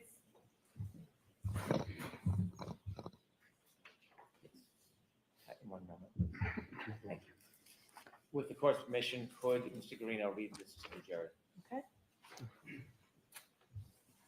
They're in evidence, which means the jury is going to get to bring them back to deliberate with.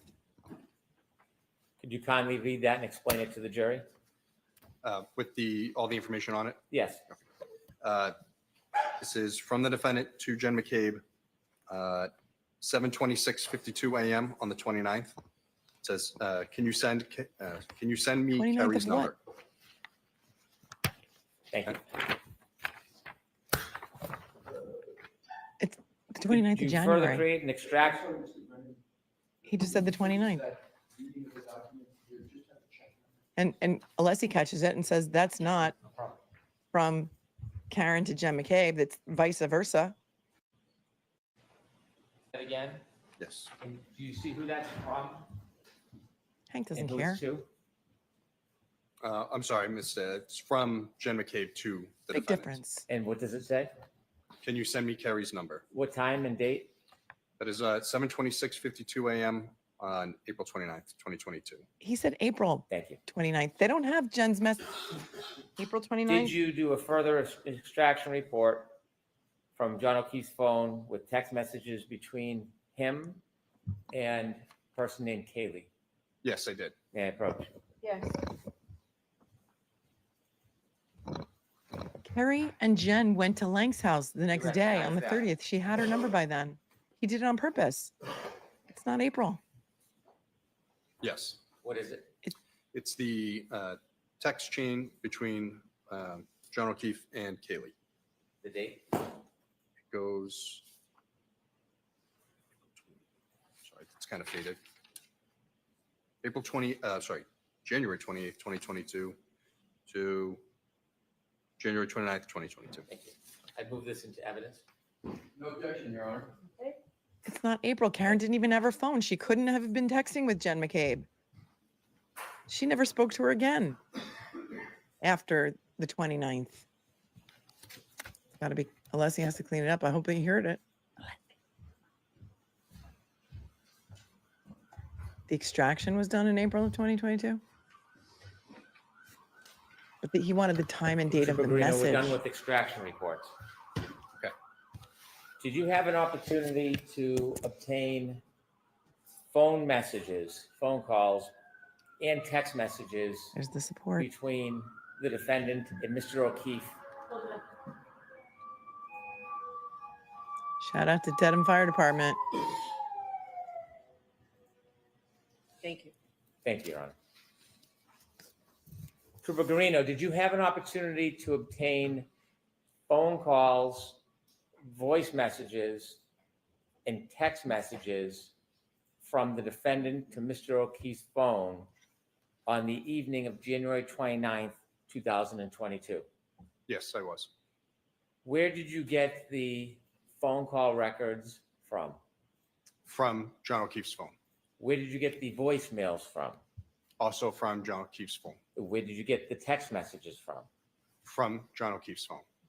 Did you have an opportunity to take those phone calls, the voice messages, and the text messages and put them in a chronological order? Yes, I did. Did you include all of the phone calls, all the text messages, and all of the voicemails? Between John O'Keefe and the defendant, yes. Did you create a PowerPoint to put them in a chronological order? He made a Yes. PowerPoint. He May I knows how to approach, use Your Honor? PowerPoint. Yes. He doesn't know how Show to us find the list. 32,000 text messages on Matthew Farwell's phone, though. Last call on the poll. Last call. We're up to almost 15,000 votes. We need 2 more votes to make it 15, an even 15K. There we go. Well done. 82% of you are fully invested, have watched trial 1 and trial When 2. you remind us, sir, could you open it up? Tell us what this is. 9% are new Yes, with this trial is the 2. phone calls and text messages 8%. between the defendant and John O'Keefe, as well as the voicemails. Well, Is there a package in the front of that binder? yes, there is. And what is that package? It says defendant's voicemails and on 1/29/2022. The Yes, I USB love thumb playing drive these voicemails. Should have those files on. Your Honor, I move this binder as the next exhibit. It would include both the PowerPoint presentation. I know he's as going to well as relish the- playing those voicemails. No objection, Your Honor. Should, yes. Do you need the thumb drives? I don't. Okay. Mark this, please. Exhibit 68. Thank you. Thank you.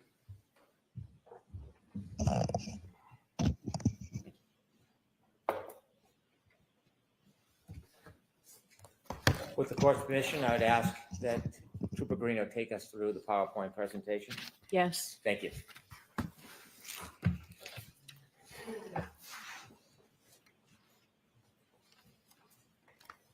Is it okay to begin? Okay. Please. So this is the phone calls on the 29th. So at 12:35 a.m., the defendant calls John. That phone call is not answered. 12:34:09 a.m., the defendant calls John. It's not answered. 12:34:38 a.m., the defendant calls John. It's not answered. 12:35:09 a.m., the defendant calls John. Not answered. 12:35:35, the defendant calls John. It's not answered. 12:36:09 a.m., the defendant calls John. It's not answered. Trooper Guarino, let me stop you there for a second. Mhm. Did you look into any internet connection between the defendant's phone and the router and the internet connection at Meadows Ave, John O'Keefe's home that night? Yes, at 12:36:39 a.m., the defendant's phone auto connects to the Wi-Fi HATSFAM 123. Are you familiar? She's home at One Meadows by 12:36. Commonwealth's new theory is she hit and killed him with her car at 12:31. Jen McCabe testified it's a 10-minute drive from One Meadows to 34 Fairview. Did she teleport herself? Chitty Chitty Bang Bang is here. That's going to be tomorrow's thumbnail. Chitty Chitty Bang Bang. She flew home. We know Guarino is not so smart, but he said she connected to the Wi-Fi at 12:36. Play it again. The router and the internet between the defendant's Calls John. It's not answered. Trooper Guarino, let me stop you there for a second. Mhm. Did you look into any internet connection between the defendant's phone and the router and the internet connection at Meadows Ave, John O'Keefe's home that night? Yes, at 12:36:39 a.m., the defendant's phone auto connects to the Wi-Fi HATSFAM 123. Are you familiar with the router at Mr. O'Keefe's home? I have not done a look at it in person, but that's the known network that's listed under it. There's two, HATSFAM 123 and O'Keefe 74. Did Two you names learn listed. the range that a connection must be in order to connect to his router? Yes, so depending on the router, it's either a 2.4 gigahertz or 5 gigahertz radio band or signal band, I should say.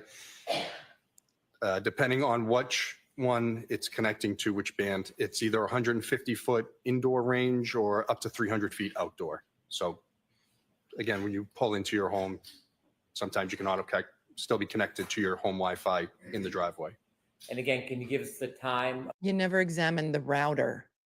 So this is a guess? of the connection between the defendant's phone and Mr. O'Keefe's router at Meadows Ave that night? Yes, 12:36:39 a.m. Please continue. At 12:36:40 a.m., the defendant calls John. It's not answered. At 12:37:08 a.m., the defendant calls John, and voicemail number 1 is left with voice. Ms. Gillman, would you kindly play Oh, the listen to voicemail the for voicemail, folks. 12:37:08?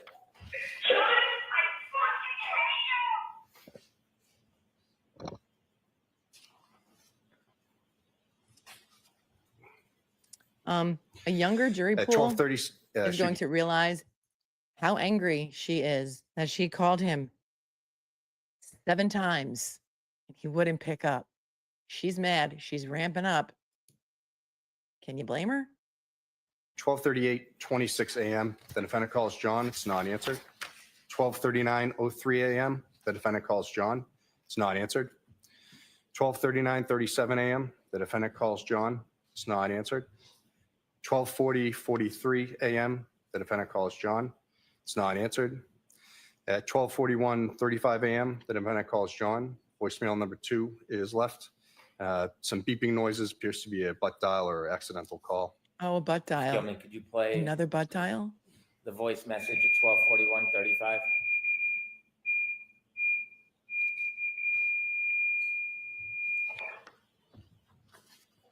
Beeping. What would that beeping noise be?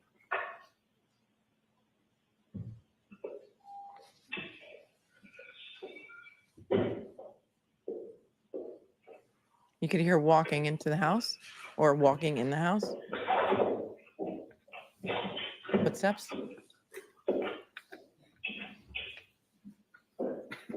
Security system.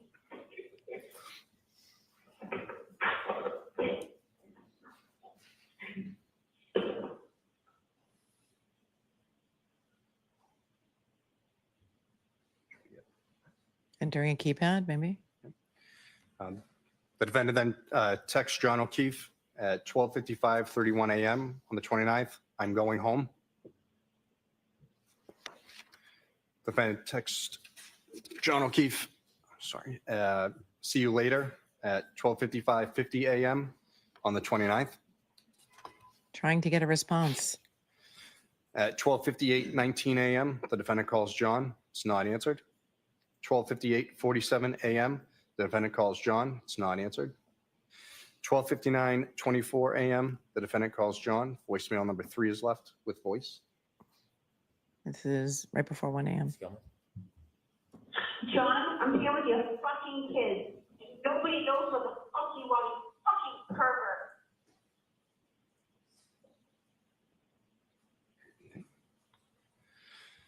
At 1 a.m. 26 seconds, the defendant calls John. It's not answered. At 1 a.m. 49 seconds, the defendant calls John. Voicemail number 4 is left. It's 1 second called. No. Let's just recap. Voicemail number 3. John, I'm here with your effing kids. Nobody knows where you are, you effing pervert. She said she thought he was cheating on her. She's also been described as something like a glorified babysitter. She also has told him in the past she thought he was using her. And now he's totally ignoring her when he was supposed to go into the house to see if it was cool for her to come in too, because they really didn't know these people. Yeah, guilty. We heard her shoes in the house. Yeah, she didn't take off her shoes. Could have been in the garage though. I mean, has anybody left worse voicemails than that when they've been ignored and thought they were being used? Leave that up to you. Sound. Ms. Gillman? That was it.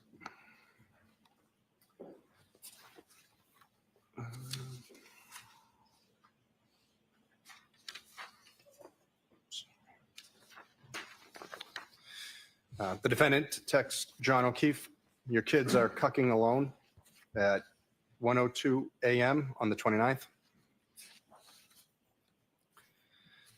Defendant texts John O'Keefe, "I'm back in Mansfield. The kids are home alone," 1:04:14 a.m. on the 29th.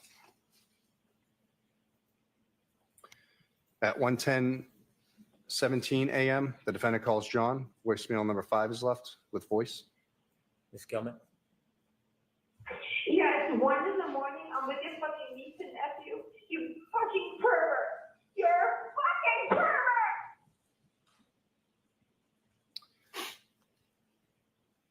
I mean, At 1:10:44 a.m., the defendant calls John. It's not answered. At 1:12:18 a.m., the defendant calls John. It's not answered. 1:12:46 a.m., the defendant calls John. It's not answered. 1:13:13 a.m., the defendant calls John. Not answered.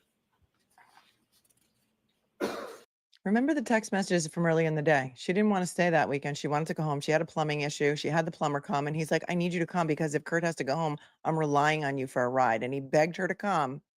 And now she's being ignored and blown off and she's ramping up.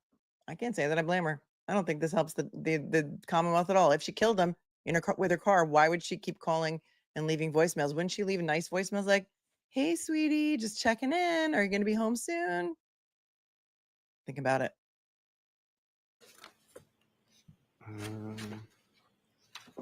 Sorry.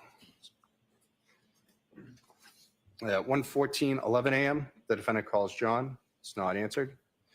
1:14:44 a.m., the defendant calls John. Not answered. 1:16:10 a.m., the defendant calls John. Not answered. 1:16:38 a.m., the defendant calls John. Not answered. At 1:17:37 a.m., the defendant calls John. So when voicemail 6 is left with voice.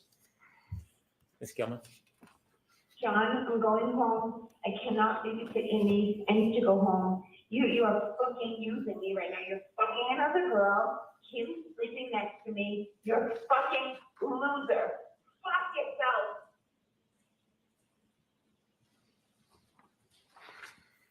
At 1:18:38 a.m., the defendant calls John. Not answered. At 4:38:14 a.m., the defendant calls John. Not answered. 4:38:49 a.m., the defendant calls John, not answered. 4:39:39 a.m., the defendant calls John, not answered. 4:40:05 a.m., the defendant calls John, not answered. 4:42:05 a.m., the defendant calls John, not answered. 4:42:54 a.m., the defendant calls John, not answered. 4:45:10 a.m., the defendant calls John, not answered. 5:04:27 a.m., the defendant calls John, not answered. 5:21:28 a.m., the defendant calls John, not answered. 5:21:58 a.m., the defendant calls John, not answered. 5:23:26 a.m., the defendant calls John. Voicemail number 7 is left with voice. Ms. Gillman?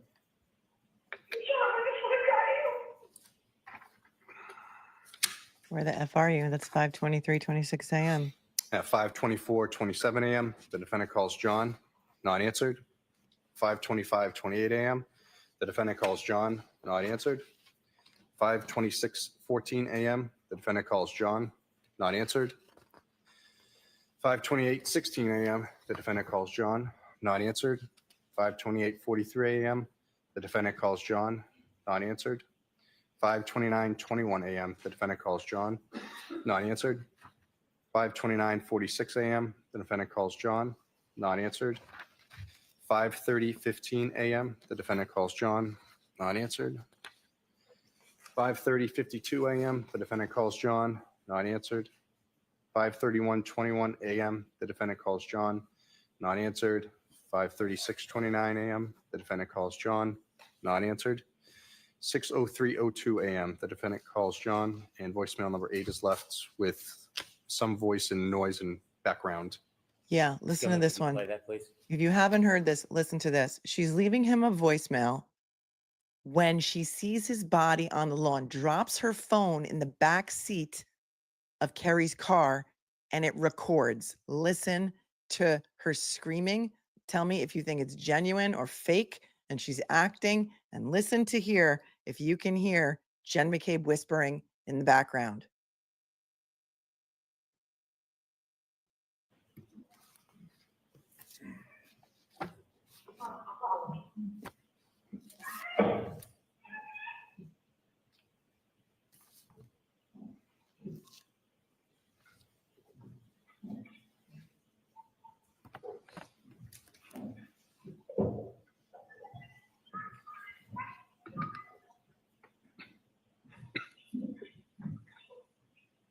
Yes, I need some of these.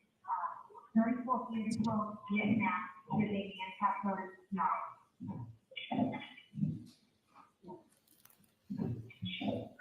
Yeah.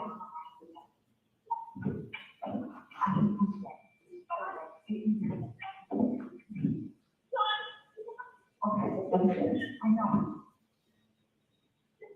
Where's the blanket? I don't see blanket, Kerry. Yes, I need some.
I'm able to answer it. I know,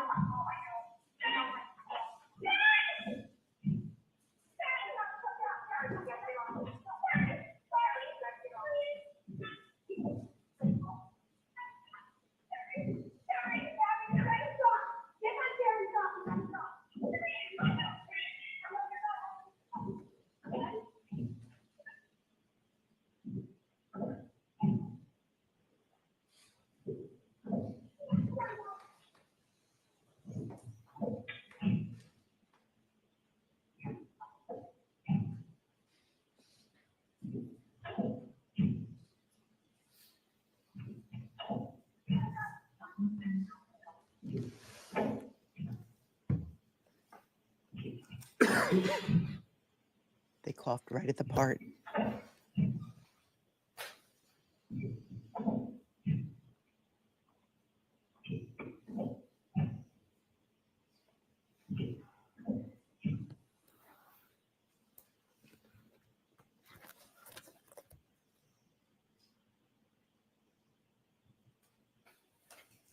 We have the lights on, please. Adjust your volume in case you heard it, had it turned up. Did somebody cough at exactly the part where Jen McCabe says to Nicole, Coco, who she called on the phone, that she claims she never answered the phone? Something like, it sounded like Jim to me. What does she say to Coco on the phone because somebody coughed over it? Wow. I hope they play that again. No, anybody hear her say, did I hit him? Could I have hit him? I hit him, I hit him, I hit him. I want to go back to that cough. Because they're on break. We have a minute. It's not. Yeah, this is it. This is voicemail number 8. We're going to play it again in its entirety. No, he just turned it off. Hold on.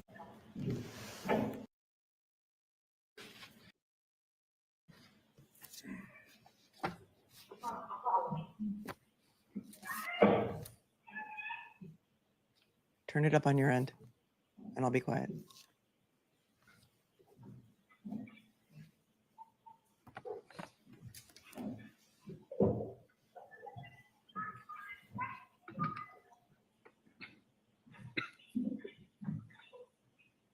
Yes, I need someone to take 34 beautiful Vietnam with a handcap no.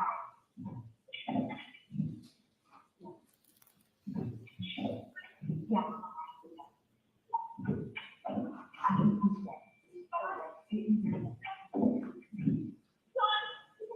Okay, I know. Where's the blankets? I don't see blankets, Kerry. Yes, I need some.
Adjust your volume. We have the lights on, please. It's been analyzed before. Some people said they heard don't come out I of the have no house. further questions. Right. But Mr. was Alessi, it, does this seem like a did good someone time cough to over take it, the or lunch could and you hear it recess? in that recording? Okay. All right, so folks, we will take a 45-minute lunch recess. Did somebody cough over it? I thought it sounded like Jim's cough to me. I know Jim's cough by now. And it sounded like Jim to me. You say it's GUARINO? I'm not sure. Could you hear it, or was the cough covering it? Rewind it. Was the cough intentional? You decide.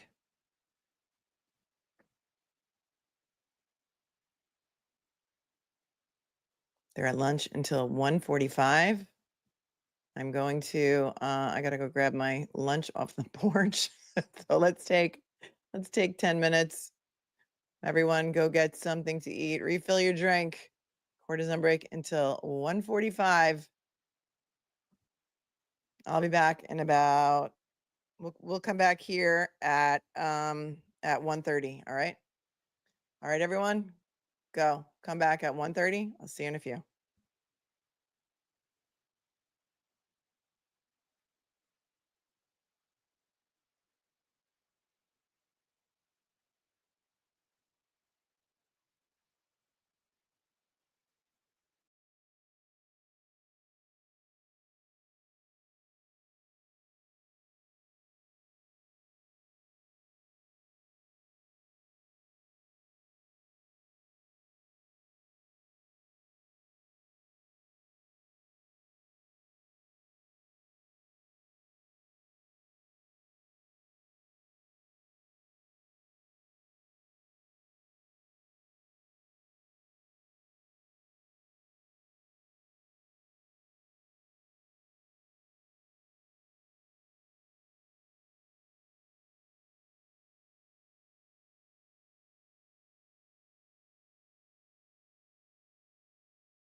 Okay, I'm back.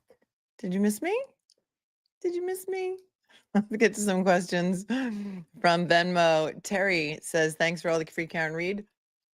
Thank you for all the free Karen Read movement and help supporting her innocence. Thank you, Terry, so very much. Tracy says, I want to know where these whiteout conditions come from. The National Weather Service says there were 3 to 4 inches on the ground.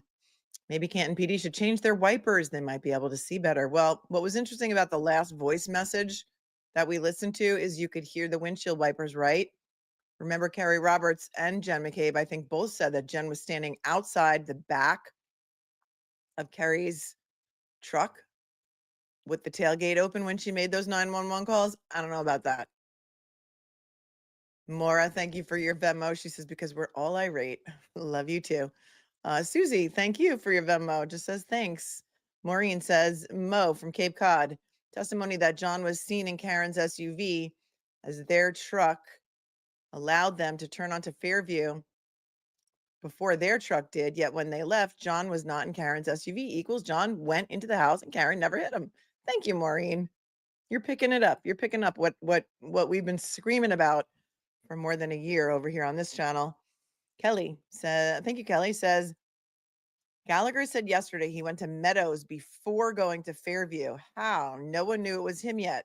Well, they did actually, because when Kerry Roberts called Canton PD in the morning, she spoke to Sergeant Good, and she did go into the fact that it was John O'Keefe and that he lives on Meadows, and she did tell that to Good, and Good is the one who told that to Gallagher. And I don't know if he said that he went to Meadows before he went to Fairview, or if he said he thought the scene was at Meadows and he was confused. And then last year he said he was told it was 32 Fairview. Did he say that today? Because now I'm conflating because I listened to some of his earlier testimony this morning.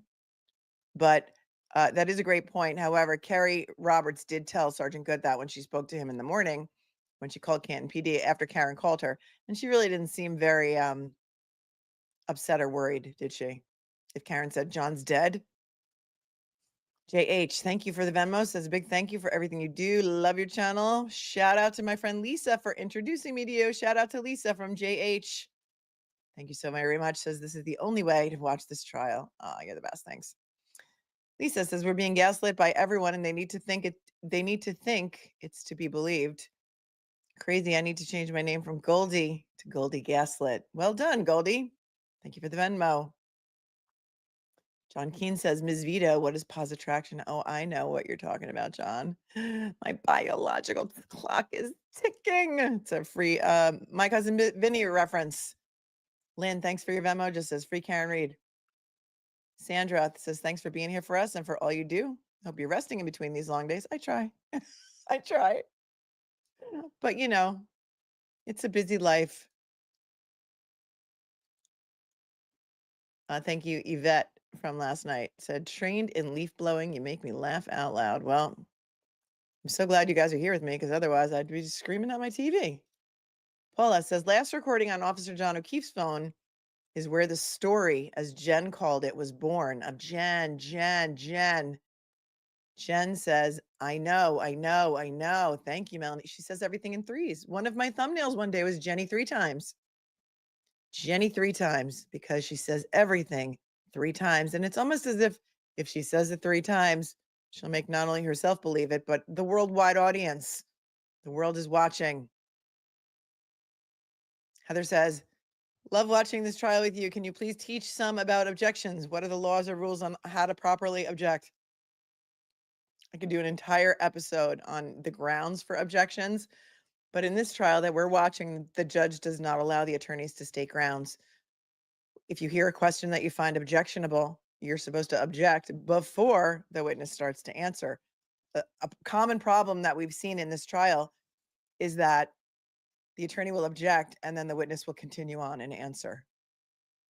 And then sometimes the judge will say, I'll let him have it, or you can have it, or can you answer that? And it's completely improper. She should just say sustained or overruled. And sustained means no, the witness can't answer the question. And overruled means yes, the witness can answer the question. Because here in Massachusetts, we're in the land of the lost. Oh, where's Chaka? We need Chaka. We need Chaka. where I practice in New York, if you don't state the grounds for your objection, like hearsay, facts not in evidence, argumentative, etc., the judge will look at you until you do state your grounds because you're supposed to know the grounds, but we're in the land of the lost. We're in the land of the lost.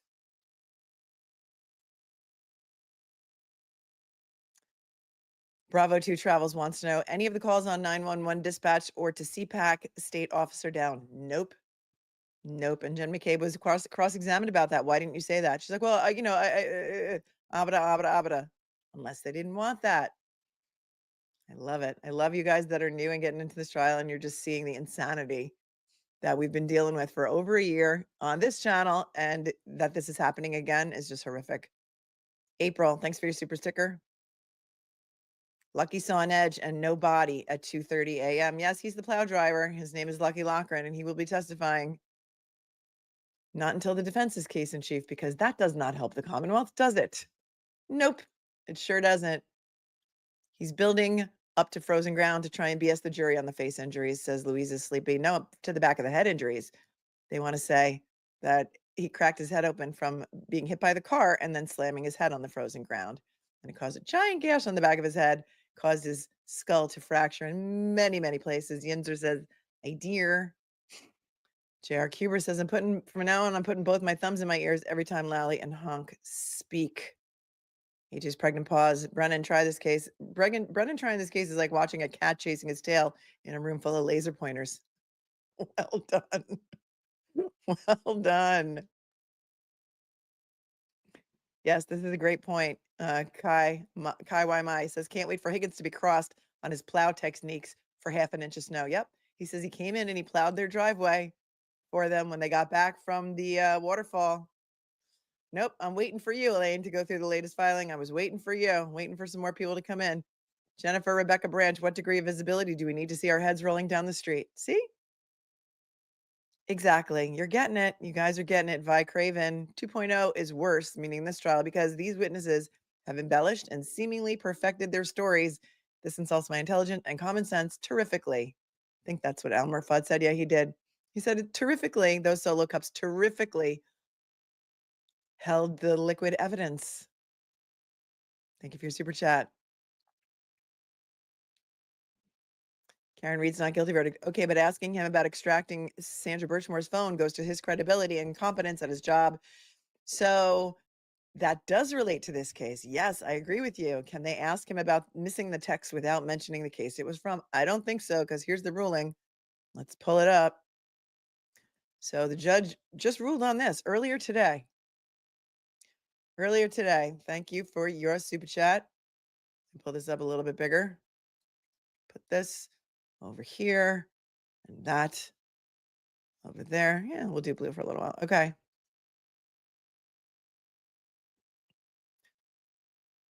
This is a motion filed yesterday. Commonwealth's motion to prohibit reference to unrelated death investigation. The Commonwealth moves to prohibit disclosure or reference to any investigations conducted by the Canton Police Department, Canton Fire Department, Massachusetts State Police, Norfolk District Attorney's Office, U.S. Attorney's Office, and/or FBI related to the death of Ms. Sandra Birchmore. The circumstances surrounding the February 2021 death of Ms. Birchmore are not related or material to the death of John O'Keefe. Sandra Birchmore's murder was almost 1 year exactly before John O'Keefe's murder. Evidence is relevant, that he says, in this motion, which is not even a motion because he doesn't know how to write a motion.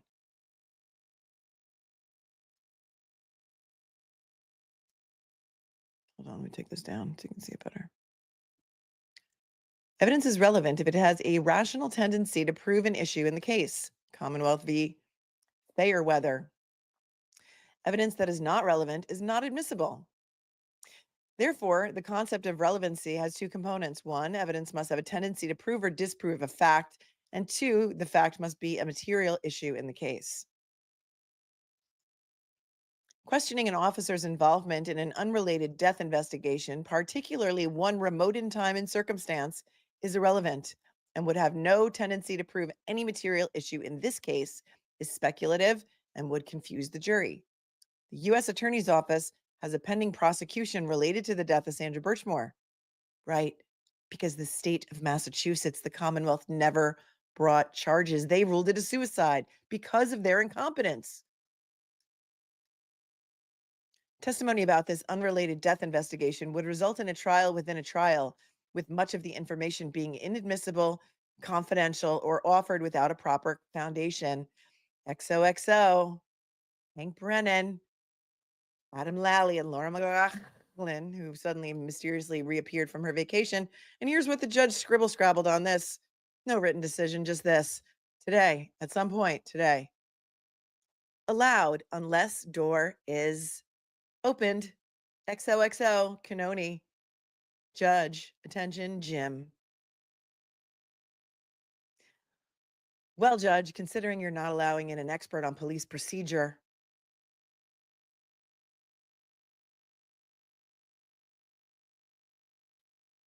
this is insane. First of all, he's done it the day that he knew, the day before he knew GUARINO would be done.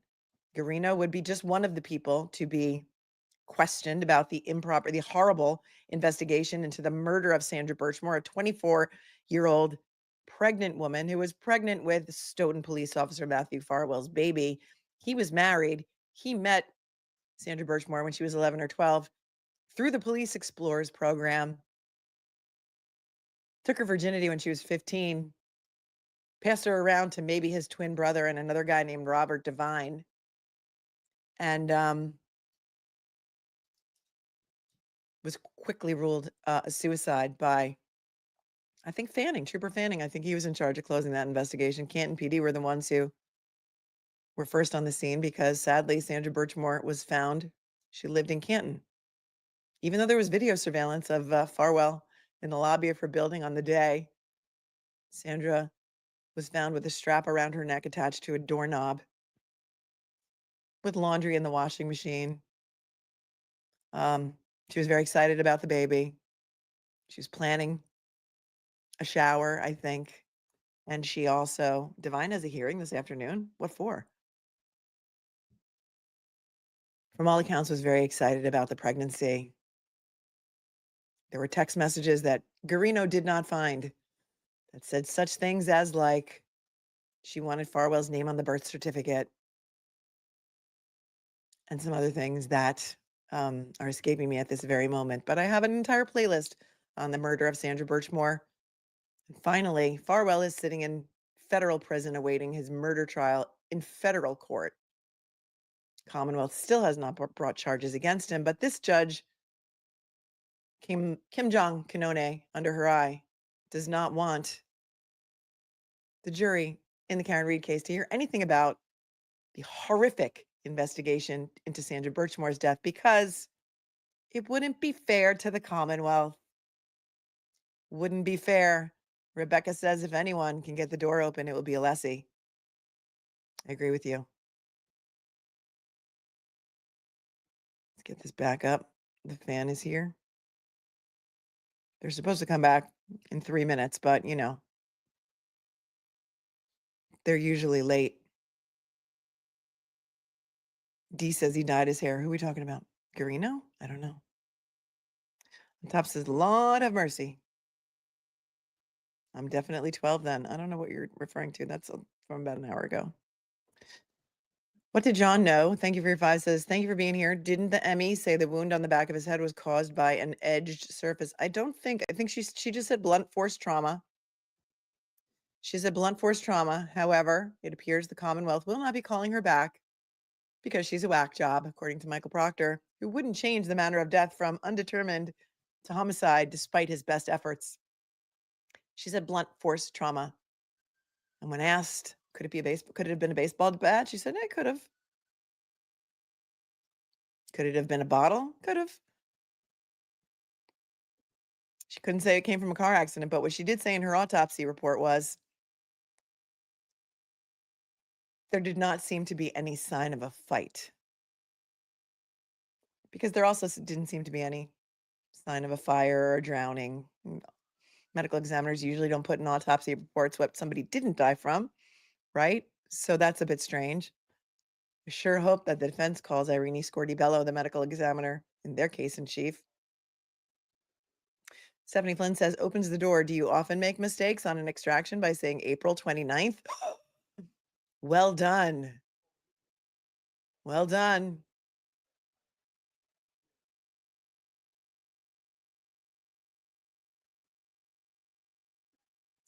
Bev's Hoff Day said, didn't our boy Higgy say he cleared the snow with his plow when he arrived at 34 Fairview? Yep. Scraping the pavement much? Yep. He did. He sure did. Thank you, Yinzer. I think I went over that.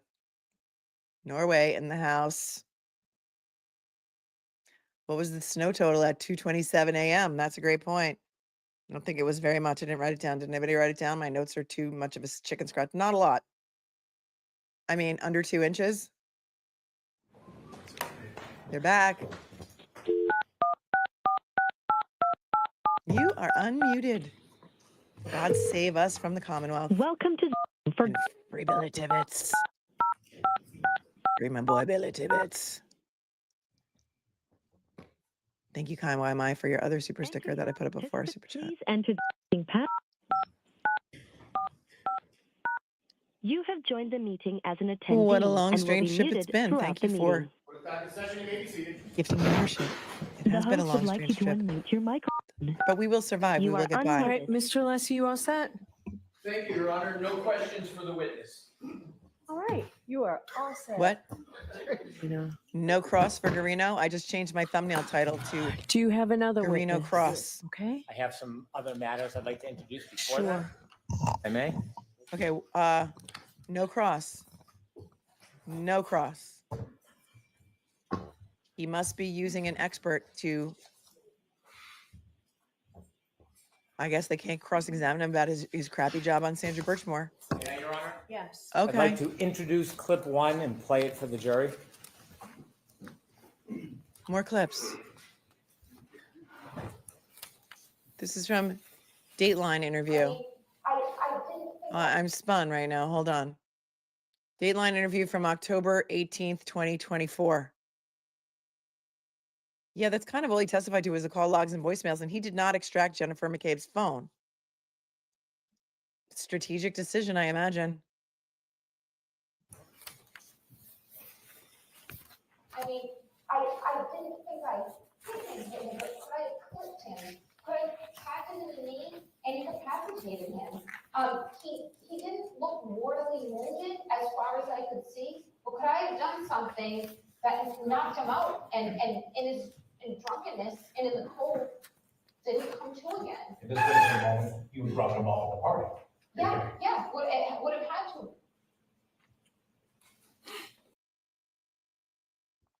Okay, this is out of context because this is what she says.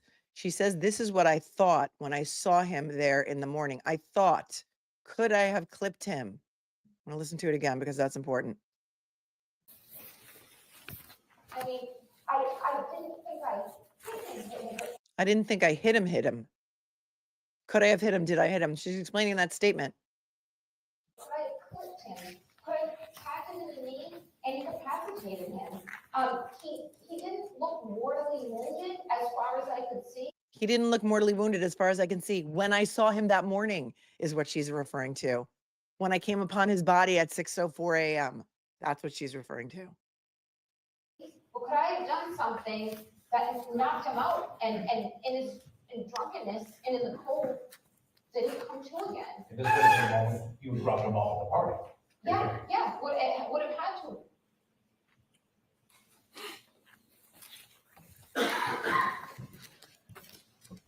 Your Honor, I have keeper of record certificates I'd like to mark for identification.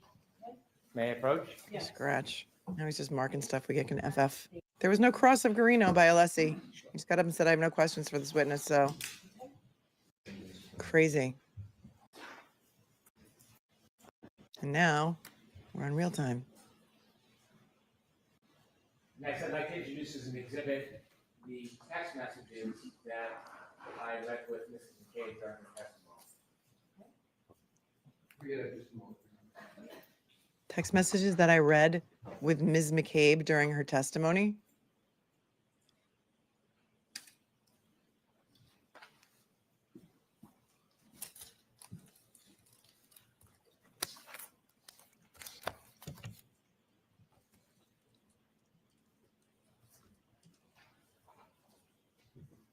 The group ones where they say, tell them the guy never went in the house.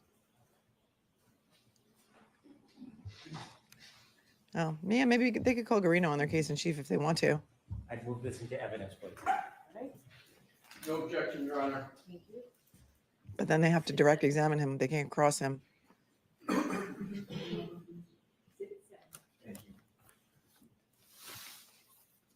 Your Honor, may I call the Commonwealth's next witness? Please. Commonwealth calls Charles Ray. I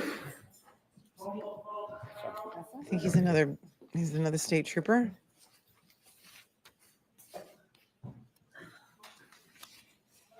Or is he Canton PD?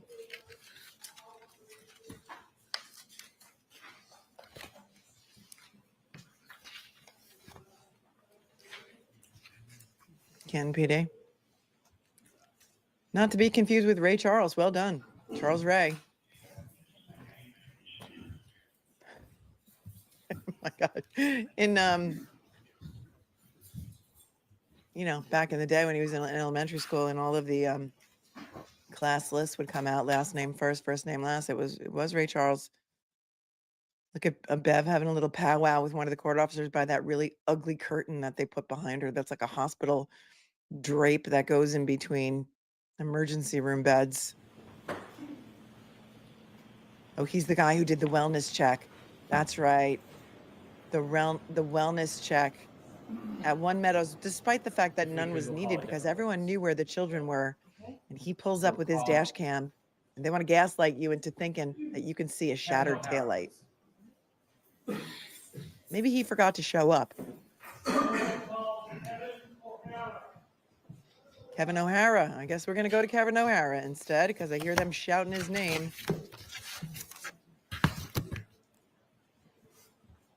He's part of the SERT team, right? You just can't make this up. Lally doesn't know what witnesses he's called. Remember when we had Tom Koganowski on the other day? Tom was victim witness advocate when he was in law school. And he said that is their job, to coordinate all the witnesses and have them there at the proper times. Either Steve Nelson's not doing his job. Yeah, they did. Keep calling witnesses that aren't there. This is what a good $250,000 will get you. After all is said and done, they're going to wind up paying him $1 million for this, for trying this case.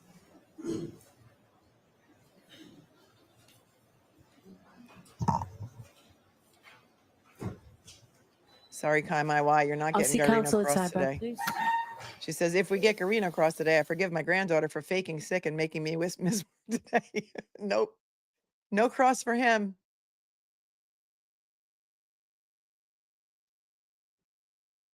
No cross for him. Josh says, okay, Nagel testified. He saw Karen Reed between 12:30 and 12:35. The Commonwealth alleges Karen Reed hit John O'Keefe at 12:31. Yep. Karen was at John's house at 12:36. Jen said she saw the car at 12:45. Yep.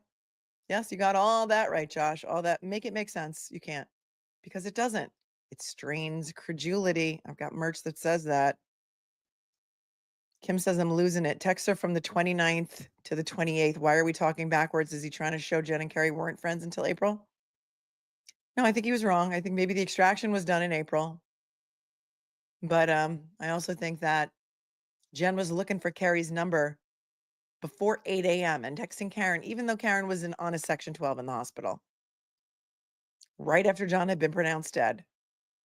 At 7:50, she's already texting Karen by 7:58. Looking for Kerry's number because she had to get her on the phone. Worldwide objection to Auntie Bev says, I've left worse texts. Don't use me. I admit I'm crazy when I'm used and you're a crap bag. I own it. See? There you go. Kathy says, didn't John do the same thing to Karen earlier that day? Not answering. He didn't just not answer. He rejected her calls earlier in the day. And you can tell the difference because if they don't answer, it just keeps going to voicemail. He was rejecting her calls like on the first ring. Yes, you're absolutely right, Kathy. So she was already pretty angry from earlier in the day. And she said, I just want to stay home. There's going to be a blizzard. And he's like, no, please come. Then she said, I have a plumber coming. He said, I hope your plumber's hot at least. Toxicity at its finest. The trifecta of relationship killers. Text message communication, Facebook, and alcohol. on top. This just shows me love and how important it was to All right, hear her. Mr. Brennan, the next witness for the Commonwealth is who? We're going to return to Charles Ray, please. Okay. Ride or die, girl, says on top. Jurors, thank you Sounds for like. your patience. If you're watching on replay, let me know what you think those voice messages reveal to you, or even in the chat. Tell me now. If you've never heard them before, does that indicate consciousness of guilt to you? Thanks on top. Or does that indicate a woman angry about being ignored?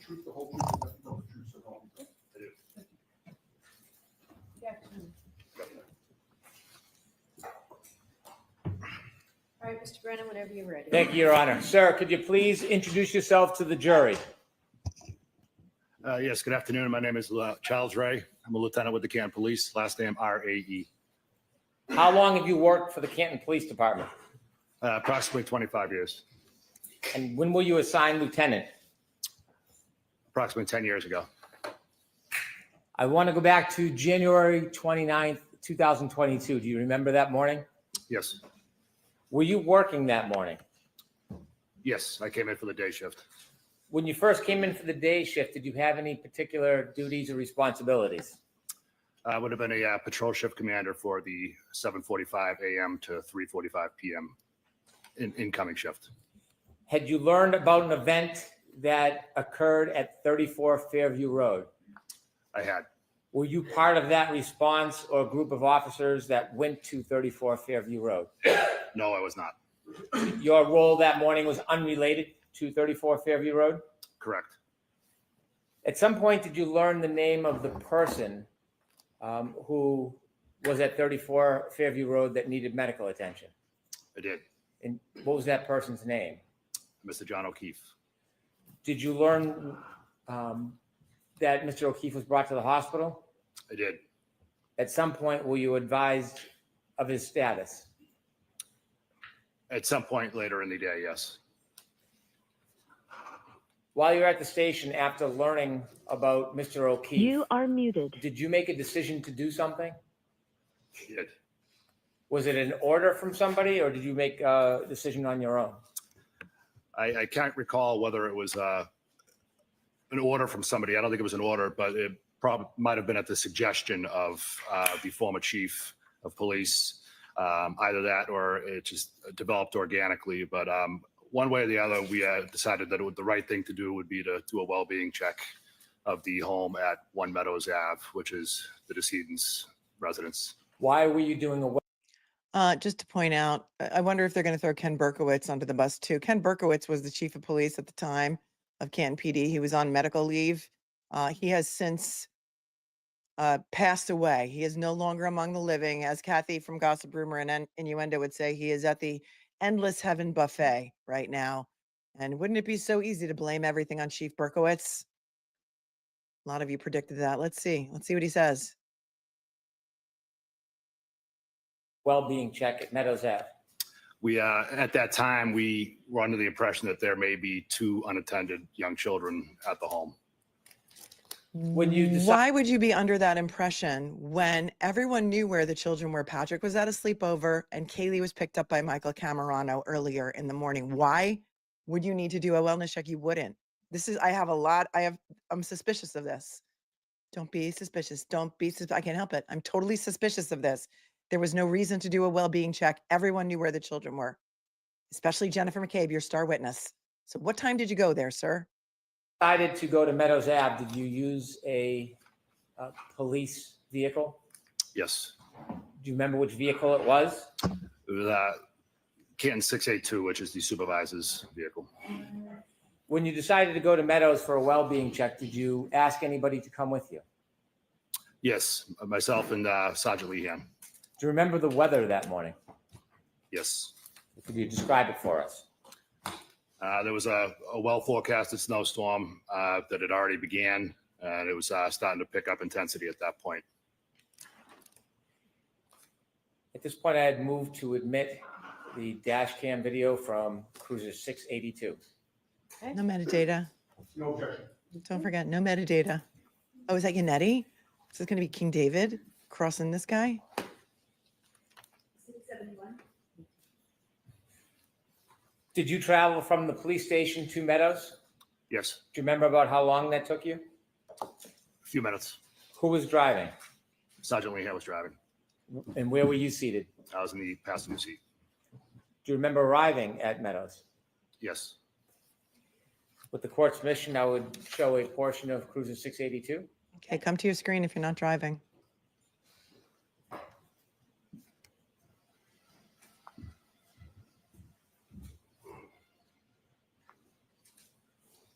This is, oh, they have a lot of video on here. Let's see it all. 1:29:22, 8:21 a.m.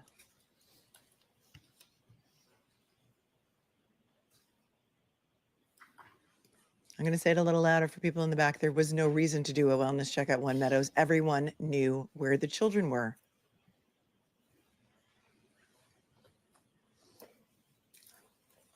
Sean O'Keefe had been pronounced a half an hour before this, 7:50 a.m.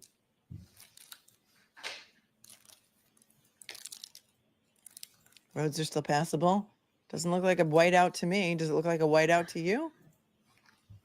Amazing how this dash cam is so much clearer than the other dash cam that we saw. Also, the Chiron looks different to me. We have white letters and numbers now. It says Canton, Mass Police on the lower right corner, 682. And it says patrol, 25 miles an hour. I'm going to have to go back and look at the other video to see if it matches, but I'm sure one of my internet sleuths will figure that out before I do. There was no cross on GUARINO. Nope. Maybe they'll bring it back on their case in chief. They were not allowed to cross him on Sandra Birchmore because that was ruled this morning by the judge. We just looked at the order. Rewind a little if you weren't here for that part. Beautiful home.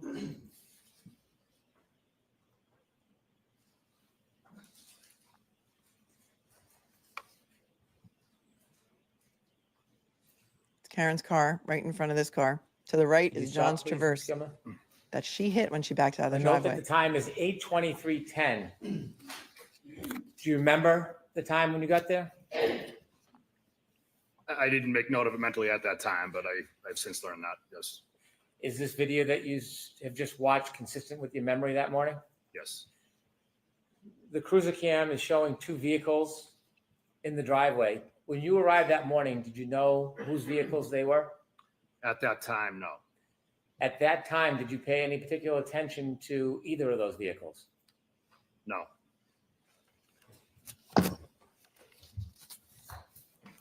And that's it? If I could show Exhibit 10, please.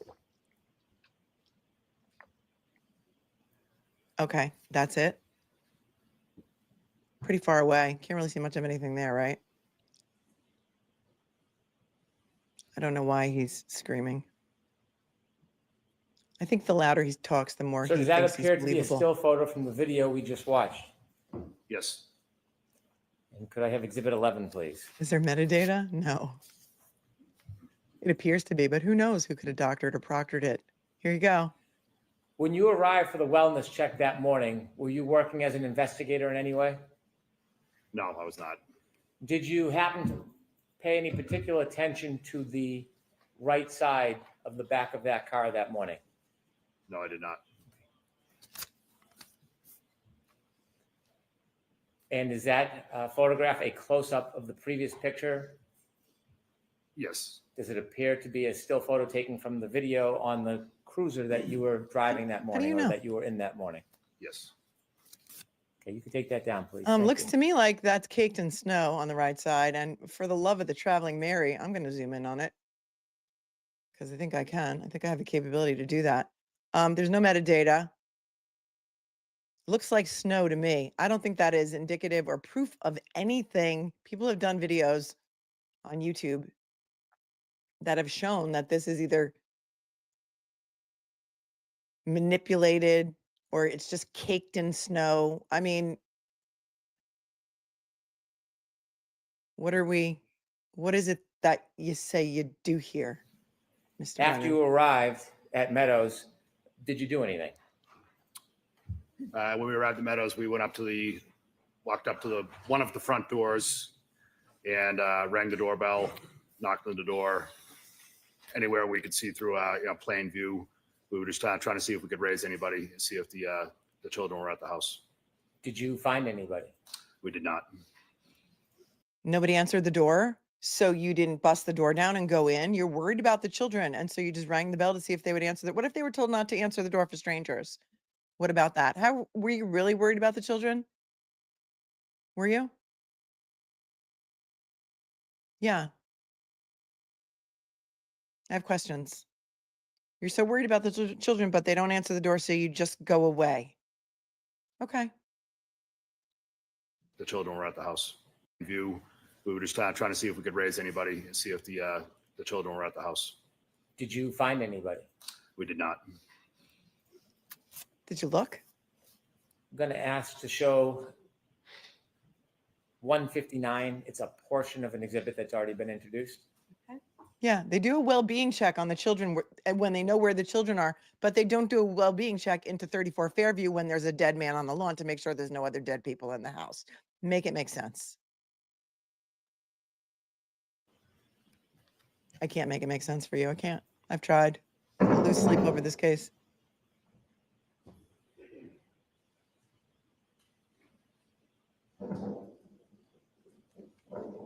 And you're right. She did hit John's car that morning before this video was taken. And there they are. They just pull in. And the two of them, hold on, let me take this back a scooch. The two of them get out of the car to go to the door. Okay. You can see on this side, there's no snow on her taillight, but if the wind was blowing in the other direction or coming at the car from right to left, the other side would have snowdrift on it, right?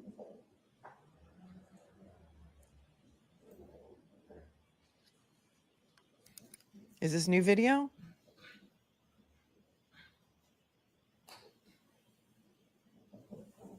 This is ring footage, I believe. They played a lot of ring footage last trial.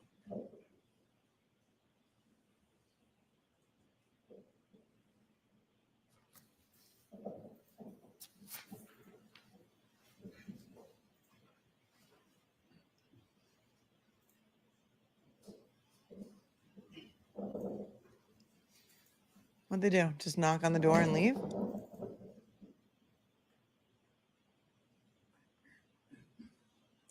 Thank you. At this time, I've moved to introduce former 19. No objection, Ron. Okay.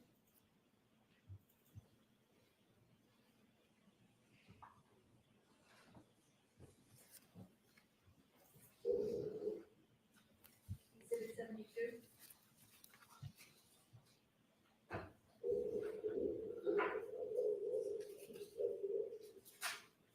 Here's the front door ring camera footage.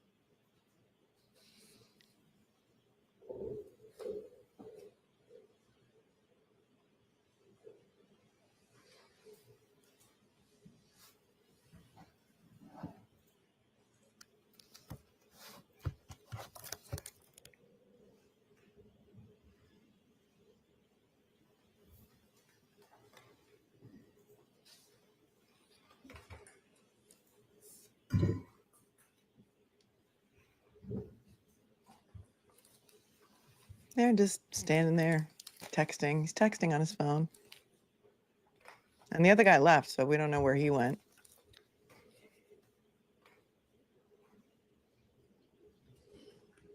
This is ring, so there's no timestamp on it.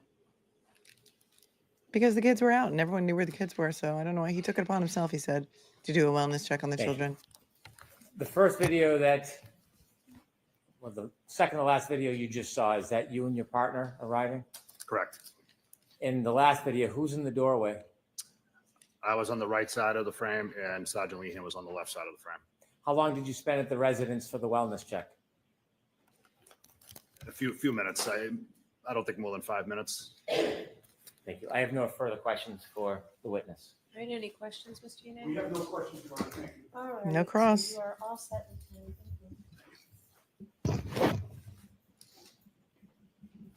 No cross. So your next witness, Mr. Brennan. Or my next witness would be Kevin O'Hara. I think he's from the SERT team, right?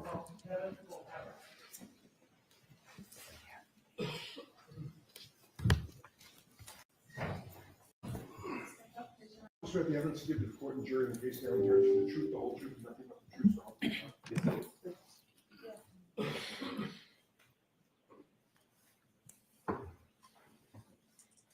All right, Mr. Brennan. Thank you, Your Honor. Good afternoon, sir. Good afternoon, sir. Could you please introduce yourself to the jury, spell your last name for the record? My name is Kevin O'Hara, O'Hara. Where do you work? I'm a lieutenant with the Massachusetts State Police, How long have you worked for the Massachusetts State Police? 23 years. When you began your career, what was your Pumping up on role with the retirement. Massachusetts State Police? I was assigned as a trooper, a patrol trooper, working out of several barracks across the state. Did you have to have any special education or training before you became an official Massachusetts State Police trooper? Yes, I did. We went to a 6-month academy in New Braintree. How long were you on patrol for? I was on patrol for 17 years until I became a sergeant in 2018. So 16 years, became a sergeant, then a lieutenant. In those 16 years, did you have any additional training after basic academy? Yes, continued training throughout the years, additional training. Eventually, I wound up joining a search and rescue team, went to search and rescue training. Tell us a little bit about search and rescue, what you did and what you do. I'm the team commander for the State Police Special Emergency Response Team, which is known as SERT. I'm also the search and rescue coordinator for the state of Massachusetts. As a team, we conduct monthly trainings, at least twice a month, where our team will come together and train. We've been to trainings all across the country to hit national training standards. Do you have any particular roles when you look for certain types of things?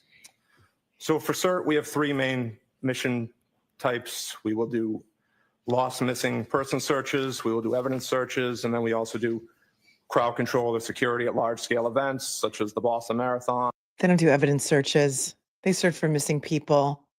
There's a crime scene services team that is supposed to come and look for evidence. They never called them. They called SERT instead. Ask yourselves why. Thank you, A Seasoned Life with Allison DeLong, for your super chat. On the July 4th celebration, we get assigned to Gillette Stadium for all the events down there as well. You mentioned that you work, part of your work is looking for missing persons. Yes, sir. Did you receive any specialized training, have any special experience looking for missing persons as far as training technique? Yes, we get a certification. John O'Keefe wasn't missing. He had already been found. You know, he had a medical episode. Through NASAR, which is a national search and rescue organization, NUSAR, which is a New England-based search and rescue group.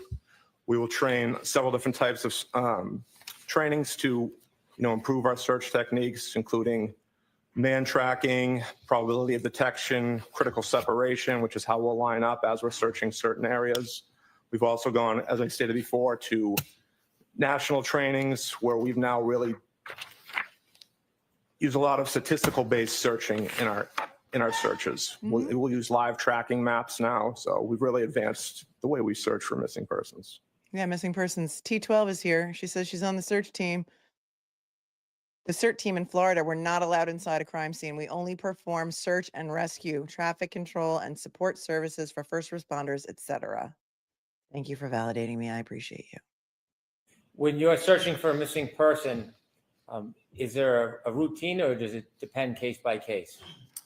We'll start off with a set normal way we'll deploy. More than likely, we'll start with a canine, searching high probability of areas, trying to get people out as quick as possible. And then eventually it may turn into a line search or a grid search. You said that you lead the SERT team? That's correct, sir. How many SERT teams are there with the Massachusetts State Police? Just one. How do you decide what different cases or situations to get involved in? Is that at your request? It's not at our request. We'll receive requests either internally through other members of our department or externally from outside agencies. So can you take us through very basically how would a typical request come to you? Most of the time I'll receive what I call a courtesy notification. I'll get a call from someone that I know in the department or a local police department asking, giving the particulars of the case and if we'd be available and what I think about our response. If we are available, if we're not already on another mission, we'll then start the approval request process, which I have to send up through my chain of command. I have to send that up through a captain, which then will go to a major who's in charge of the special operations. And then he may have the final say. It may even go higher to him to Lieutenant Colonel of Field Services. If the request is internal through another member of our department, it also has to go up their specific chain of command as well. Sometimes getting an external request sometimes goes faster because there's not that second chain of command, to go through. In 2022, Sorry, how could many somebody full-time- bring Lieutenant O'Hara a booster seat, please? He needs a booster seat. Can we grab a booster seat for this guy? He looks like a child sitting in that seat. At least move the mic so it's towards your mouth, so at least it looks like you're not a little baby sitting in that chair. members were on the SERT team? At that time, we had 55 members, which were, excuse me, sir, we had one full-time member, 55 total members on the team. So the members on the SERT team, did they engage in other roles at the state police at the same time they're a member of the SERT team?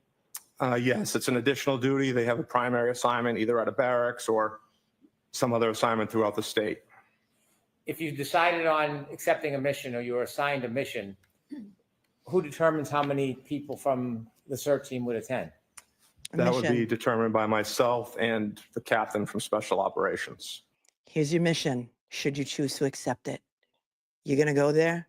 You're going to do a grid search shoulder to shoulder. You're going to look for a couple of pieces of red tail light and a sneaker. Ready? Go. That's what happens. You mentioned back in 2022, there was one full-time member and 55 part-time members of the SERT team. Yes, 55 total, correct, sir. As we stand today, how many full-time members of the SERT team? Currently, we're 69. We did have 71. We've had a few members leave the team recently. Are those full-time or part-time members? I'm sorry, that's full total members. We have currently 5 full-time members. So we increased our on both ends. Who Are cares? You members had no business of being the there. SERT team who work for the Massachusetts State Police drawn from different geographical locations around the state? That's correct. We try to split east-west the best we can geographically, just so we have as quick a response time as possible. We'll break it down further into the northeast part of the state, the southeast, central, west, but main breakdown for us is east-west, basically using 495 as our boundary. If the SERT team's assigned a mission and there are members that have chosen to participate, how often would you go to that scene or involve yourself in that particular event? When I was the only full-time member, probably 99% of the missions I would go to. Now we have a few other supervisors on the team. I have a full-time executive officer who's also a lieutenant, but my role hasn't changed too much, still 90 to 95% of the missions. I want you to take us back to January 29, 2022. Were you contacted or was a request made for you to consider and accept the mission? Yes, I received a call from Lieutenant Tully. Tully. After receiving the call, what was... Tully is everywhere. Tully is everywhere. Tully, there he is again. He's in group text messages between Tully, Ken Mello, who's the special prosecutor assigned to prosecute Aiden Carney, aka Turtle Boy, not so confidential informant, mafia masshole Kate Peter, and the alleged victim, Lindsay Gattani. Messages that indicate that he may have been involved in a conspiracy to have Aiden Carney arrested and to set him up. Tully's everywhere. He's been in every witness prep interview. He's everywhere. The eyes. He's the eyes. You guys watching Handmaid's Tale? Tully is the eyes. Was your process?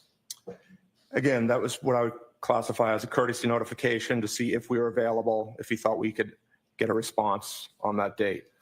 I told him we would be able to respond. I asked him if he had started the approval, the request for approval up his chain of command, which he hadn't at that time.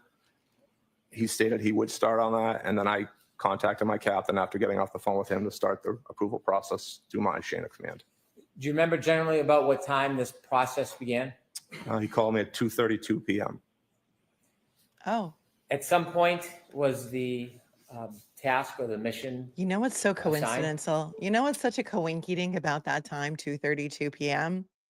is that's around the time that Michael Proctor called for a tow to go to Dighton to tow Karen Reed's car. The fix was in, the jig was up, and Tully didn't want crime scene services at the scene because they might have actually done a good job collecting the evidence. Interesting timing.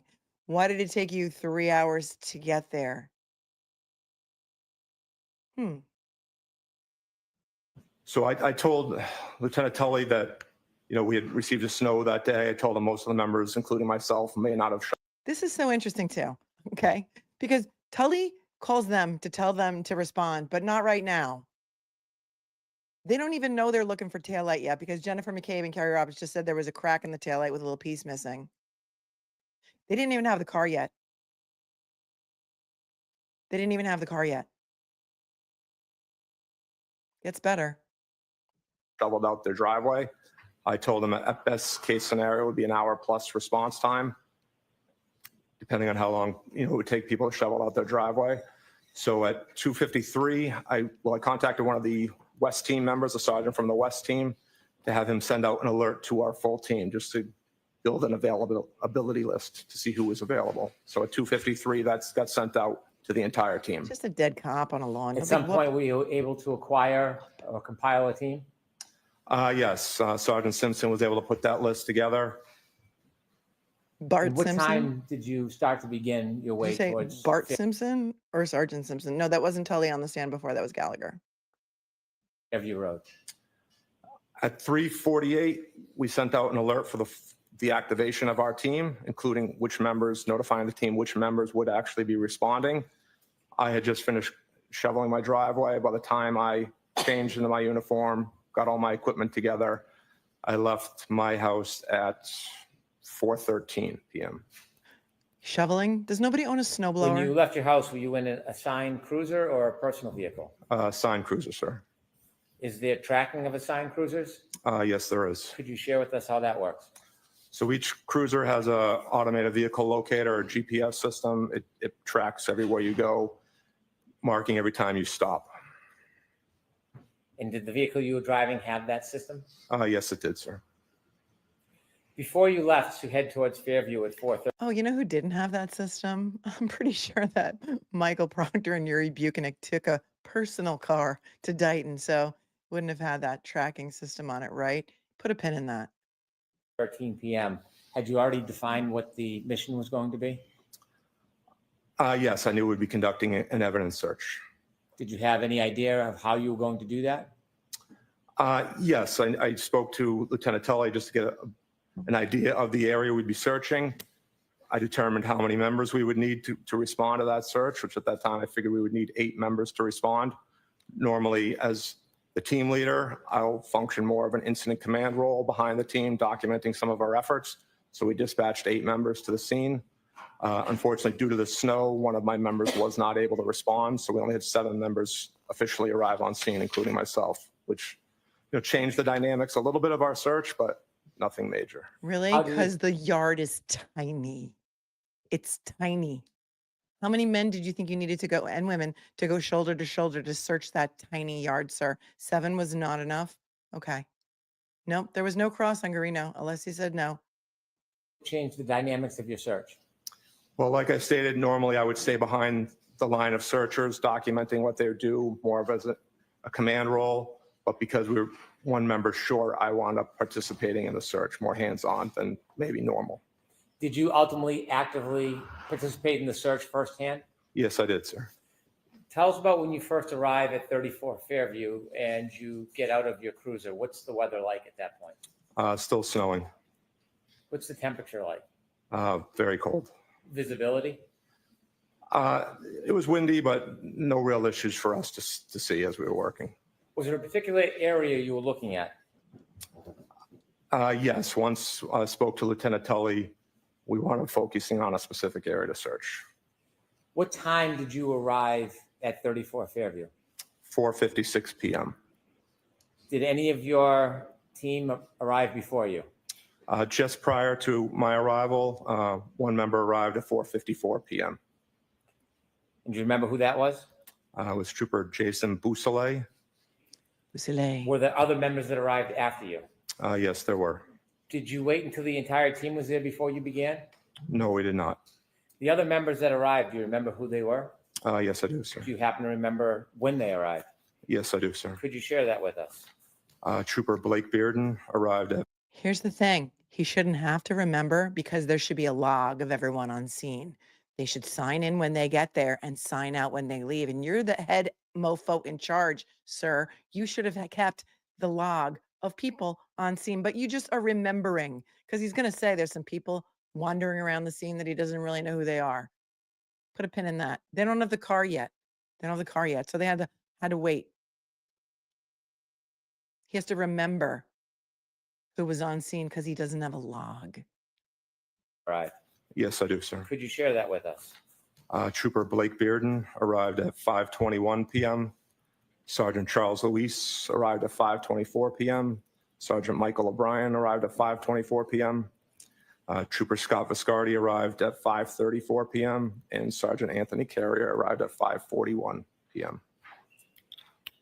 When you first arrived at Fairview and you looked at the scene, did you have any personal knowledge where any person had been in that area? No, I did not. Did you learn generally that a man was found in that area? Yes, I did. Did you have any photographs or precise location of exactly where that person had been found? No, we did not. Did you have a general? No big whoop, just a dead police officer. 12 hours later, after how much more snow had fallen, they show up. The scene was unsecured the entire day. They didn't keep a guy there. Canton PD's like, yeah, we're out of here. We're conflicted out. No crime scene tape. No nothing. No, nothing. All the snow fell. No, we didn't really know where the body was. We didn't know. No, we really didn't know. Not important. Nope. Tully told us exactly where to search and exactly what to look for. But we had to wait until the car was in the Sally Port. Area that you were directed to? Yes, sir. Any landmarks you can share with us in the general area where you were going to be focused on? There was a flagpole in front of the residence. There was also a fire hydrant in front of the residence. Who made the determination of the scope of the area that you would search? I made the final markings of the distance we wanted to search, but we were guided by Lieutenant Tully's information he was able to provide for me. Tully was. How did you decide the puppeteer. depth and the broadness of the area you were going to search? He informed me that there was a vehicle involved in the incident. He told me where that vehicle had been parked. So we wanted to make sure we started prior to where that vehicle was parked, which was almost adjacent to the front door of the house. If you were to look at the house we were at 34 Fairview Road, you don't say there was two front doors, a main front door and then a secondary front door at, closer to the garage, whether that's a mudroom or a den. So he stated the vehicle was parked almost directly across from the main front door, which again, looking at the house, that's on the left front door. Mm-hmm. So we marked off that as our starting location and we wanted to search down to the fire hydrant. Were you looking randomly or was there any specific items you may have been looking for? No, we were instructed that it was believed that the vehicle may have had a broken taillight. So we were looking for taillight pieces. We also were informed the victim in this. What time did they inform you about the broken taillight? Because Michael Proctor never saw the car. He never took a picture of the car in the Dayton driveway, but what time did Tully tell you that? They told them specifically exactly what to look for. Listen, you can't make it up. And we wanted to search down to the fire hydrant. Were you looking randomly or was there any specific items you may have been looking for? No, we were instructed that it was believed that the vehicle may have had a broken taillight. So we were looking for taillight pieces. We also were informed the victim in this incident was missing his shoe. So we're going to be looking for his sneaker as well. What tools did you and your team bring to begin the search? We brought shovels. We also brought push broom. I brought a couple of garden rakes. And we also were all equipped with headlamps, hiking lamps that you would wear. Because they waited until it was dark to search. They had all day to search in the light. They brought rakes and they wore miners' headlamps. I'm sorry, what else did they? Garden rakes? Here, they brought their own tools from your own garage. What tools did you and your team bring to begin the search? We brought shovels. We also brought push broom. I brought a couple of garden rakes, and we also were all equipped with headlamps, hiking lamps that you would wear. Were the headlamps the only lighting you had for the search? Once we began the search, we wound up turning a few of the cruisers around just to put some extra headlights on the scene. Oh, headlights Were the too. cruisers parked so they were facing the yard? They were parked on the street, just covering the streets, or not angled towards the yard at all. I want to ask you some questions about the tools you brought. You said you had shovels, some garden rakes, and Garden brooms. rakes. Yes, sir. What was the purpose of the broom? From your garden? Just to help us sift through the snow very carefully. We wanted to be slow and methodical as we went through the area. How about the shovels? Were you Slow and concerned that if methodical. you Listen used the to how long shovel, they you spent could there. hit an item and break it? Yes, but we went as slow as we could, layer by layer, as we moved down throughout the snow. When you use shovels, were you digging like you would dig vegetables in a garden? No, sir. Could you explain a little bit about the process before we get into the actual search of how you as a team would look through snow? Would you just pick it up and turn it over, or was there a process in place? No, eventually we wound up going again. Our searches, we'll call it a grid search, but it's a line search where we're all lined up. Again, talking about critical spacing. If we're searching for a particular item on a search, we may use a replica item to say, okay, how far can each member be away from each other? Because this was such a small search area, our members lined up almost shoulder to shoulder. Once we were on a line, we would slowly move forward, each member taking out snow, sifting, small layers, sifting it out at their own feet with a right flank along the curb in front of the house. That snow would eventually get moved out to the street where I was standing. I was the left flank on our line. I would then re-go through that snow, make sure we didn't miss any items or by accident carry an item that we were looking for over towards the middle of the street. Once I was satisfied there wasn't anything there, I would take that snow and throw it across to the other side of the street. Before you began the search, did you have a chance to look around at the surroundings, including the street, the berm separating the street from the yard, and the area you're going to look at? Yes, I did, sir. Did you see any evidence that there had been any plowing before you arrived? Yes, the plow had come through the area. The plow had not gone curb to curb, so we had a good 3 to 4 foot embankment coming off each curb. So at that embankment where the snow had come to, there was higher levels of snow before it dropped down to the normal snow. You know what's so funny about that plow job is that Lucky Lochran, the plow driver who was driving this plow called Frankenstein, because it was like big and enormous and really old, he was really high up off the ground, and he passed right by there at 2:30 a.m. and he knows that there's a fire hydrant there, so he knows to be careful so that he doesn't smack into the fire hydrant with Frankenstein. And he says there was no body on the lawn at 2:30. What do you have to say about that? Depth that the rest of the area had received. Could you describe a little more simply what you mean that the plow didn't go curb to curb? So again, the plow had probably only done enough distance for maybe 2 vehicles to safely pass each other, not enough to go all the way to the curb on each side of the street. As we wound up parking, the responding members, as they wound up parking in the snow closer to the curb, and at the end of the night, several of the cruisers were stuck. We had to push them out. When you looked at the snow that appeared to have been pushed by the plow, did that snow that had been displaced reach the berm, the separation between the street and the yard? No, there was 3 to 4 feet between the edge from where the plow was to where the curbing in front of the house was located, sir. The area where you searched or where you were pointed to where Mr. O'Keefe was in that general area, did it look like any snow from any plow had reached that area? No, it did not. When you began the searching, do you know what time it was that you actually began searching?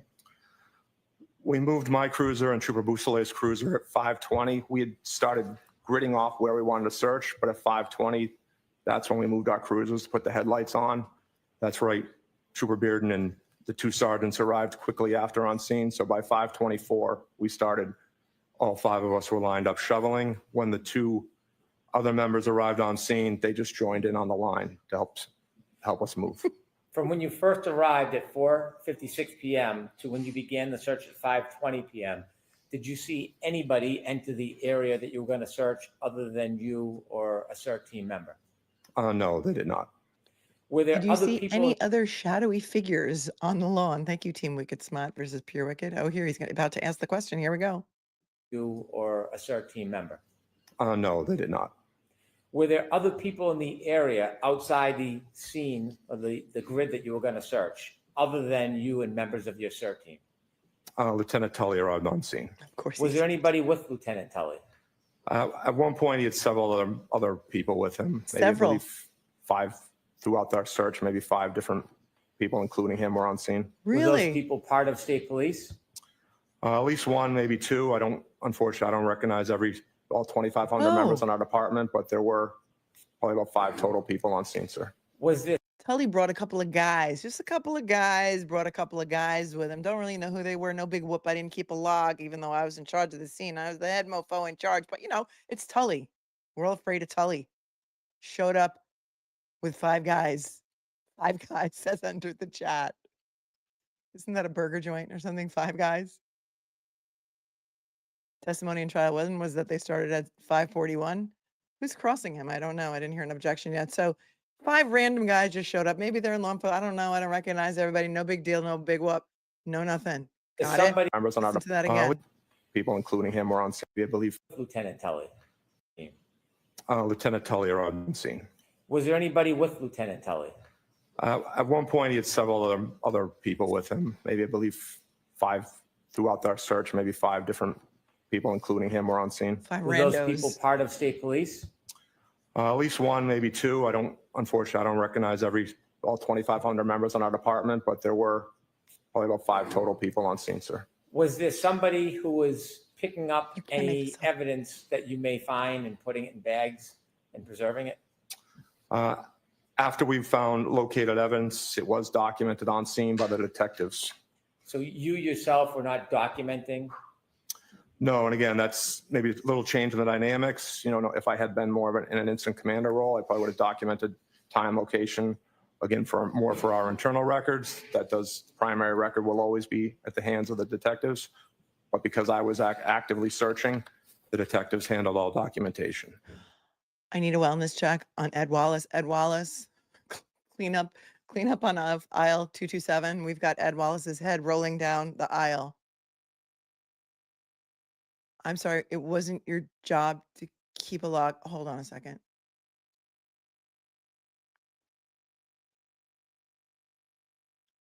Lieutenant Tully arrived on scene. Yeah, But go with ahead. him, maybe I believe Those people part of state Couple of police? guys. 500 don't members in really our know. department, but there were Not so probably sure. about 5 total people on scene, sir. Was there somebody who was picking up any evidence that you may find and putting it in bags and preserving it?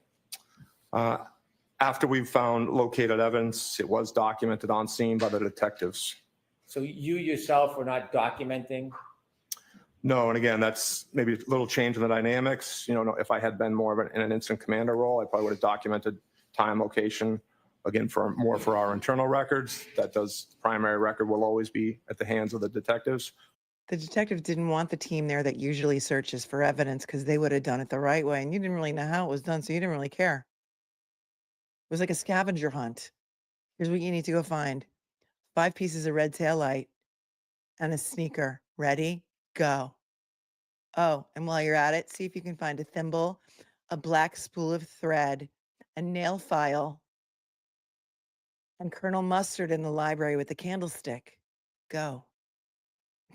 Ed is breathing in a Stop and Shop bag right now. Yes. And Alan Jackson will be doing the cross. So just buckle up, buttercups.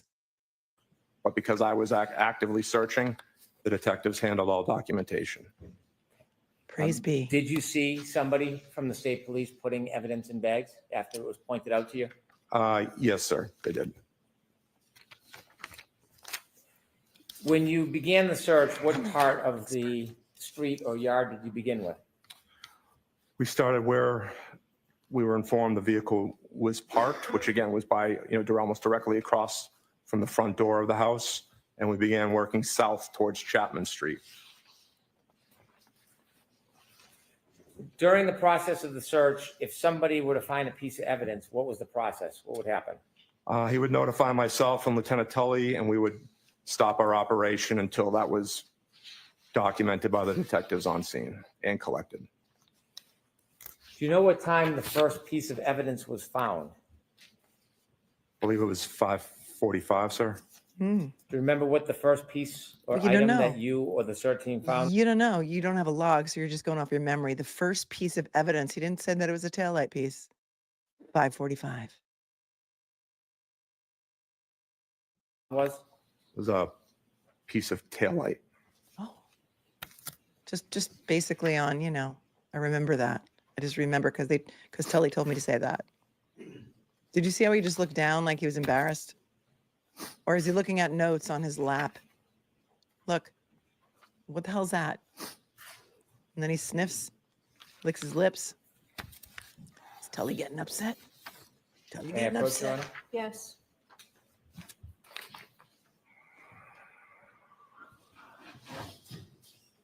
You need the trap door. We need the trap door.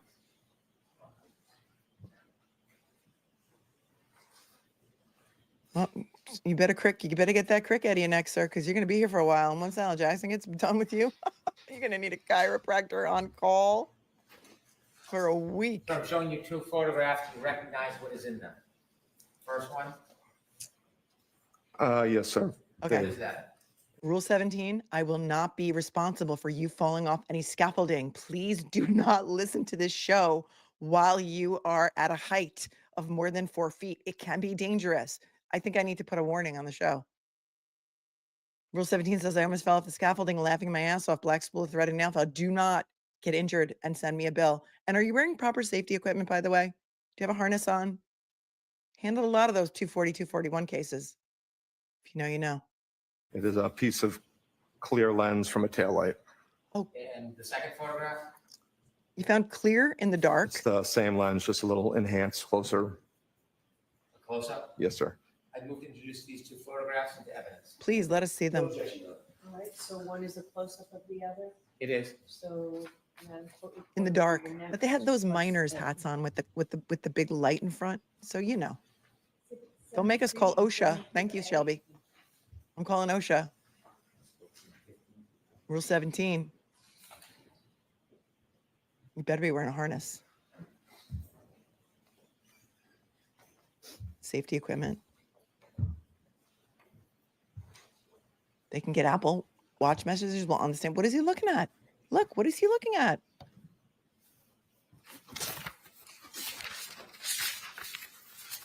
Let's briefly see those photographs. With the court's permission, could I show the exhibits? Yes. It's like Ringling Brothers and Barnum and Bailey courtroom. On Tinder. He has notes? See exhibit number 129, please.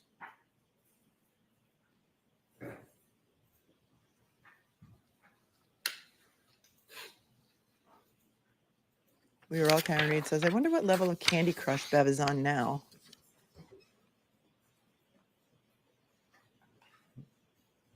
You're doing a fine job, AV Squad for the Commonwealth. Not. Doesn't have them.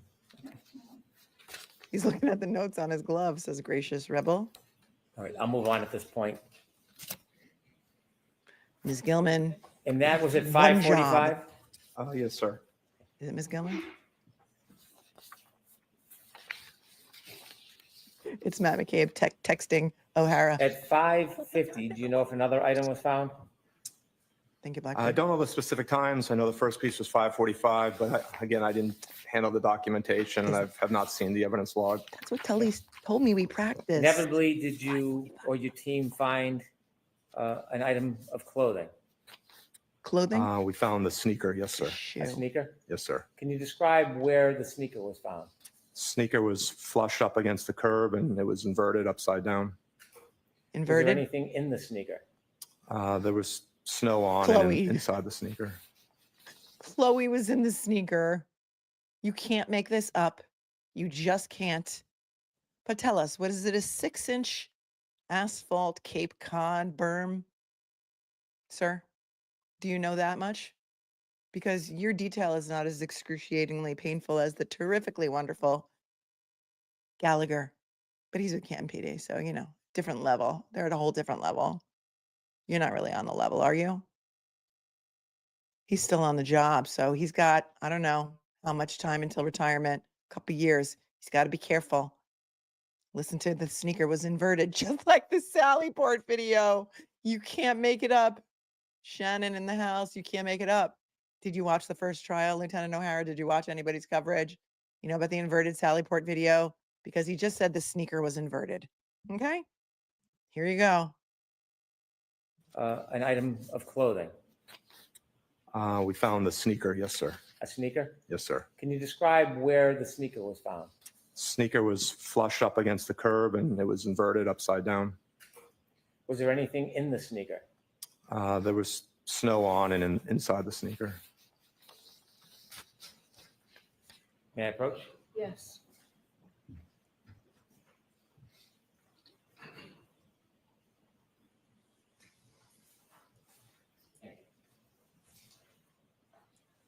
Praise be. Under his eye. May the Lord open. You can't. If you were in a Hollywood writer's room and you scripted this and you tried to pitch it to a network, they would laugh you out of the Sir, office. I'm showing you 3 photographs. Do you recognize the first one? Yes, sir. That's a photograph of the sneaker we recovered. And where is it located in reference to the berm? It's directly up against the curb. Can you show, take a look at the second photograph, please? That's where they buried it. What do you see? It's a close-up picture of the same sneaker we located. And third photograph. Again, just a close-up, different angle photo of the sneaker we located. Thank you. All right, I'll remove these 3 How would photos. snow get in an upside down sneaker? That's such a great question. All right, Madam Court Reporter, 74. That's where they buried it. Winnie. That's where they buried it. Flush against the curb. I don't know. Is the new theory that, well, if you follow Wendy Murphy on Twitter, you know the new theory. He kicked the tail light. His sneaker fell off. That's how it broke.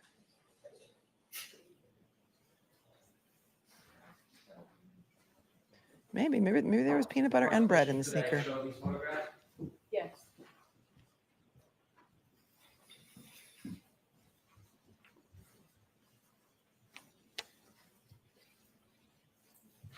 Could we get more of a close-up, Ms. Gill? Okay. Let me see if I Sir, can can you enlarge this describe for what you you're seeing because here? they can't. So hang on while I do my magic here.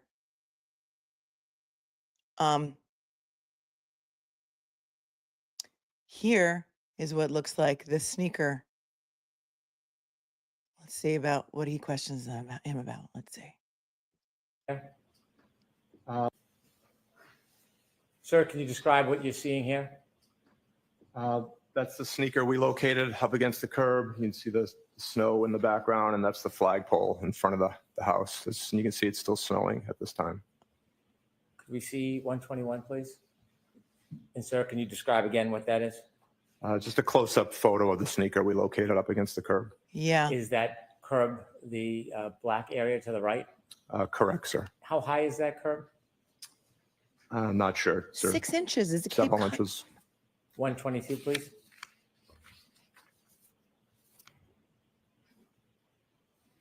No idea what the hell that is. You described the photograph with a sneaker with snow in. You know what it looks like, though? It looks like a black blob.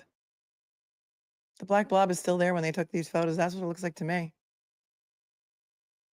There's maybe 10 scene photographs in this entire case, and he's going to show you 5 of them now. Is that photograph? Yes, it is, sir. Okay, thank you. You can take that down. Please take it down. It did nothing for anyone. No, nobody saw a black sneaker in daylight. That would be so silly, KBD. With no snow in the morning, right? What was there, like an inch? Half an inch? 3 inches? I don't even remember now. That night, do you recall if there was any other pieces of taillight recovered? I believe in total we located maybe 6 or 7 pieces of taillight. Maybe 6 or 7. We don't have it. We don't have May the I record. approach, Your Honor? Yes. Maybe. We're not really sure how many. Not important to document anything.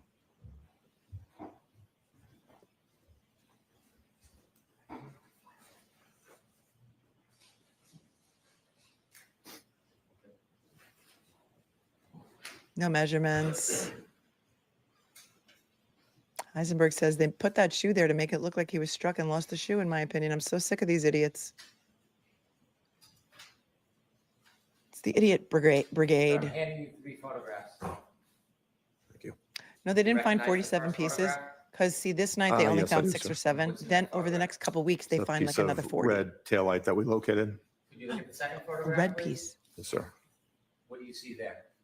It's the same piece of taillight that we recovered, just a close-up version. How do you know? You can see the molding of an overturned shovel. That piece of taillight actually came up as one of our team members was shoveling. When he overturned his shovel, the piece of taillight was there, and you can see the actual molding from his shovel. Mm. And the third photograph. That is another piece of taillight that we located at ground level. A different piece. Yes, sir. Let's stick with photographs 1 and 2. Photographs 1 and 2 is close up and a further view of a piece of taillight. Are those fair and accurate depictions? Does that piece appear that night? Yes, they are, sir. All right, we'll introduce 2 photographs of evidence. Paging Scott, Team Brittany. One's closer. Team Brittany's paging you, Scott. Yeah. Kindergarten cop. 75K. This is a great. Are they verifying that the taillight is from a Lexus? No, it could have been from any taillight and swapped out later. Who knows? Who knows? We don't know nothing about nothing Max Bang because nobody cared. So when these items were found, did you examine or study the depth of those items when they were found? I did not, sir. Gave them a glance when our team members told us we found Just a something. glance. And then Lieutenant Tully took over documentation. I returned to my place, on our line. Tully Do you know did if the any of the items documenting. were touching the ground or were they on snow? A couple of the pieces were found at ground level, touching the asphalt.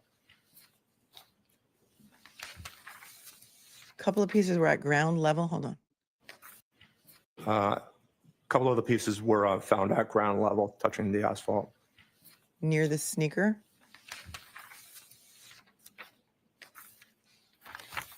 And you said there was another item found that we just talked about? A separate piece of taillight? Yes, that photo you showed me was a separate piece of the taillight we located, sir. Can I approach? Yes. Was there any dog DNA on the sneaker? Dog hair. Rock and Roller says Chloe carried the shoe out when she went to pee. Showing you 2 photographs. Could you look at the first photograph? Yes, sir. What do you see? Piece of taillight at ground level. No, nobody saw them here earlier because as you saw, Canton PD is It's a incompetent. close-up enhanced view of that same piece of taillight. That's what they want you to So it's believe. just a different view of the same And piece of Gallagher proved taillight? it to you. Correct, sir. Really. Is that a fair and accurate depiction as that piece of taillight appeared that night? Yes, it is, sir. I'll move these 2 into evidence, 1 photograph and a second is a closer up view. No objection. Okay. Mm-hmm. 76 and 76A.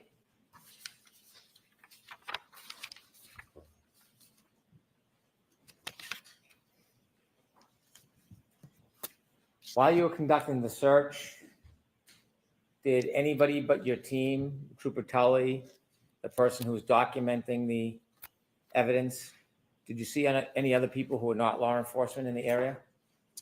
Law At some point enforcement? during our search, the media arrived on scene, began filming us or taking photos. Was there anybody from your department or a different department that was managing the crowd? No, there were. In the yard, or at least a few inches Oh, from I the hate curb when they line. do that. Hold on. It jumps ahead. Managing, because isn't that what you guys do, the SERT team? Aren't you in charge of managing the yard? You manage crowds?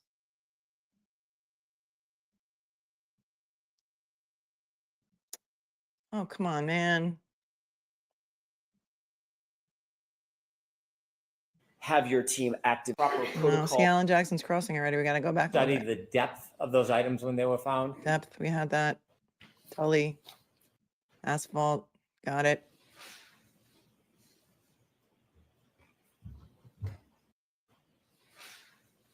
Yes. Approach.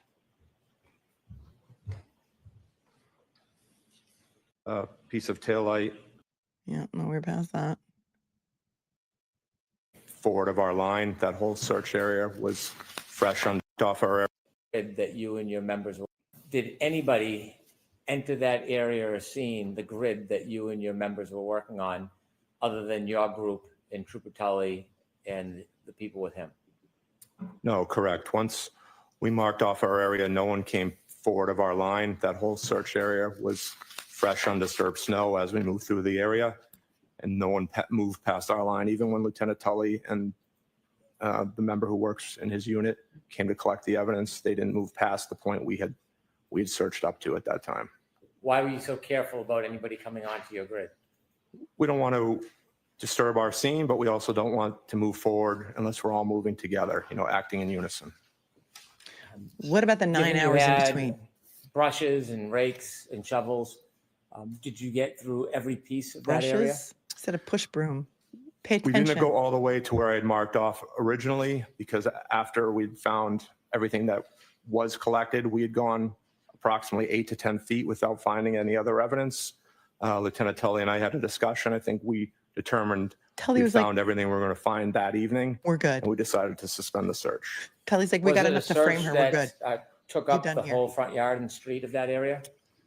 Our focus was on the street. We really didn't touch the front yard at all. We started to go over the curb at one point to see if we could search the grass area, but we could not properly Tully was like, definitively no. say we were searching it well. As we started to move the snow, we couldn't really differentiate down to the grass level. How hard was the ground? How hard was the It ground? was cold, frozen, Objection. The ground was frozen? sir. You're And embarrassing so everyone. not being able to search the entire yard, was there a plan at that point? Did you just end your mission? So when we suspended The our mission. search, we'll always do a full team debrief, and we'll debrief with the person who requested our search. So, and at the end of our search, we'll come up with what we call our probability of detection. We'll give a baseline determination of what I think our percentage-wise, whether we would have found what we were looking for. We'll provide that. I did provide that to Lieutenant Tully. Told him there was a good chance we did not locate everything that evening, and we offered to return at a later date or time at his request. When you were looking generally for pieces of taillight in the sneaker, were you informed, did you have any idea how much taillight would be in that area? I did not know, sir. Was there any way for you to, at that point, Yes, Will. identify Yes, it's supposed exactly to be a what hit you and were run. looking for? No, we didn't have a photo of the taillight. I was never shown anything, so I wasn't sure how much we were actually looking for. Because the taillight wasn't busted. Proctor had a phone in his pocket when he seized the car. If it had a shattered taillight, here's a thought. He might have taken a picture of it and then sent it to Tully. And then Tully would have sent it to you, or Tully would have been on scene with a picture of how much taillight was missing so that you would know how much to look for. But no, they didn't do that. They sent you on a wild goose chase scavenger hunt like a bunch of fifth graders on field day. That's what they did to you, sir. And your job isn't even evidence collection. So you didn't find any missing people that day, just a missing taillight. Taillight, I was never shown anything, so I wasn't sure how much we were actually looking for. May I approach, Your Honor? Yes. There was no photo. Don't die in Canton, ever. Withdraw. Don't do it. Jen McCabe's Choose Your Own Adventure Story, best What name time of the did you day. end the search? Approximately 6:15, I believe. I was the last one to leave, which was 6:23 p.m. when I left. Less than 30 minutes, I think they were searching. Less than 30 So minutes, how right? long was the entire search? It was about 55 minutes. We started again around 5:20, ending around 6:15, sir. That's what a dead brother in blue gets. Do you know if any other colleagues or members went back at a later date? I've been informed that they did, yes, but not from my team, but other members of our department. That's hearsay. It's hearsay. Did your team go back? We did not, sir, no. Thank you. I have no further questions. I want their theme from Rocky to play. Dun dun dun dun dun dun dun dun dun dun dun dun dun dun dun dun dun. You should be nervous. Smooth as butter. We have an emoji for Alan Jackson. Because he is smooth as butter. This will be fun. This will be a fun way for us to end the day. Pregnant pause. Hold on. Oops. Don't want to miss a minute. Good afternoon, Lieutenant. Good afternoon, sir. When you first arrived at the scene, was there crime scene tape up? No, there was not, sir. Was there any barricade up at all? No, there was not. Was there any evidence that the crime scene was being secured at that time? There was no police presence on scene, sir. Okay. So that when you arrived, the scene had been left unsecured. Do you know how long it had been left unsecured? I do not, sir. So before you arrived, at least, and before your presence was known, for some time before you got there, that scene could have been accessed by anyone, to your knowledge.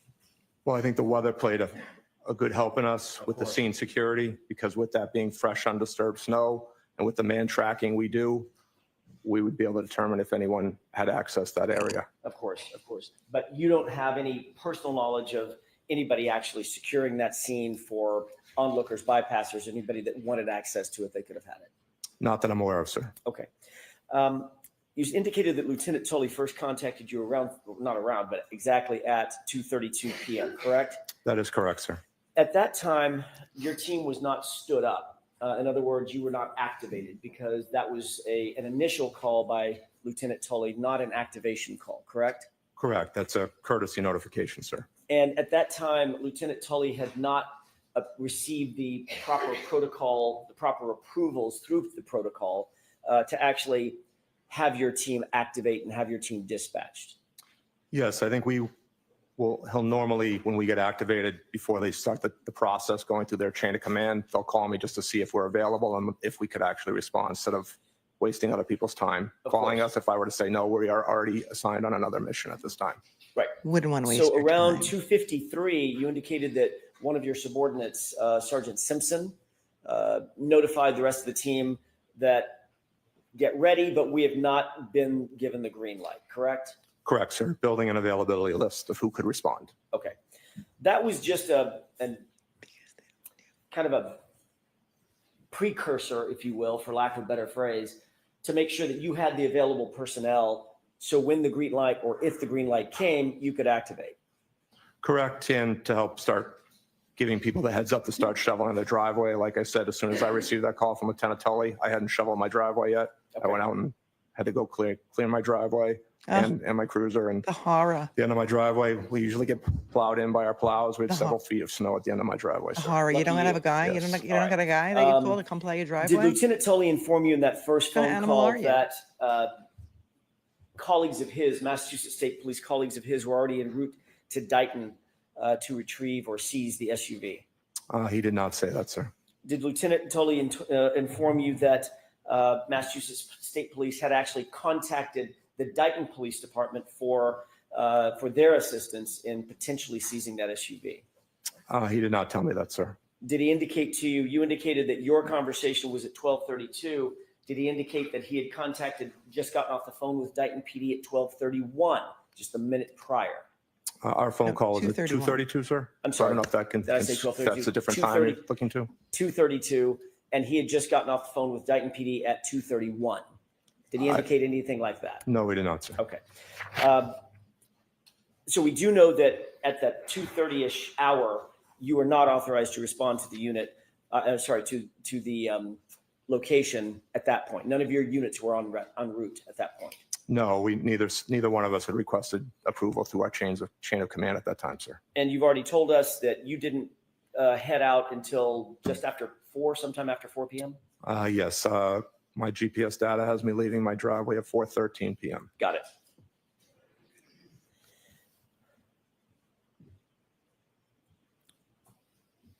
Once you were at 34 Fairview, you arrived first, correct?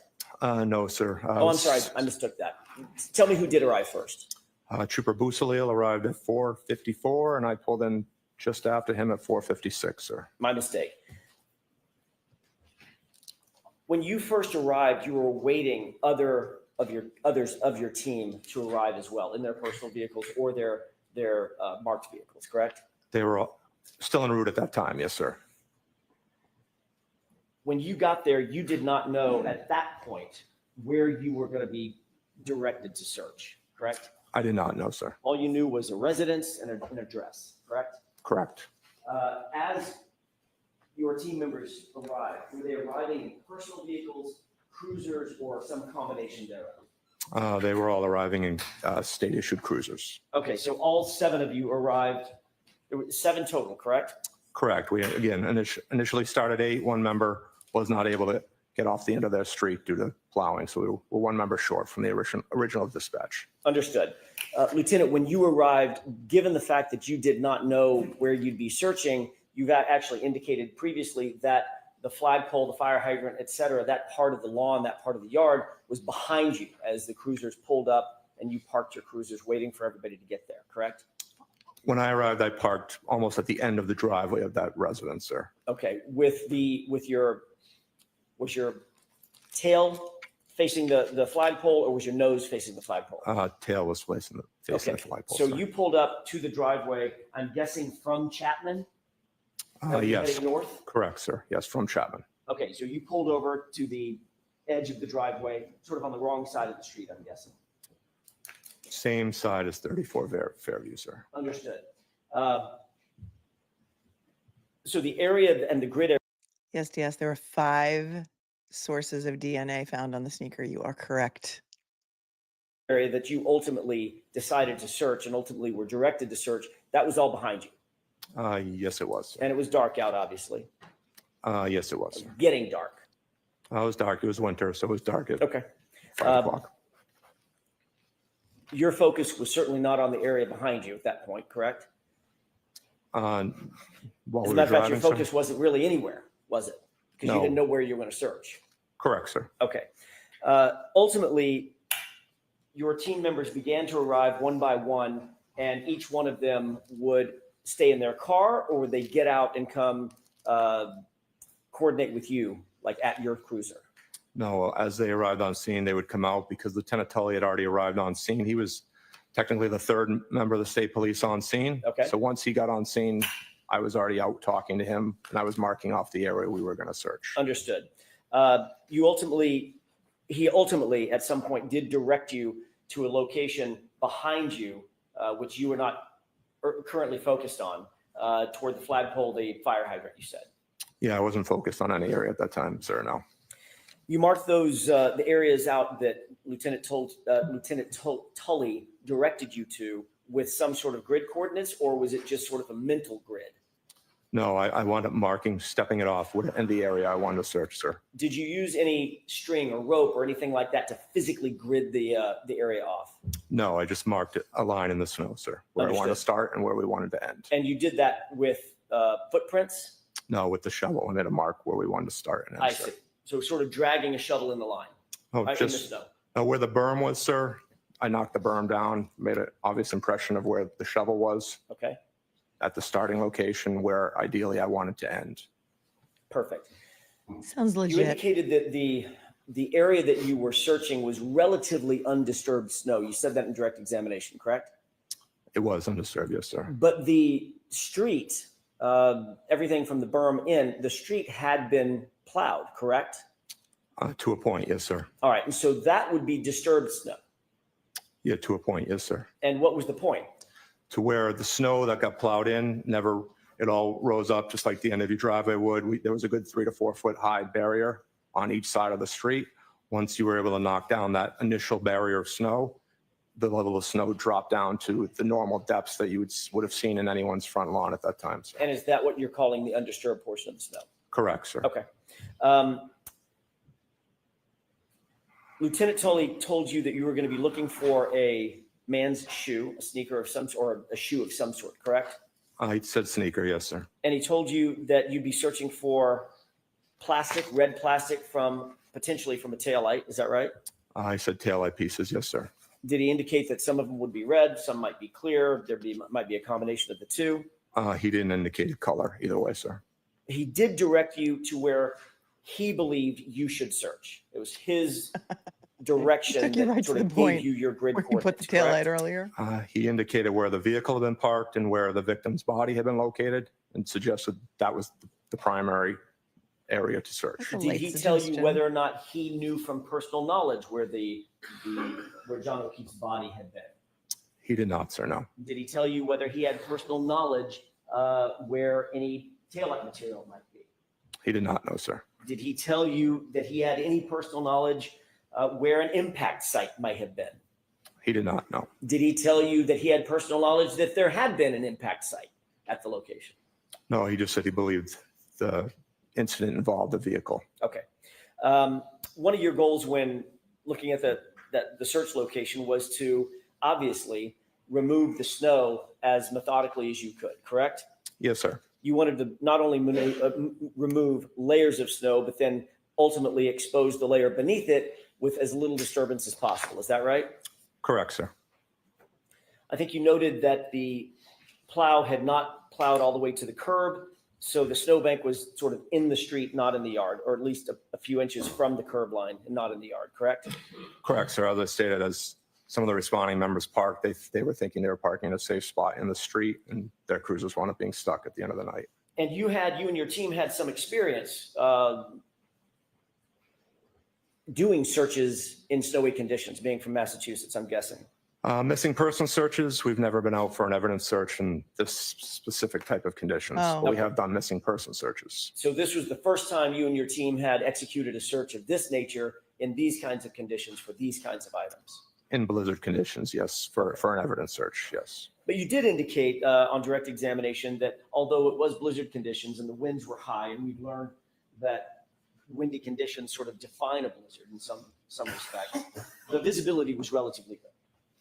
Yeah, with our headlamps, we had pretty decent visibility.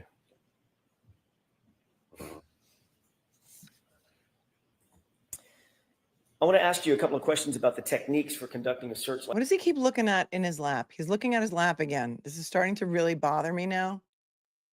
Thank you, Abacus Flinch, for the 20. Why does he keep, what's on his lap? Like this in some sort of snowfall. Obviously, as a specialist in searches, one of the things that you put as the highest priority is documenting exactly where the search is conducted, what techniques are used to conduct the search, and what, if anything, is found and exactly where it's found, correct? Yes, documentation of your search is important, yes, sir. You'd also want to document the time that things are found, correct? Yes, you want those documented. And you'd want to document the relative locations between and among items that are found. How close are they to each other? How close are they or far are they from a stable landmark, a static landmark, correct? So we will mark items, sir. Okay. Measuring in between distances, they do get stamped when we mark our items. Measuring them would be at the discretion of the investigators themselves. And obviously that would be among the best practices to clearly document how a search is conducted, correct? Correct, sir. Another way to document the evidence or the search is to do it through either video evidence or photographic techniques, right? Just photographing, forensic photographs of where things are found, contextual photographs moving into close-up photographs, correct? That would be at the discretion of the detective, sir. And in this case, that discretion lay with Lieutenant Tully, correct? Yeah, he was the incident commander, correct, sir. You indicated a number of hand tools that you brought with you to the search to make sure that you had the tools necessary to get through the snow and get to the items that if there were any items out there, to get to the items you were looking for. Is that right? Correct, sir. And you did in fact remove layer by layer of snow and sort of sift through it as best you could, correct? Yes, sir. That also included some shovels where a shovel full of snow might be gathered and then turned over, correct? Yes, sir. All right. That was done somewhat methodically, is that right? Yes, Not it really. was, sir. And you wanted to make sure that you weren't missing anything as you were digging through the top layers of snow and getting down to something closer to the surface, correct? Correct, sir. And at that time, what was the level of snow, if you can estimate it? How much snowfall? I believe the area, not living that far from that location myself, was anywhere from 15 to 18 up to maybe 20 inches in certain towns. And again, this is after 5:45, 5:48, in the evening of January 29th? When the first item was discovered was 5:45. Okay. Yes, sir.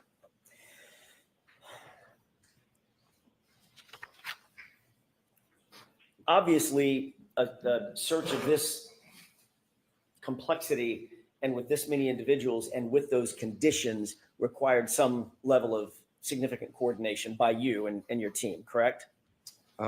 Yes, sir. You had to account for all the personnel who were there, is that right? Correct, sir. That included, I'm going to go through a quick list: Bearden, Beausoleil, Carrier, Luis, O'Brien, O'Hara, you, and Biscardi, is that right? Yes, sir. So there were 7 individuals, as well, Lieutenant, as 7 vehicles to account for, to make sure you're not driving over the wrong areas, walking over the wrong areas, standing over the wrong areas, correct? Correct, sir. And not only did you have to account for those 7 officers, each of whom arrived in their own vehicles, you also had to make sure that those vehicles were positioned in the right spot to make sure you don't drive over the area that you need to search and might be impacted by your cars, correct?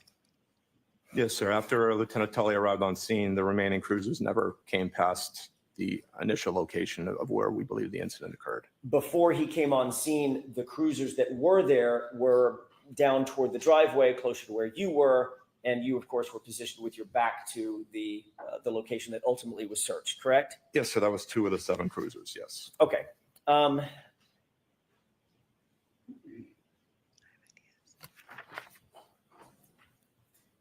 Once you learned where you wanted to search, you literally had to sort of turn around, physically turn things around to begin searching behind where you had originally positioned yourself. No fault of your own, you just didn't know where to go. You had to sort of turn around and go backward toward the area of the flagpole, away from the area of the driveway, correct? Yes, sir. And so as you began to focus on the other side of the house, the other side of the driveway, you had to actually reposition a couple of the cruisers. You didn't have to, but you chose to reposition a couple of the cruisers to turn their lights back around, correct? Oh, that is correct, sir. At some point, you've indicated that there were other individuals who you noticed were at the scene. Is that right? Yes, there were non-CERT members on scene, sir. Okay. And those non-CERT members included, or they numbered, at least 5 individuals, not including Lieutenant Tully. Is that right? I believe that includes Lieutenant Tully, sir. I believe The it was 5 5 total. Okay, so 5 does include Lieutenant Tully. There were 4 others that were non-CERT members, correct? Correct, sir. And those were members, I think you've earlier testified that those were members of either Massachusetts State Police or Canton Police or both. Is that right? I believe it was both, yes, sir. And you did not recognize those individuals? I recognized one of the state police members. I believe a second one was also a state police member that I'm not familiar with. Okay. And then 2 other members that I believe were Canton Police, but again, not familiar with them. 2 And these randos. individuals were obviously, it's dark. You're not paying attention to them. You're not paying attention to what Was either one of them Kevin Albert, the best detective at Canton PD? Inquiring minds. they're They doing. didn't have name tags on? They probably have hats and hoods and gloves on, I'm guessing. Well, they didn't arrive on scene right away, so we were already well into our search before they even arrived on scene. The only one who was on scene originally was Lieutenant Tully. If you weren't paying close attention to those 4 officers, those additional 4 officers, how do you know exactly what time they arrived on scene? They weren't in the area we were searching, so they came on scene after we were already on our line searching, sir. So they may have been in the area, but you didn't see them until your line search had already begun and you made note of them, correct? Correct. I don't know when the exact time they arrived on scene, sir, but they weren't on scene when we were search. You didn't keep a log. Or they weren't in your vision when they started your search? No, they weren't on scene, sir. Okay. But you don't know, as you sit here, you can't say what time they showed up. I do not know, sir. And did they come at your direction? They did not. Did they come at the direction of any of your staff members, any of your colleagues? No, we did not request them, sir. Okay. So Did they they were come from there inside for the some house? reason other than why you were there. That's correct, sir. Did they come from inside the house? Can you describe them? Were they large?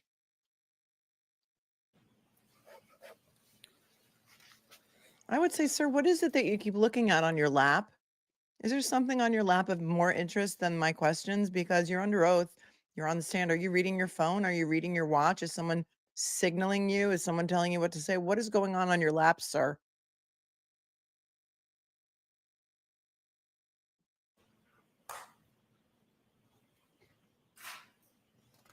If I may have just a moment, Your Honor. Yes. These individuals, you noted they were either from, I think you said 2 from Massachusetts State Police and 2 from Canton Police, correct? Yeah, including Lieutenant Tully, it would probably be three MSP and 2 Canton Police, sir. Okay. Excluding Lieutenant Tully, who was working very closely with you, the other 4 individuals, they were in full uniform or they were plain clothes? Plain clothes, sir. And your focus, once you began your search, once you stood up the team, turned your cars around and realized exactly the grid where you were going to search, that's when what your focus was on, correct? Yeah, I was focused on our search area, correct, sir. And when you're searching a line, for instance, if it's a line that extends to your right or to your left, the search that you're conducting is literally right directly in front of you, correct? Well, you're always looking left or right because you're staying online with your teammates. So you always have a full view of the scene you're searching, sir. Understood. I'm not saying that you look down and never look up again, but I'm saying that your focus, the main focus of your search is directly in front of you. That's why you do a line search. So you can take small steps, search in front of you, move forward, search in front of you as a line, as almost an entity, single entity moving forward, correct? That is best practice, yes, sir. That's how you make sure you don't miss an overturned leaf that you need to overturn, that there might be a knife under or a gun under or something like that, or a bullet casing, something like that, correct? Correct, sir. Or a taillight, right? Correct, sir. All right, so as your focus is, your world sort of collapses a little bit. Your focus is in front of you. You're obviously working with your team members left and right. You're moving forward very, very gently, very methodically, very technically as you move forward and the whole line moves forward on that grid, correct? Correct, sir. So you're not necessarily paying attention to what's happening behind you, off in the distance, in the dark, to your left far, to your right far. That's not what your focus is on, at least at that moment, correct? No, sir. Our focus is forward and as we're moving forward into our search area. Thank you. In addition to the 5 individuals, Lieutenant Tully included, and the other 4, there was also another person that made contact with you from 34th Fairview, correct? Yes, when we first arrived on scene, someone had exited the residence onto the front steps, front porch area, possibly of that mudroom. I'm sorry, I didn't mean to interrupt. Of that mudroom, so that right door, the exit, the door closest to the garage, sir. Can you describe that person for us? It was an adult male wearing a hooded sweatshirt. Did that person approach you or one of your team members? No, he never left the front door area. Did he say anything to you or one of the team members? He asked if we were here for what happened earlier. We replied yes, and he turned and went back inside the residence. Somebody from 34 Fairview came out. Well. You can never tell. What's shaking on Shakedown Street? This is like Shakedown Street. That's what they should call Fairview. Shakedown Street. Let's listen to that again.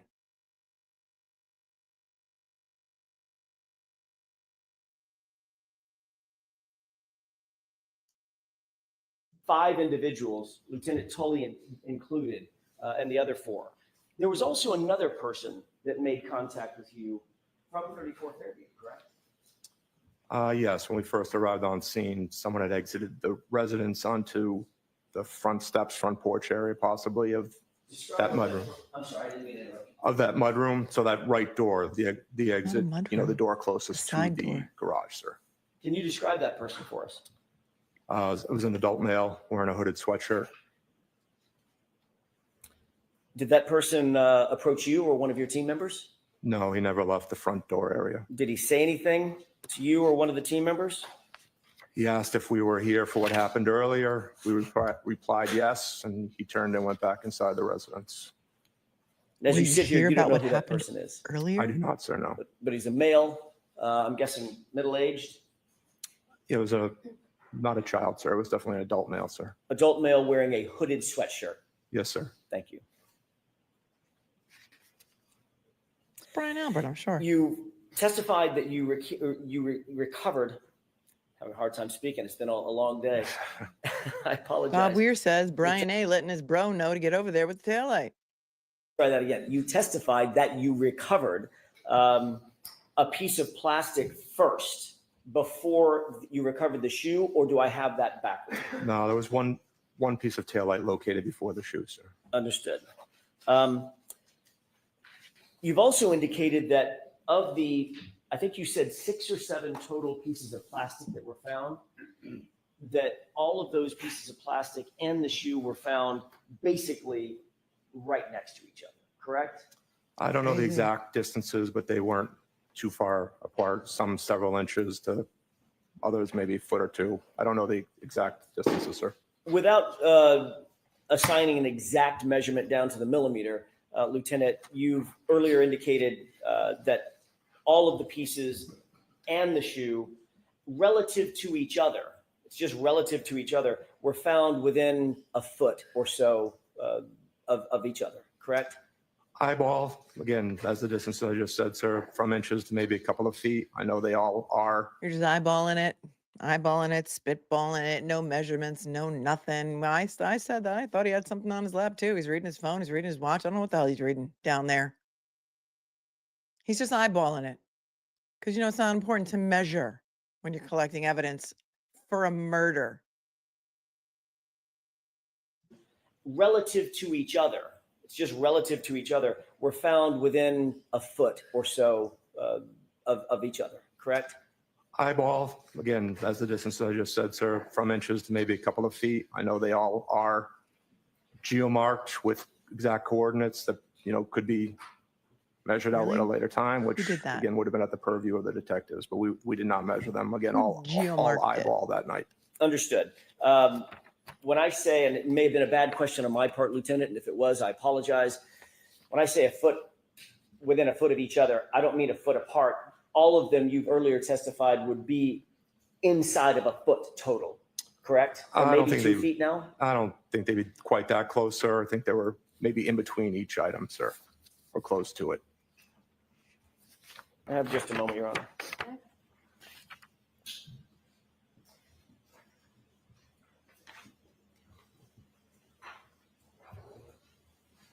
Okay. I know this isn't necessarily a memorization contest about your prior testimony, but do you remember testifying about this specific issue? Here I go again. I can't speak. This specific issue about a year ago,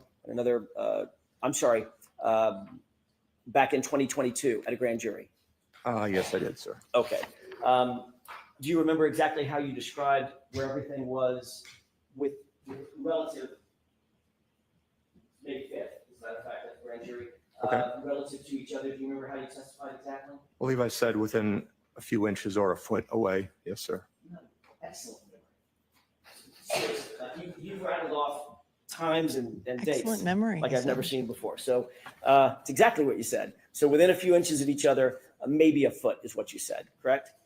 That's what I said. Yes, sir. Okay. So if it's maybe within a foot, this is an 11 and a half by 8.5 piece of paper, maybe an area a little larger than this, correct? Correct, sir. Okay.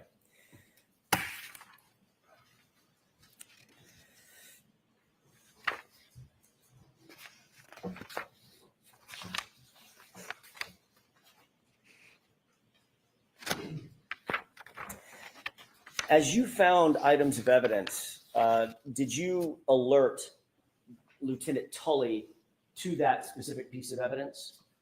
Yes, so I was not one of the members who found any of the evidence, but as my team members located something, we would halt the line. Lieutenant Tully was a short distance behind our line.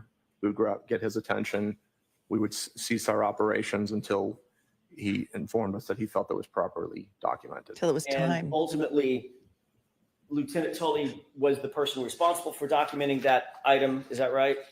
That is, sir. We fall under the incident command structure. He technically took the lead as the incident commander that night, sir. And he did that through photography?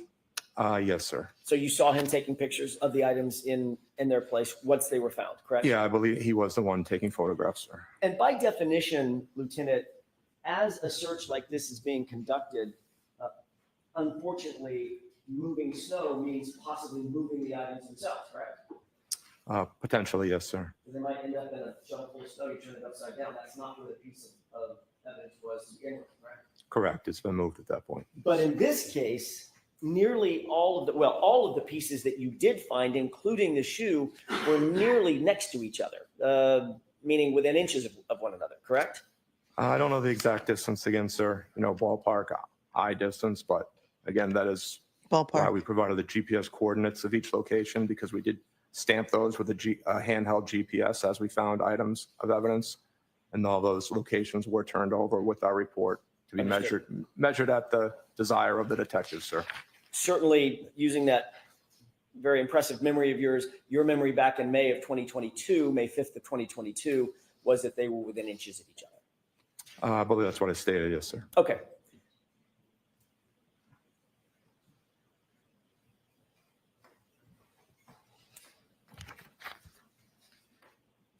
Ultimately, you indicated that the search, after about 6 or 7 pieces were found, as well as the shoe, the search was suspended just after 6 o'clock, correct? Approximately 6:15-ish, sir, we stopped. We'd gone, like I stated earlier, we'd gone approximately 8 to 10 feet further south on the road without recovering any other pieces of taillight.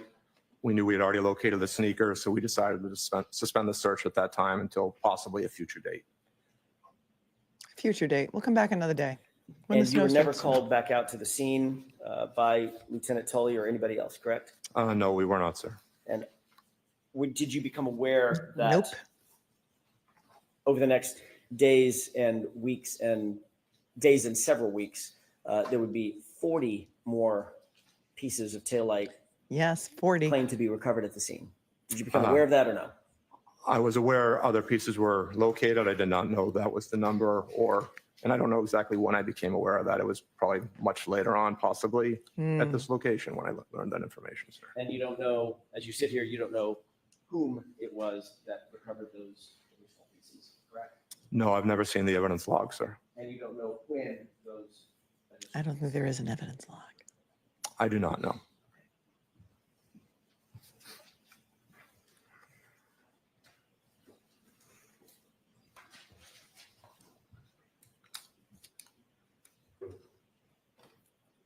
When Lieutenant Tully and you had a conversation about shutting down the scene, was Lieutenant Tully's comment to you after those first few pieces were found that he was, quote, very satisfied that you had recovered everything that you were going to recover from that night, from that search? Objection. Sustained. Mr. Brennan asked you about the conversation that you had with Lieutenant Tully to shut the scene down, to clear the scene, correct? Yes, so we conducted a debrief and I gave him, again, as I mentioned earlier, we provide a probability of detection. I tell him what the chances are. I think we found our items we were looking for, and we determined to suspend the search. Do you remember testifying last year that Lieutenant Tully indicated that he was very satisfied with what was found? I don't know if I used the word very satisfied, but he was satisfied that evening that we had found everything we were going to find that night, sir. May I have just a moment, Your Honor? Dirty Hanky, I would argue that an NYU film student's first year presentation would be better Exactly what you indicated than what we've seen. Lieutenant Tully's words were as you sit here? I believe, yes, he was satisfied with the search. I just don't know if he used the word very satisfied or not, sir. Would refresh your recollection, take a look at your transcript? I'm sure it will, sir. It's the one thing you didn't remember. Thank you, Dirty Hanky. Highlighted portion, Lieutenant. Thank you, sir. The rubber ducky case had a 36-page police report, Abacus Lynch, as you may recall. Grand jury, sir. Those little tiny rubber ducks. I'm just going on the date. Is this from last year or would this be from the grand jury, sir? June of last year. Okay. Yes, sir. So it does state here that I stated he was very satisfied with the search. Does that refresh your recollection? That was the words that he used, or at least you remembered him using at that time? Tully Yeah, I was believe, very you know, satisfied. to the best of my recollection, sir. Yes. Thank you. Thank you, sir. Lieutenant. May I have just a moment, Your Honor? Yes. Take all the moments, Mr. Jackson. We're a little bit behind, I think. Huddle with the team. Huddle with Karen, actually. Karen knows this case better than anybody. She's very involved in her defense. Very involved. They're working like 24/7 on this thing. Her life is at stake. This is Carl Dougal on the right here next to Mrs. O'Keefe. Somebody asked why is he allowed to be there after last trial he got kicked out for assaulting Karen in the hallway or bumping into her. It's a whole new trial now. It's a whole new trial. So Carl Dougal is free to roam about the cabin, the courthouse. Thank you, Springer Love, for that earlier super chat, which I put up there. New trial, new rules, right?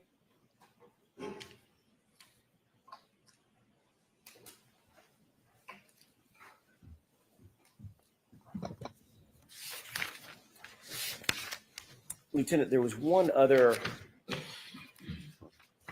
thing that I wanted to ask you about, which is you had indicated to Lieutenant Tully at some point close to 6 p.m. or so, it would be helpful if you and your team had a photograph of what it was you were looking for, correct? Yeah, I believe after we found the first piece or two, I asked him if he had a photograph that we could look at just to see how large of an area. Yes. So that How would- large of a piece we were looking for, sir, yes. Fine. So that would just timing wise, if you found the first piece at 5:45, first piece or two, maybe 2 or 3 or 4 minutes later after that, maybe 5 minutes later. So let's place it at 5:50, close to 6. Something like that? Yeah, probably between 5:45 and 5:50 possibly, sir. And you said to him at the time, it'd be helpful if we had a photograph of what it is we're looking for, correct? Yeah, I said that would help, yes, sir. And Lieutenant Tully told you that the vehicle did not have a photograph because it was still en route from Dayton being transported to Canton, right? He did say he did not have a photograph and it was being towed back. Okay. Thank you, Lieutenant. Thank you, sir. He didn't have a photograph and it was being towed back. What time was that? 6. What time was the car back in the Sally Port? Around 5:30. Did you pick up on that? Let's hear that again. The vehicle did not have a photograph because it was still en route from Dayton being transported. It was still en route from Dayton. He did say he did not have a photograph and it was being towed back. Okay. Yep. Yep. There you go. Thank you, Bingo. Lieutenant. Thank you, sir. Bingo. Okay, Mr. Brennan. Thank you. 5:36. It was back in the Sally Port. Tully on the job. Oh, Tully.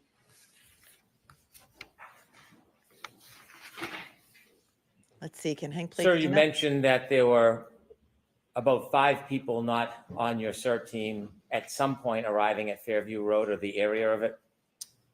Yes, that's correct, sir. 3 of them were Mass State Police. You mentioned Tully and 2 of his colleagues. Correct, sir. Did you see anybody taking photographs of the items that you found?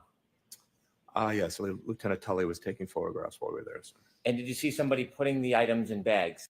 He's supposed to be a crime scene photographer. There's a special job for that. Crime Scene Services has one, a special forensically trained photographer. Not a guy named Tully. Yes, they did, sir. Was that one of the 2 people that were with Lieutenant Tully? Yes, correct, sir. You mentioned there were 2 Canton police officers. Were they part of the search? They were not, sir, no. Were they on the grid? They were not, sir. Did you ever see them in the area on the grid? I did not, no, sir. They were there. Were they involved in any way in the crowd? They weren't the only people that ever came on scene other than us, and those local officers were at some point the They're off media. the grid did arrive now. on scene. When you say on scene, No, is you on know. scene different than on the grid? Correct, just in the general vicinity, sir. Did you know what the Canton police officers were doing? I do not know, sir. Did you ever see either of them ever come on your grid? They did not know, sir. Did you ever see anybody place or toss or throw anything onto your grid? I'll allow it. Did you ever see anybody place or toss or throw anything I'll onto allow your it. grid? I did not know, sir. Did you ever see anybody intrude on the grid and leave an item? Choose a different word. Did you ever see anybody physically intrude upon your grid? No, no one did that, sir. They had 8 hours. You were asked about, What? Why? Why you do this to me? Why? They had 8 hours to do it. Unfortunately, moving snow means possibly moving the items themselves, correct? Potentially, yes, sir. Okay. scene down to clear the scene. Is that Understood. how far behind were we, you guys? And I don't know exactly when I became aware of that. It was probably much later on, possibly at this location when I learned that information, sir. And you don't know, as you Well, that's Alan, so that's like To the garage, sir.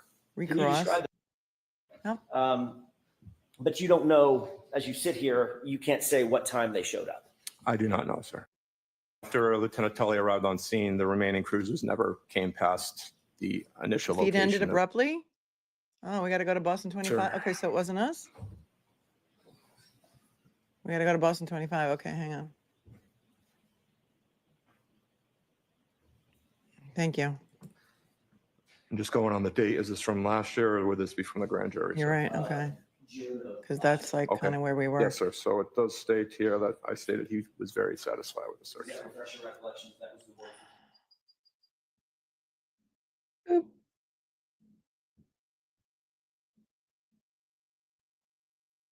That is not Charles Ray on the stand. Wow, what a mess. Boston 25 says that's Charles Ray. No, that's not. This is this is O'Hara. Wow, that's pretty bad. They've misnamed him. Toss or throw anything onto your grid? It was right around here. I'll allow it. Did you ever see anybody place or toss or No throw captions. anything onto your grid? I did not know, sir. Did you ever see anybody intrude on the grid and leave an item? Choose a different word. I can't believe they have the wrong Did name. you ever see anybody physically intrude upon your grid? No, no one did that, sir. You were asked about best practices memorializing. The person who was taking photographs. Hold on for a second. BN1 Trouble is in the chat. He's going to debunk all this tonight. I was just going to play your other video that everyone's talking about, if you don't mind. You mentioned best practices of memorializing items. And you also mentioned Lieutenant Tully was taking photographs. Yes, that's correct, sir. Do you know if those photographs were time and date stamped? I believe they were, sir. Is time and date stamping with photographs best practices in memorializing things? Yes, they are, sir. Now, before you defined the grid and before you began that search, you knew other state police officers, didn't you? Yes, I did. Did you know a person by the name of Trooper Yuri Buchanan? Yes, I do know him, sir. Did you know somebody at the time known as Trooper Michael Proctor? Yes, I did know. I do know him, sir. Were either Michael Proctor or Trooper Yuri Buchanan at Fairview that night? No, they were not, sir. Did you see them at any time from the point you got there at 4:56 p.m. until when you left? No, I did not see them there, sir. You mentioned that somebody came out of a side door at 34 Fairview who had a hoodie on. Yes, that's correct, sir. How long were they outside for? Maybe 10 seconds, sir. Did they at any time interfere with your search? No, they did not. Did they at any time try to discourage or dissuade you from searching? Next question, Elsa's turn. This is not Charles Ray, just so you know. This is Lieutenant Kevin Did that O'Hara. person do anything to impede your search? No, he did not. Boston 25 sucks. BN Trouble 31 in the chat. I'll link your channel when I play your video after this. You were asked about your conversation with Trooper Tully, Yes, sir. and he mentioned, or you characterized, he was very satisfied that what you had found, everything you were going to locate at that time. That's correct, sir. Did he ever suggest that he expected that you would not find anything else? No, he did not. Did he ever suggest that there was no other trace evidence there? No, he did not. Was there a discussion that he or you or other people may come back to search further at a different time? We offered to come back at a later date, and he just accepted our offer, but we were never contacted to come back. Yeah, no. When you offered to They come didn't back, want you there. You're too honest. was that based on your assessment that it was a difficult area to search? Correct. Again, as we talked about probability of detection, we'll base it on That's it, 10 deputy different dog. categories, give him a baseline percentage chance of it. Would we have found what we were looking for? Deputy I told him there was a good chance we did not locate all the evidence. Asked him if he wanted us to come back at a later date, sir. Thank you, Hank, the And septic when tank. you mentioned that you couldn't finish the search because of the grass, tell us a little bit about what made it difficult because of the grass. Even using the push brooms, we couldn't properly move the snow off the grass as we were moving it. And with the dark, even the headlamps, I didn't feel like we were clearing it enough to continue searching it. I think our best efforts would be to focus on the street because I was more concerned about eventually the plow coming in, clearing curb to curb and moving any evidence that was on the street. My thought was if with the grass not being able to properly clear it, at least that would be contained to be searched at a later date as the snow melted. And given those assessments, is that why? I'm going is to that show you, Julie. I'm Some going of to show you those after reasons this. why you offered to come back? Yes, sir. I've shown you some photographs you've identified about some of the pieces that you found or the pieces that you found that night. I'd like to show those photographs to the jury. Please, please We do. could show Exhibit 73, please.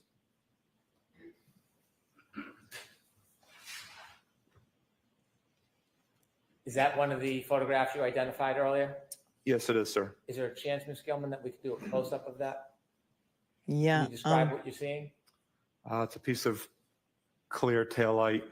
It's got rigid Maybe. edges, some indentations on it, distinctive markings. Maybe come look at your screen.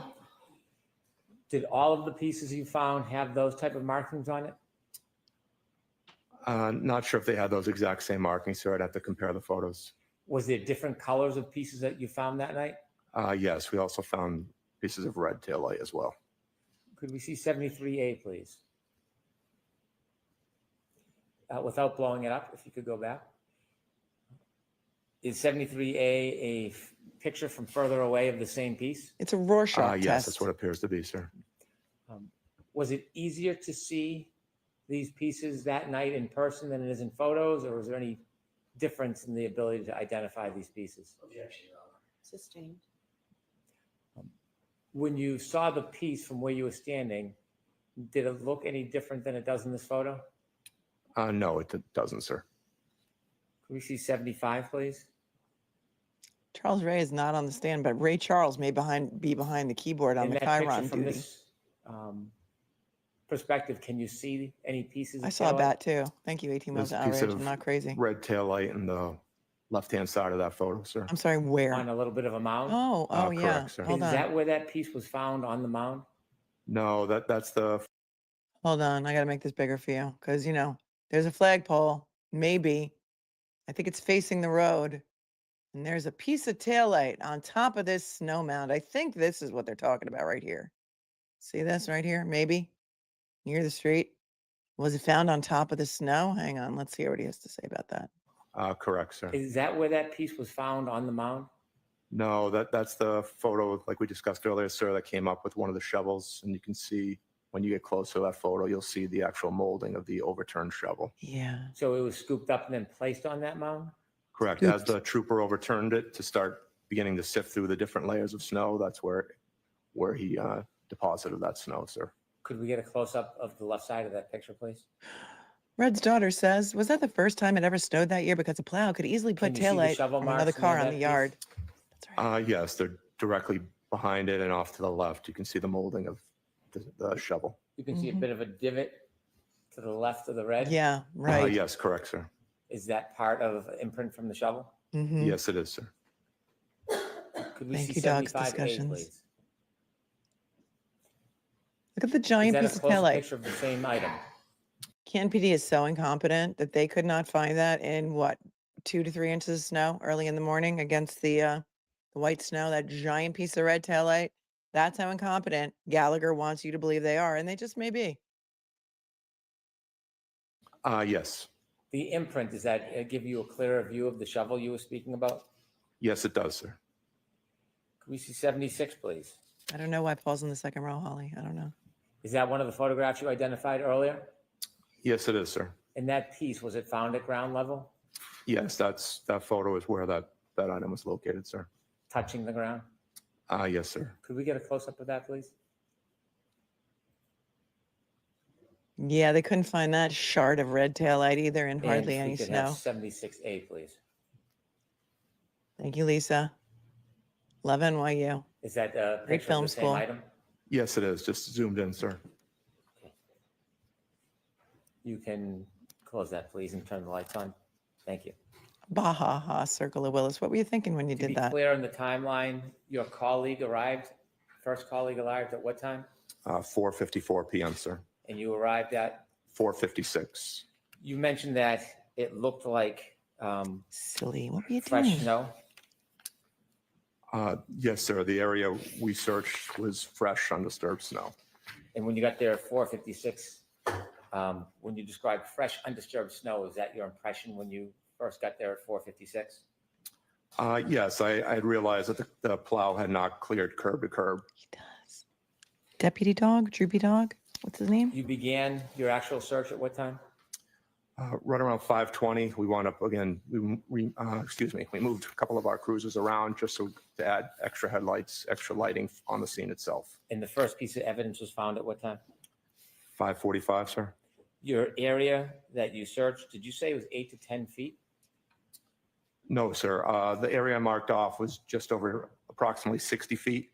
We'd gone about 8 to 10 feet towards the end of the search without locating any more items, and that's where we suspended the search. How much of your focus was near the street area? Only 99% of it, sir. As soon as we got to the grass and realized we couldn't clear it properly, my main focus was on that street, just again because I was concerned about the plow coming through at a later time. You were worried that if you didn't finish the street, there could be some impact from plowing? Yes, sir. Why not secure the damn scene? Anybody think of that? Did you say 99% was the street area? Yeah, approximately, sir. Thank you very much. Anything, Mr. Jackson? Yes, briefly. Thank you, Exposed. The search Go Bubs. went approximately 60 feet. That's the area I marked off, sir. And in that 60 feet, you started close to or adjacent to the front door, correct? Correct, sir. And in that 60 feet, you were doing the type of search that we described earlier, that you described earlier, about going just a few paces at a time and starting to move material out of the way to try to get down to the surface, correct? Yes, sir. All working together. Yes, sir. And you did not find 40 pieces of taillight at or near or on that street or the lawn or any place else, correct? Yeah, I don't know the overall number, sir, but And neither did your colleagues. correct, sir. We've never been notified how much has been located. The only thing that you found was concentrated in one area, maybe a foot or 2 feet in diameter. You said 6 or 7 pieces and a shoe, correct? That's what we located. Yes, sir. You didn't find a black baseball cap, correct? We did not know, sir. And in the photographs that we've seen, that's clearly not undisturbed snow, correct? The photographs are us moving after having moved the snow, sir. Some of it is y'all moving the snow. Some of it is disturbed snow on the street or at the curb, correct? After we had moved it, yes, sir. You indicated that It's like, show me Trooper the way to Proctor and go Trooper home. Bubnik, you know both of them, correct? I know who they are, yes, sir. Or know who they are.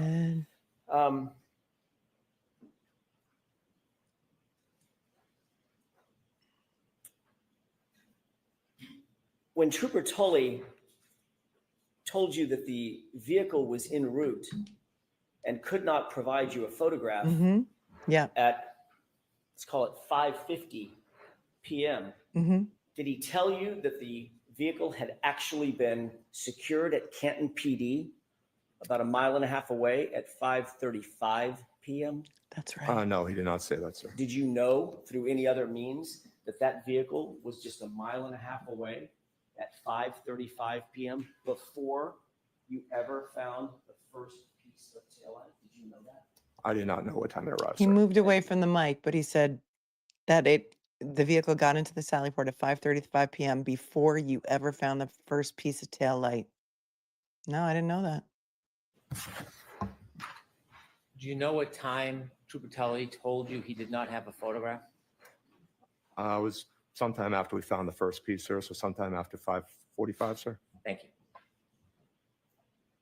All right. That's all I have. All right, Lieutenant, you are all set. You're all set. Here we approach. Okay. Come on up, please. Yes. Thank you, K Kentucky Karen C. None of this is how it's supposed to be done from that first morning on. He was much in asking how to whether we much, but I can tell you now that we are definitely on track, maybe a little ahead of schedule, which may just mean down the road a little bit, we'll be back on track. But because we're on track a little ahead of schedule right now, we're done for today. So we'll let you leave for today with those same cautions. Please do not discuss this case with anyone. Don't do any independent research or investigation into this case. If you happen to see, hear, or read anything about this case, please disregard it and let us know. Be very careful with your social media use. All rise for the court, please. And that is it. That is it, unless there's some more on another channel. That's all we got for now. Please be seated. All right. So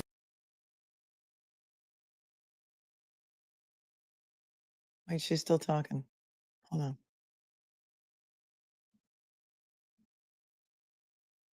She wants to make sure everybody redacted the exhibits.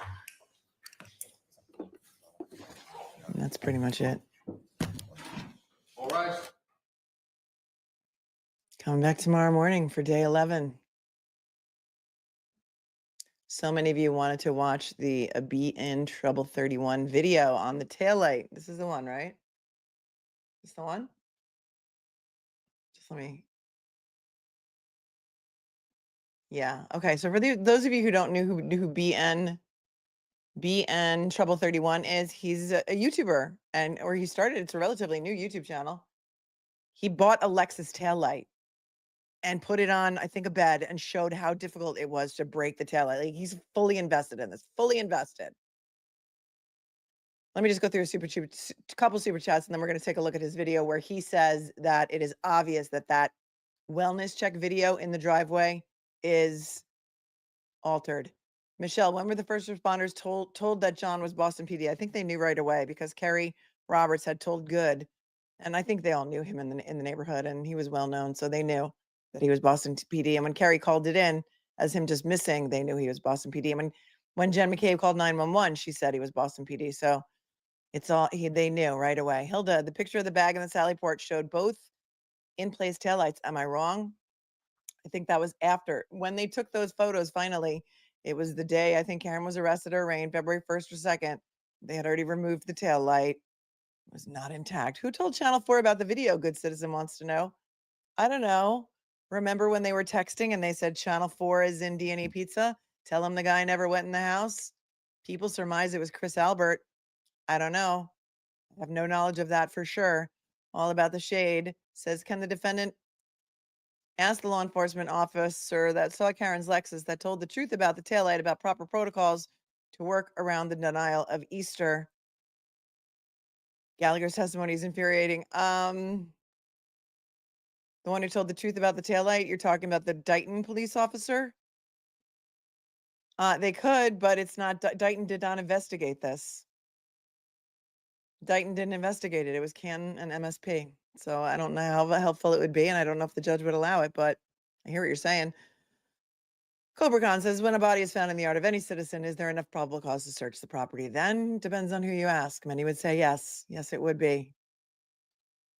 You'd at least want to clear the house and make sure there wasn't some sort of perpetrator in there, right? Exigent circumstances, they could get a warrant.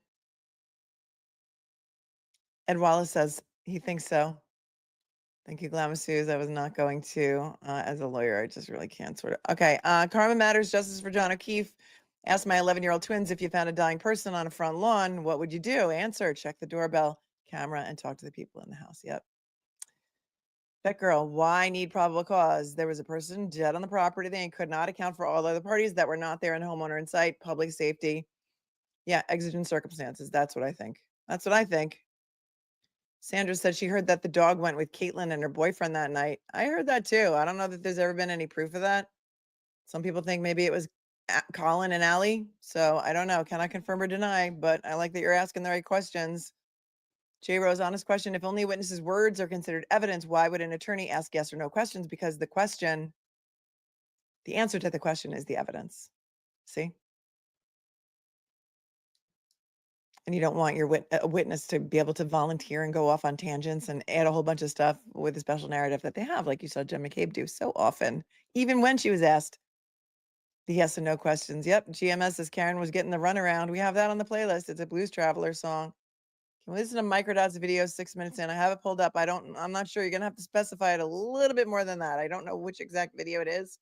Is it the video called The Drop Off? I don't know. Microdot's Richie has a lot of videos, GB. When did Jen and Kerry drive by the house slowly? It was the 30th. It was the 30th.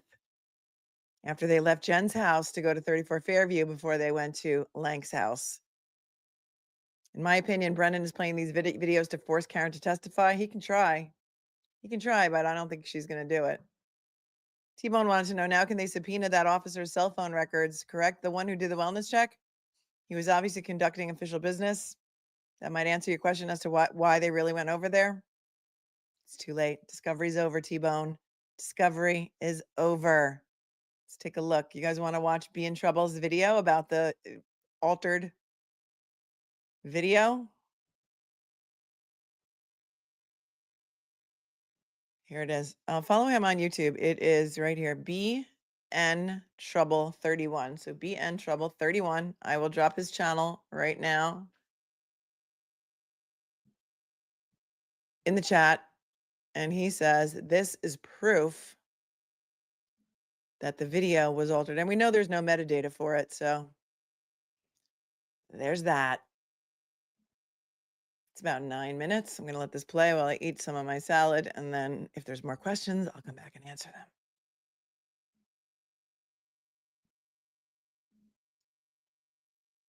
them. Good afternoon, everyone. Be in Trouble here. Left is the defendant's vehicle. And hold on. Start again.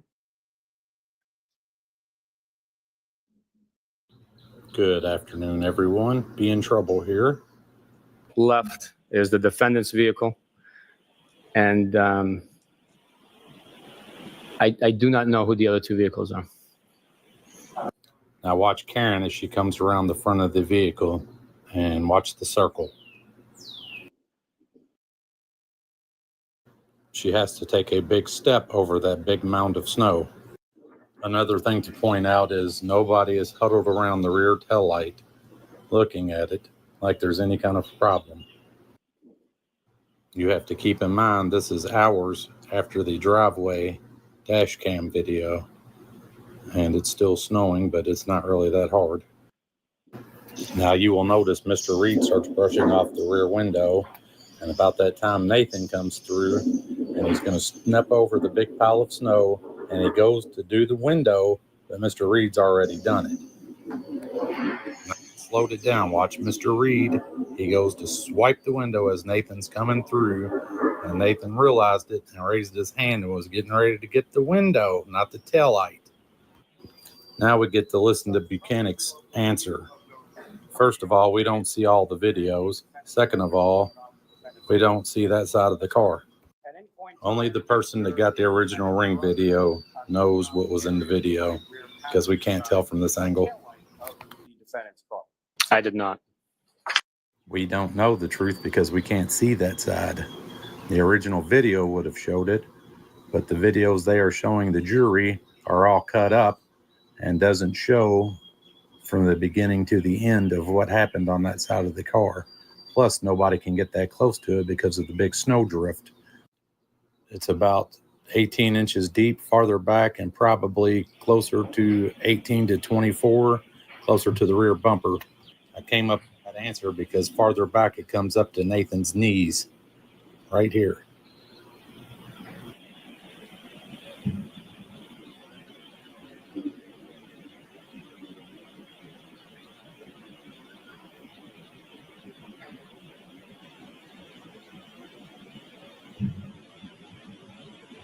Here's the interesting part. Look at the hood on John's car, and then look at the back window of John's car. Right there, that's a big snow drift. And then on the back window covering the taillight, that is another snow drift. That snow drift is completely covering his taillight, which on Karen's car would be the same. And she's got a ledge. It sticks out right here. See how far that sticks out? That's going to catch the snow. And then on the side part of it, the blowing snow is going to be stuck on that, and you're going to be able to see an outline of that. See how far it sticks out. Now right here, this is what the jury got to see. You don't see anything funny on a little 32-inch TV all the way across the courtroom. But when you zoom into the video, that's when you really get a picture for what's going on. Lieutenant Ray, while this is up on the screen, if I could ask you to, you've reviewed this video since this date of January 29th, 2022, correct? Yes. And using the laser pointer in front of you, if you could direct the jury's attention to what, if anything. Now, why don't we take a closer look at this video? You can see the snow is covering John and Karen's taillights. But more importantly, on Karen's car, you can still see the outline of the taillight lens being there. Because if the lens was gone, you would not see the outline of the taillight. Because the lens sticks out farther I didn't know it at the time than the insides of the taillight. There would be a noticeable divot in the snow with that much taillight gone. So that's how I know that the taillight is intact. Okay, And here we go with Auntie Bev helping out the Commonwealth as usual. No, he's got to ask the question differently. During the course of your opening check, where is it around the residence situation? We initially went up to one of the front doors. Enough of that. The two yellow circles are where the blurs are, and the red outline is the outline of the taillight that the snow is stuck to. I believe it was the one on the right. Now you can see the blurs And a little we bit. rang the doorbell, knocked on the door, and circled. we were seeing if we could raise anybody and get any response. The outline of the taillight. And during the Same time on that both you sides. were you able to raise anybody? No, sir. Closer up. Now you're starting to see the blurs easier. The blurs are moving around because it's a dash cam looking at a solid object. The car is not moving. The dash cam is on the dash of the other car, which is vibrating because of the engine. It's shaking because of the wind, and they are moving around, getting in and out of the car. So those blurs are following the dash camera. And the car is actually moving somewhat. Not much, but it's moving. And whoever altered the video didn't take into account that the wind and everything is blowing the dash cam car. Zoomed in even closer. Now you really can see the two blurs moving around. They don't sit still. They keep moving around very slightly. But if you follow and watch them, they are moving. And I can assure you that is an altered video. I didn't alter it. They altered it. Just for the heck of it, closer, anyone? Now look at that dance around. That is an altered video. This case should be over immediately. Every video that shows Karen's rear taillight is altered. You can see the outline of the snow, which means the lens is there. Had the lens been gone, they wouldn't have had to alter it. Plus, if the lens wasn't there, you would clearly see a divot on that side.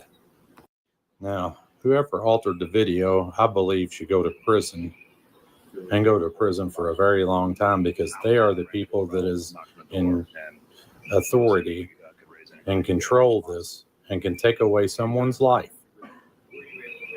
for up to life. And this cannot stand. This cannot be allowed to happen in U.S. courts. This just undermines the whole system. This is so dirty. Filthy dirty. This makes me so mad. Shortly thereafter, we subsequently did find out that the children were staying with friends or family at this time. See, when they made these videos and altered them, they had no clue that the whole world would be watching. Yet here we are.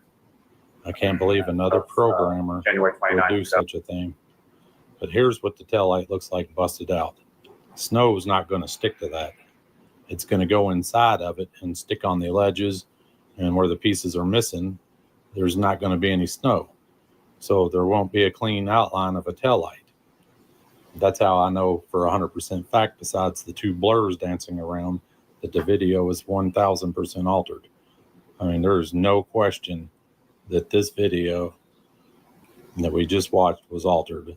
Now look how far that taillight sticks out. If that whole lens was missing, about 2 inches of that would be dented in. There's a clear outline with 2 blurs. This vehicle right here is Miss Reed's vehicle. That is why they are keeping the I jury believe that vehicle there far is back Mr. little O'Keefe's TV, vehicle.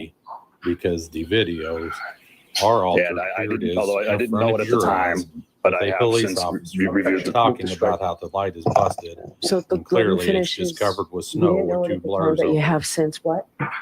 I have since This reviewed this is video, highly and I can outrageous. tell This that makes there me is so mad. Okay, the objections. This is why I do these videos right here. I've spent thousands of dollars on Continue. this to prove this is a farce. He spent thousands of dollars on this. He bought the exact Lexus taillight. Amazing, right? Go on. Oh, look at his video. Recommended my video. Thank you. Go on over there. Give him a sub and a like. And so he can keep up the good work. Right? Thank you. Thank you for letting us play that. All right, let's head back to the questions before we wrap this thing for the day and come back and do it all again tomorrow.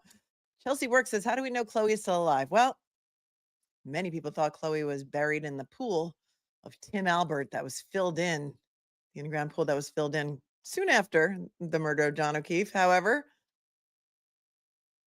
apparently Nicole Albert knew where Chloe was the whole time. And apparently Hank Brennan took his new expert, James Crosby, to visit Chloe. They say they found Chloe, and they've done some dental impressions of Chloe's mouth. It'll be interesting to see how they prove that it's actually Chloe. It's also 3 years later, more than 3 years later. The mouth has shifted. Dogs lose teeth. And also, forensic odontology is junk science. So there's that. Duty Ron and Ed were losing it last night over Gallagher. Thank you, Kai. Kai, why am I? Yeah, guys should go over there and after this, check out Duty Ron and Ed's show from last night. They were losing it. I was watching for a while. Liz says, can Bev's refusal to allow an expert in police procedures be a reason for appeal? Could be if there's a conviction. Could be reversible error. We don't want a conviction. They could have perhaps done an interlocutory appeal, but that would have delayed everything, and money is tight for Karen. And, there's money better spent in other places right now, like experts. Good question. Angie, can they ask where his socks are? I've been asking about this. I've been screaming about this for a long time. I don't know where the socks are. There's pictures of his socks on his feet in the hospital. I don't know if they were ever logged into evidence. I don't know if they've ever been brought out. But here's the thing. If his house was shoeless, and we know it is because they tried to say Karen Reed is guilty because she didn't take off her shoes when they went back into John O'Keefe's house that morning because she knew he was never coming back because she killed him. If John O'Keefe had a shoeless house, which we know he does or did, he would have taken his shoes off. There probably would have been dog hair on those socks. I have the same question, Angie. I've been asking it for a long time. I haven't had an answer yet. Court says they get the whole frozen ground play by Brennan, but what WTF does that really mean? Isn't the ground always hard as a rock? It's literally the ground. No, he's going to have an expert say, a brain surgeon, by the way, who's going to ruin his whole entire reputation, who's going to say that his skull injuries came from smacking his head on the frozen rock hard ground. Yes, I can't believe it either. The judge is going to allow it. Highest number of likes on a single episode of my show, Holly Johnson. I definitely do not know, but I'm all for setting a record. So everyone smash the like button. That would be totally amazing. So amazing. And if I get to 100,000 subs, YouTube sends me this awesome silver play button. And we're up to 91.6. So we're getting there. Thanks, Holly. Anton says, sneaker in the picture is a black sole. The sneaker in the trial is a white sole. This came out last year. This theory came out last year. Will the Glarer has just texted me some photos while I've been on stream. Some people say, I'm going to let, I just don't know what to say about this. Some people say that the picture that was on the berm has a black sole. Other people say, no, that's the shadow from the photography. And the shoe that they pulled out at trial has a white sole.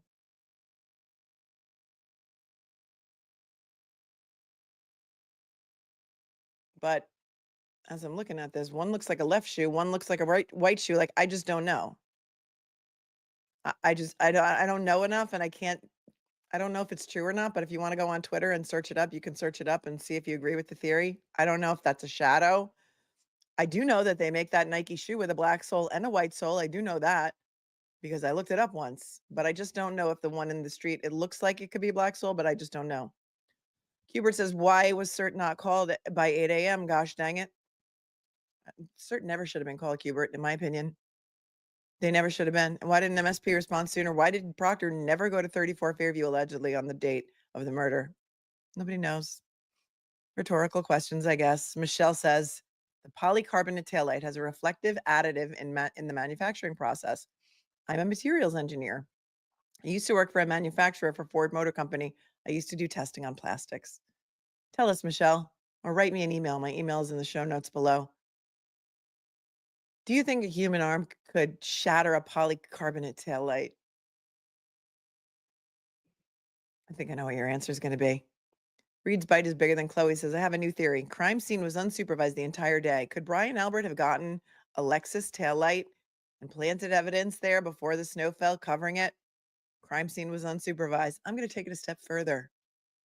I'm going to say he could have gotten any pieces of taillight that he wanted to and put them there for now until later when they could have been swapped out for actual pieces of Karen's taillight.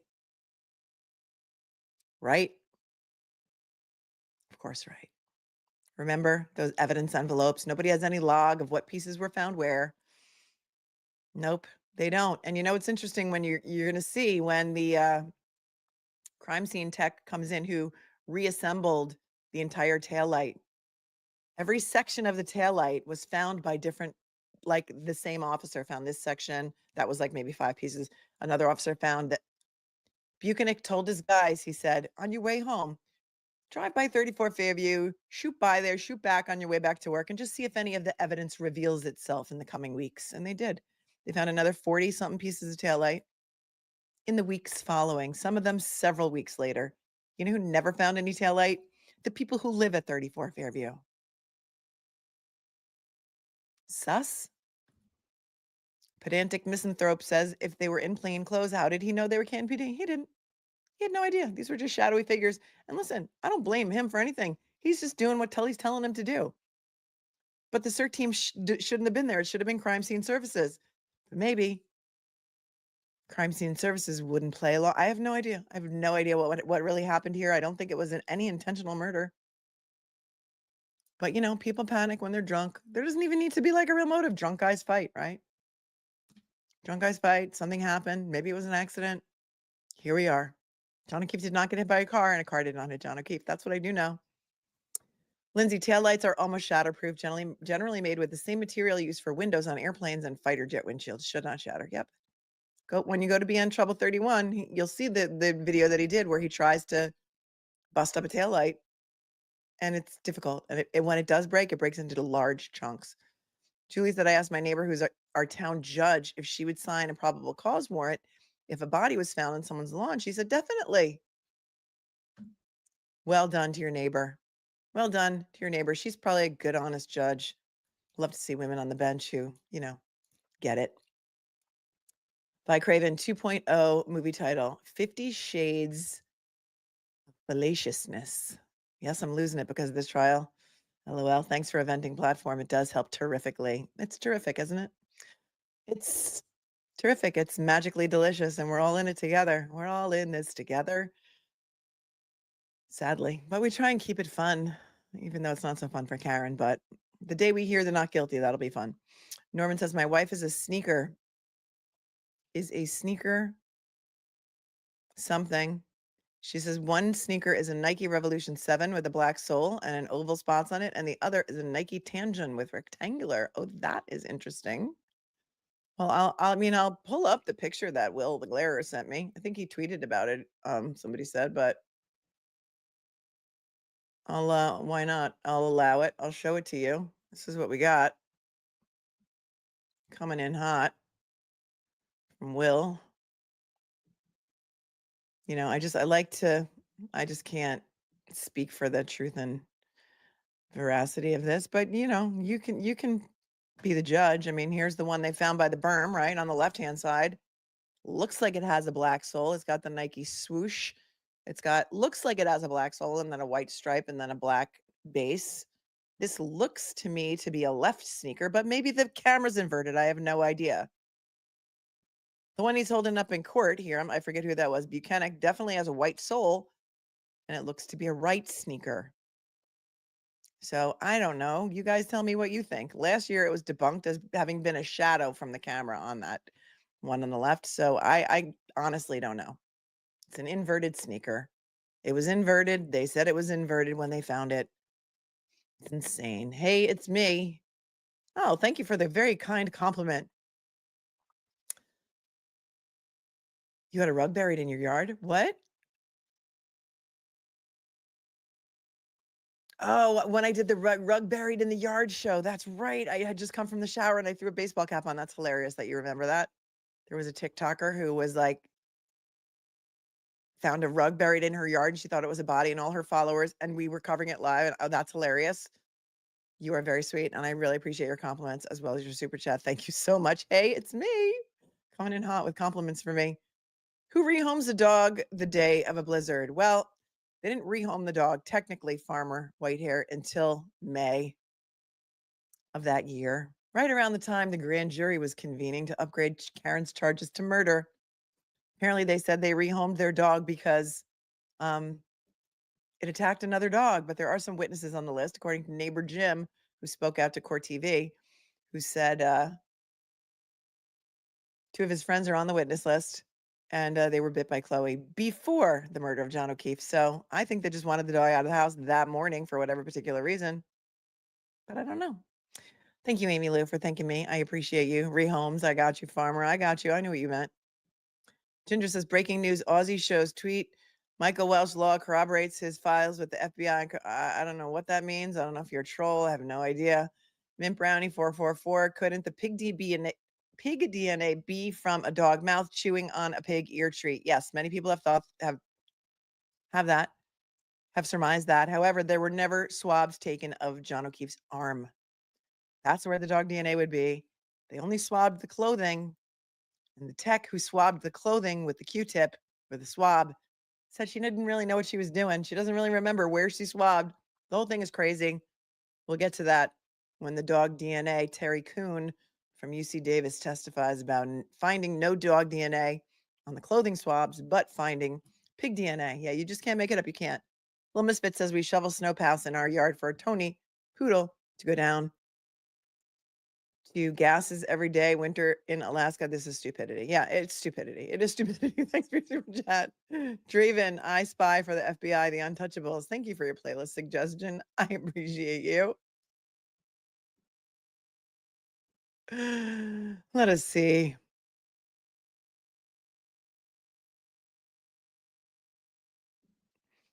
Thank you, someone anonymous who bought me a matcha latte. Been watching trials with you since before the first Karen Reed trial. Wouldn't watch with anyone else. Thank you, Melanie. Oh, you're a sweetheart. Thank you. Kathleen, thank you very much for your Venmo, who just says, thanks for Karen Reed. Lisa, thanks for your outstanding coverage for the Karen Reed re-persecution. Thanks, you guys. I appreciate you so much. Nancy says, great coverage. Thank you. Another person says, someone bought a matcha latte. I'm not sure who it is. Wouldn't watch my trials with anyone else.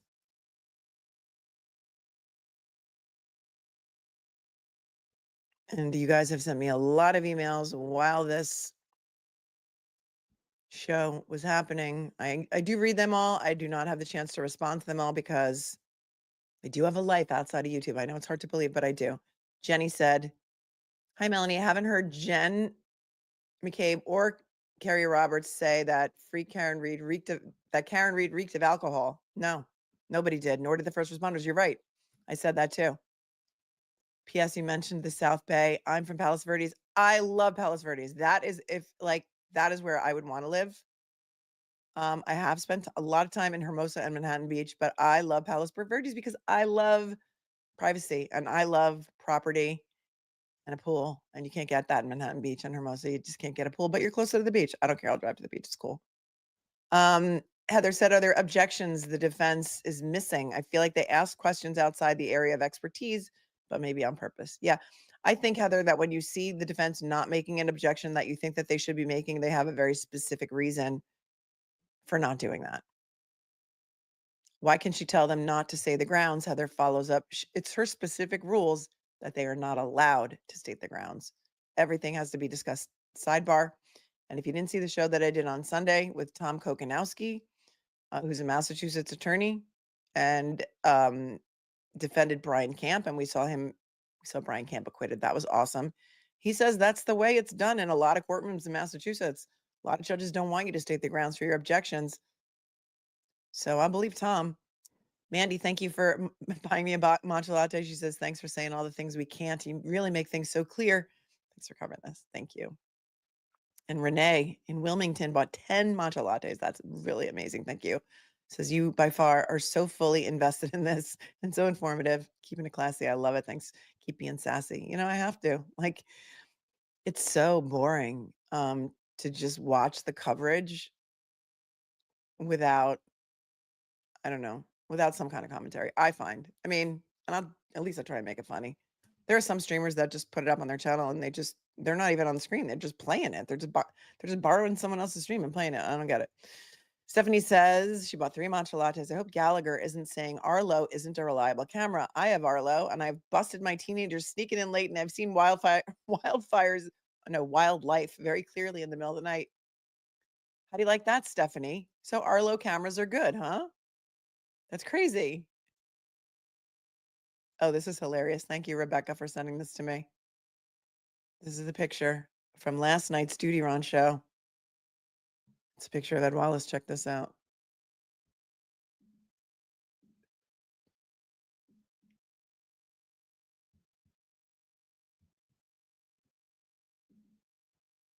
Very funny. I do read all emails. I can't respond to all of them. And I can't be your pen pal. How funny is that? Ed Wallace stuck inside a Stop and Shop bag. That's hilarious. I love it. Michelle said this. Do you think John has ever cheated on Karen or would cheat on her for making her feel that way? It is sad hearing those voicemails. Yes, Michelle, this was old, but I from earlier, but I started. There was an entire incident that happened in Aruba. It has been they're not allowed to, or the Commonwealth said they're not going to bring it up at this trial, but they went on like this big group trip over New Year's Eve with like 60 other people. And there was this girl, Marietta Sullivan, who said that Karen sucks when she got up on the stand. Karen may or may not have run into the lobby because she couldn't find John at midnight. Karen was stuck in the room with the kids. John was out somewhere carousing, hammered, allegedly, maybe. And she may have caught him, you know, in a compromising position with Marietta Sullivan in the lobby. That had just happened on New Year's Eve. His murder was January 29th. In the first trial, they tried to make it seem like that was the reason for Karen Reed wanting to kill John O'Keefe. They said this time they're not gonna, that's not their theory anymore. But that was a good question. Hey, it's me, said, I forgot, and you're super intelligent. Thanks again. Oh, you're so sweet. Dirty Hanky's back. The search officer said Tully told them to search from the line of the front door, as that was where the car was last. But earlier testimony in this trial states the car was close to the damn hydrant and flagpole for this go around. You're right. You're right. But as we know, the search was done on the 29th of January, and that was the information they had then. So go figure. Is that going to help the Commonwealth or hurt them? First of all, a body can't shatter a taillight. And I don't care if Karen said she had 20 drinks that night. John O'Keefe was still not hit by a car. I mean, that would be very poor decision-making on her part. I'm not happy that she did those interviews. I don't think they're helpful. But I also, John O'Keefe was not hit by a car.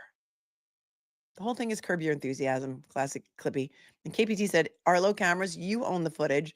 Ring cameras, Google owns it. That is interesting. Thoughts, questions, comments, concerns before we wrap for today and before we get back to getting ready for tomorrow and getting a good night's sleep. Thank you, someone from Liverpool, whoever bought me a matcha latte, who says loving your coverage in the UK. That's so sweet of you.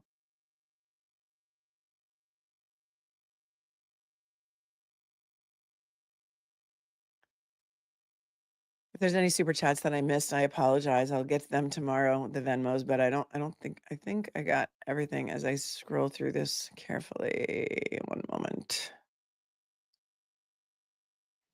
Alicia says something, Aussie Insider shared something. Okay, go look at Aussie Insider's Twitter, shared Michael Welsh. Michael Welsh is an attorney, right? I gave the DOJ a binder of documents related to my case to corroborate allegations of corrupt practices in the Norfolk DA's office. Then I had a phone interview with an FBI agent on May 5th of 2020. Okay. What does that mean? You're going to have to break it down for me, Alicia. I have no idea what that means. That they're still investigating, that the FBI is still investigating, that they've asked him that the investigation is still open. Is that what we're trying to say? I don't know. I can't speak for the truth and veracity of other people's tweets, and I try to stay away from the gossip, rumor, and innuendo as such. Informer by Snow. Thank you, Draven782. All right, my friends, thank you to the moderators for keeping it classy today. Hold on, Karina bought me the 2 coffees. Thank you, Karina. For some reason in my email, it came up as anonymous. Love you so much. Smitty says regarding 0 murders in Canton, 1986, Rod Matthews beat Sean, I can't pronounce that name, to death in woods behind Lincolnshire Drive. They were 14 years old. Shout out to my mom for calling it out. All right, Smitty's mom. Smitty, you're shouting out everybody today. Thank you. And Sandra Birchmore. All of AJ's Nichols sent you an email with a cookie from Guilty Bakery. They have a court fan cookie that says, if you know, you know. Oh, that's so cute. That is so cute. We'll take a look for it. We'll show it tomorrow. Thank you. Thank you. Thank you, moderators, for keeping it classy. You guys are amazing. There's still 12,800 of you here. Where do you guys want to go? Do you want to do a cupcake invasion on somebody? Should we do that? Or should you all just go watch who you want to watch? How about that? Go to Duty, Ron and Ed tonight and see what they're doing. Because they'll probably break it down tonight because Ed's head is probably popping off. And yesterday he was working on an undisclosed project at an undisclosed location and he couldn't go crazy with us. The Insider posted it, right? But I don't know who the original poster was. And so I don't know. You know what I mean? You know what I'm saying? All right, you guys. Thank you, moderators. You guys are amazing. Scott, Brittany, Little Cupcake, everyone who's been here today. Scott Messerschmidt. It was Cheryl here. Please hit the like button on your way out. Please share the stream so people know a good place to come to watch it. We are second only to Emily Baker, so that's great as far as streamers go.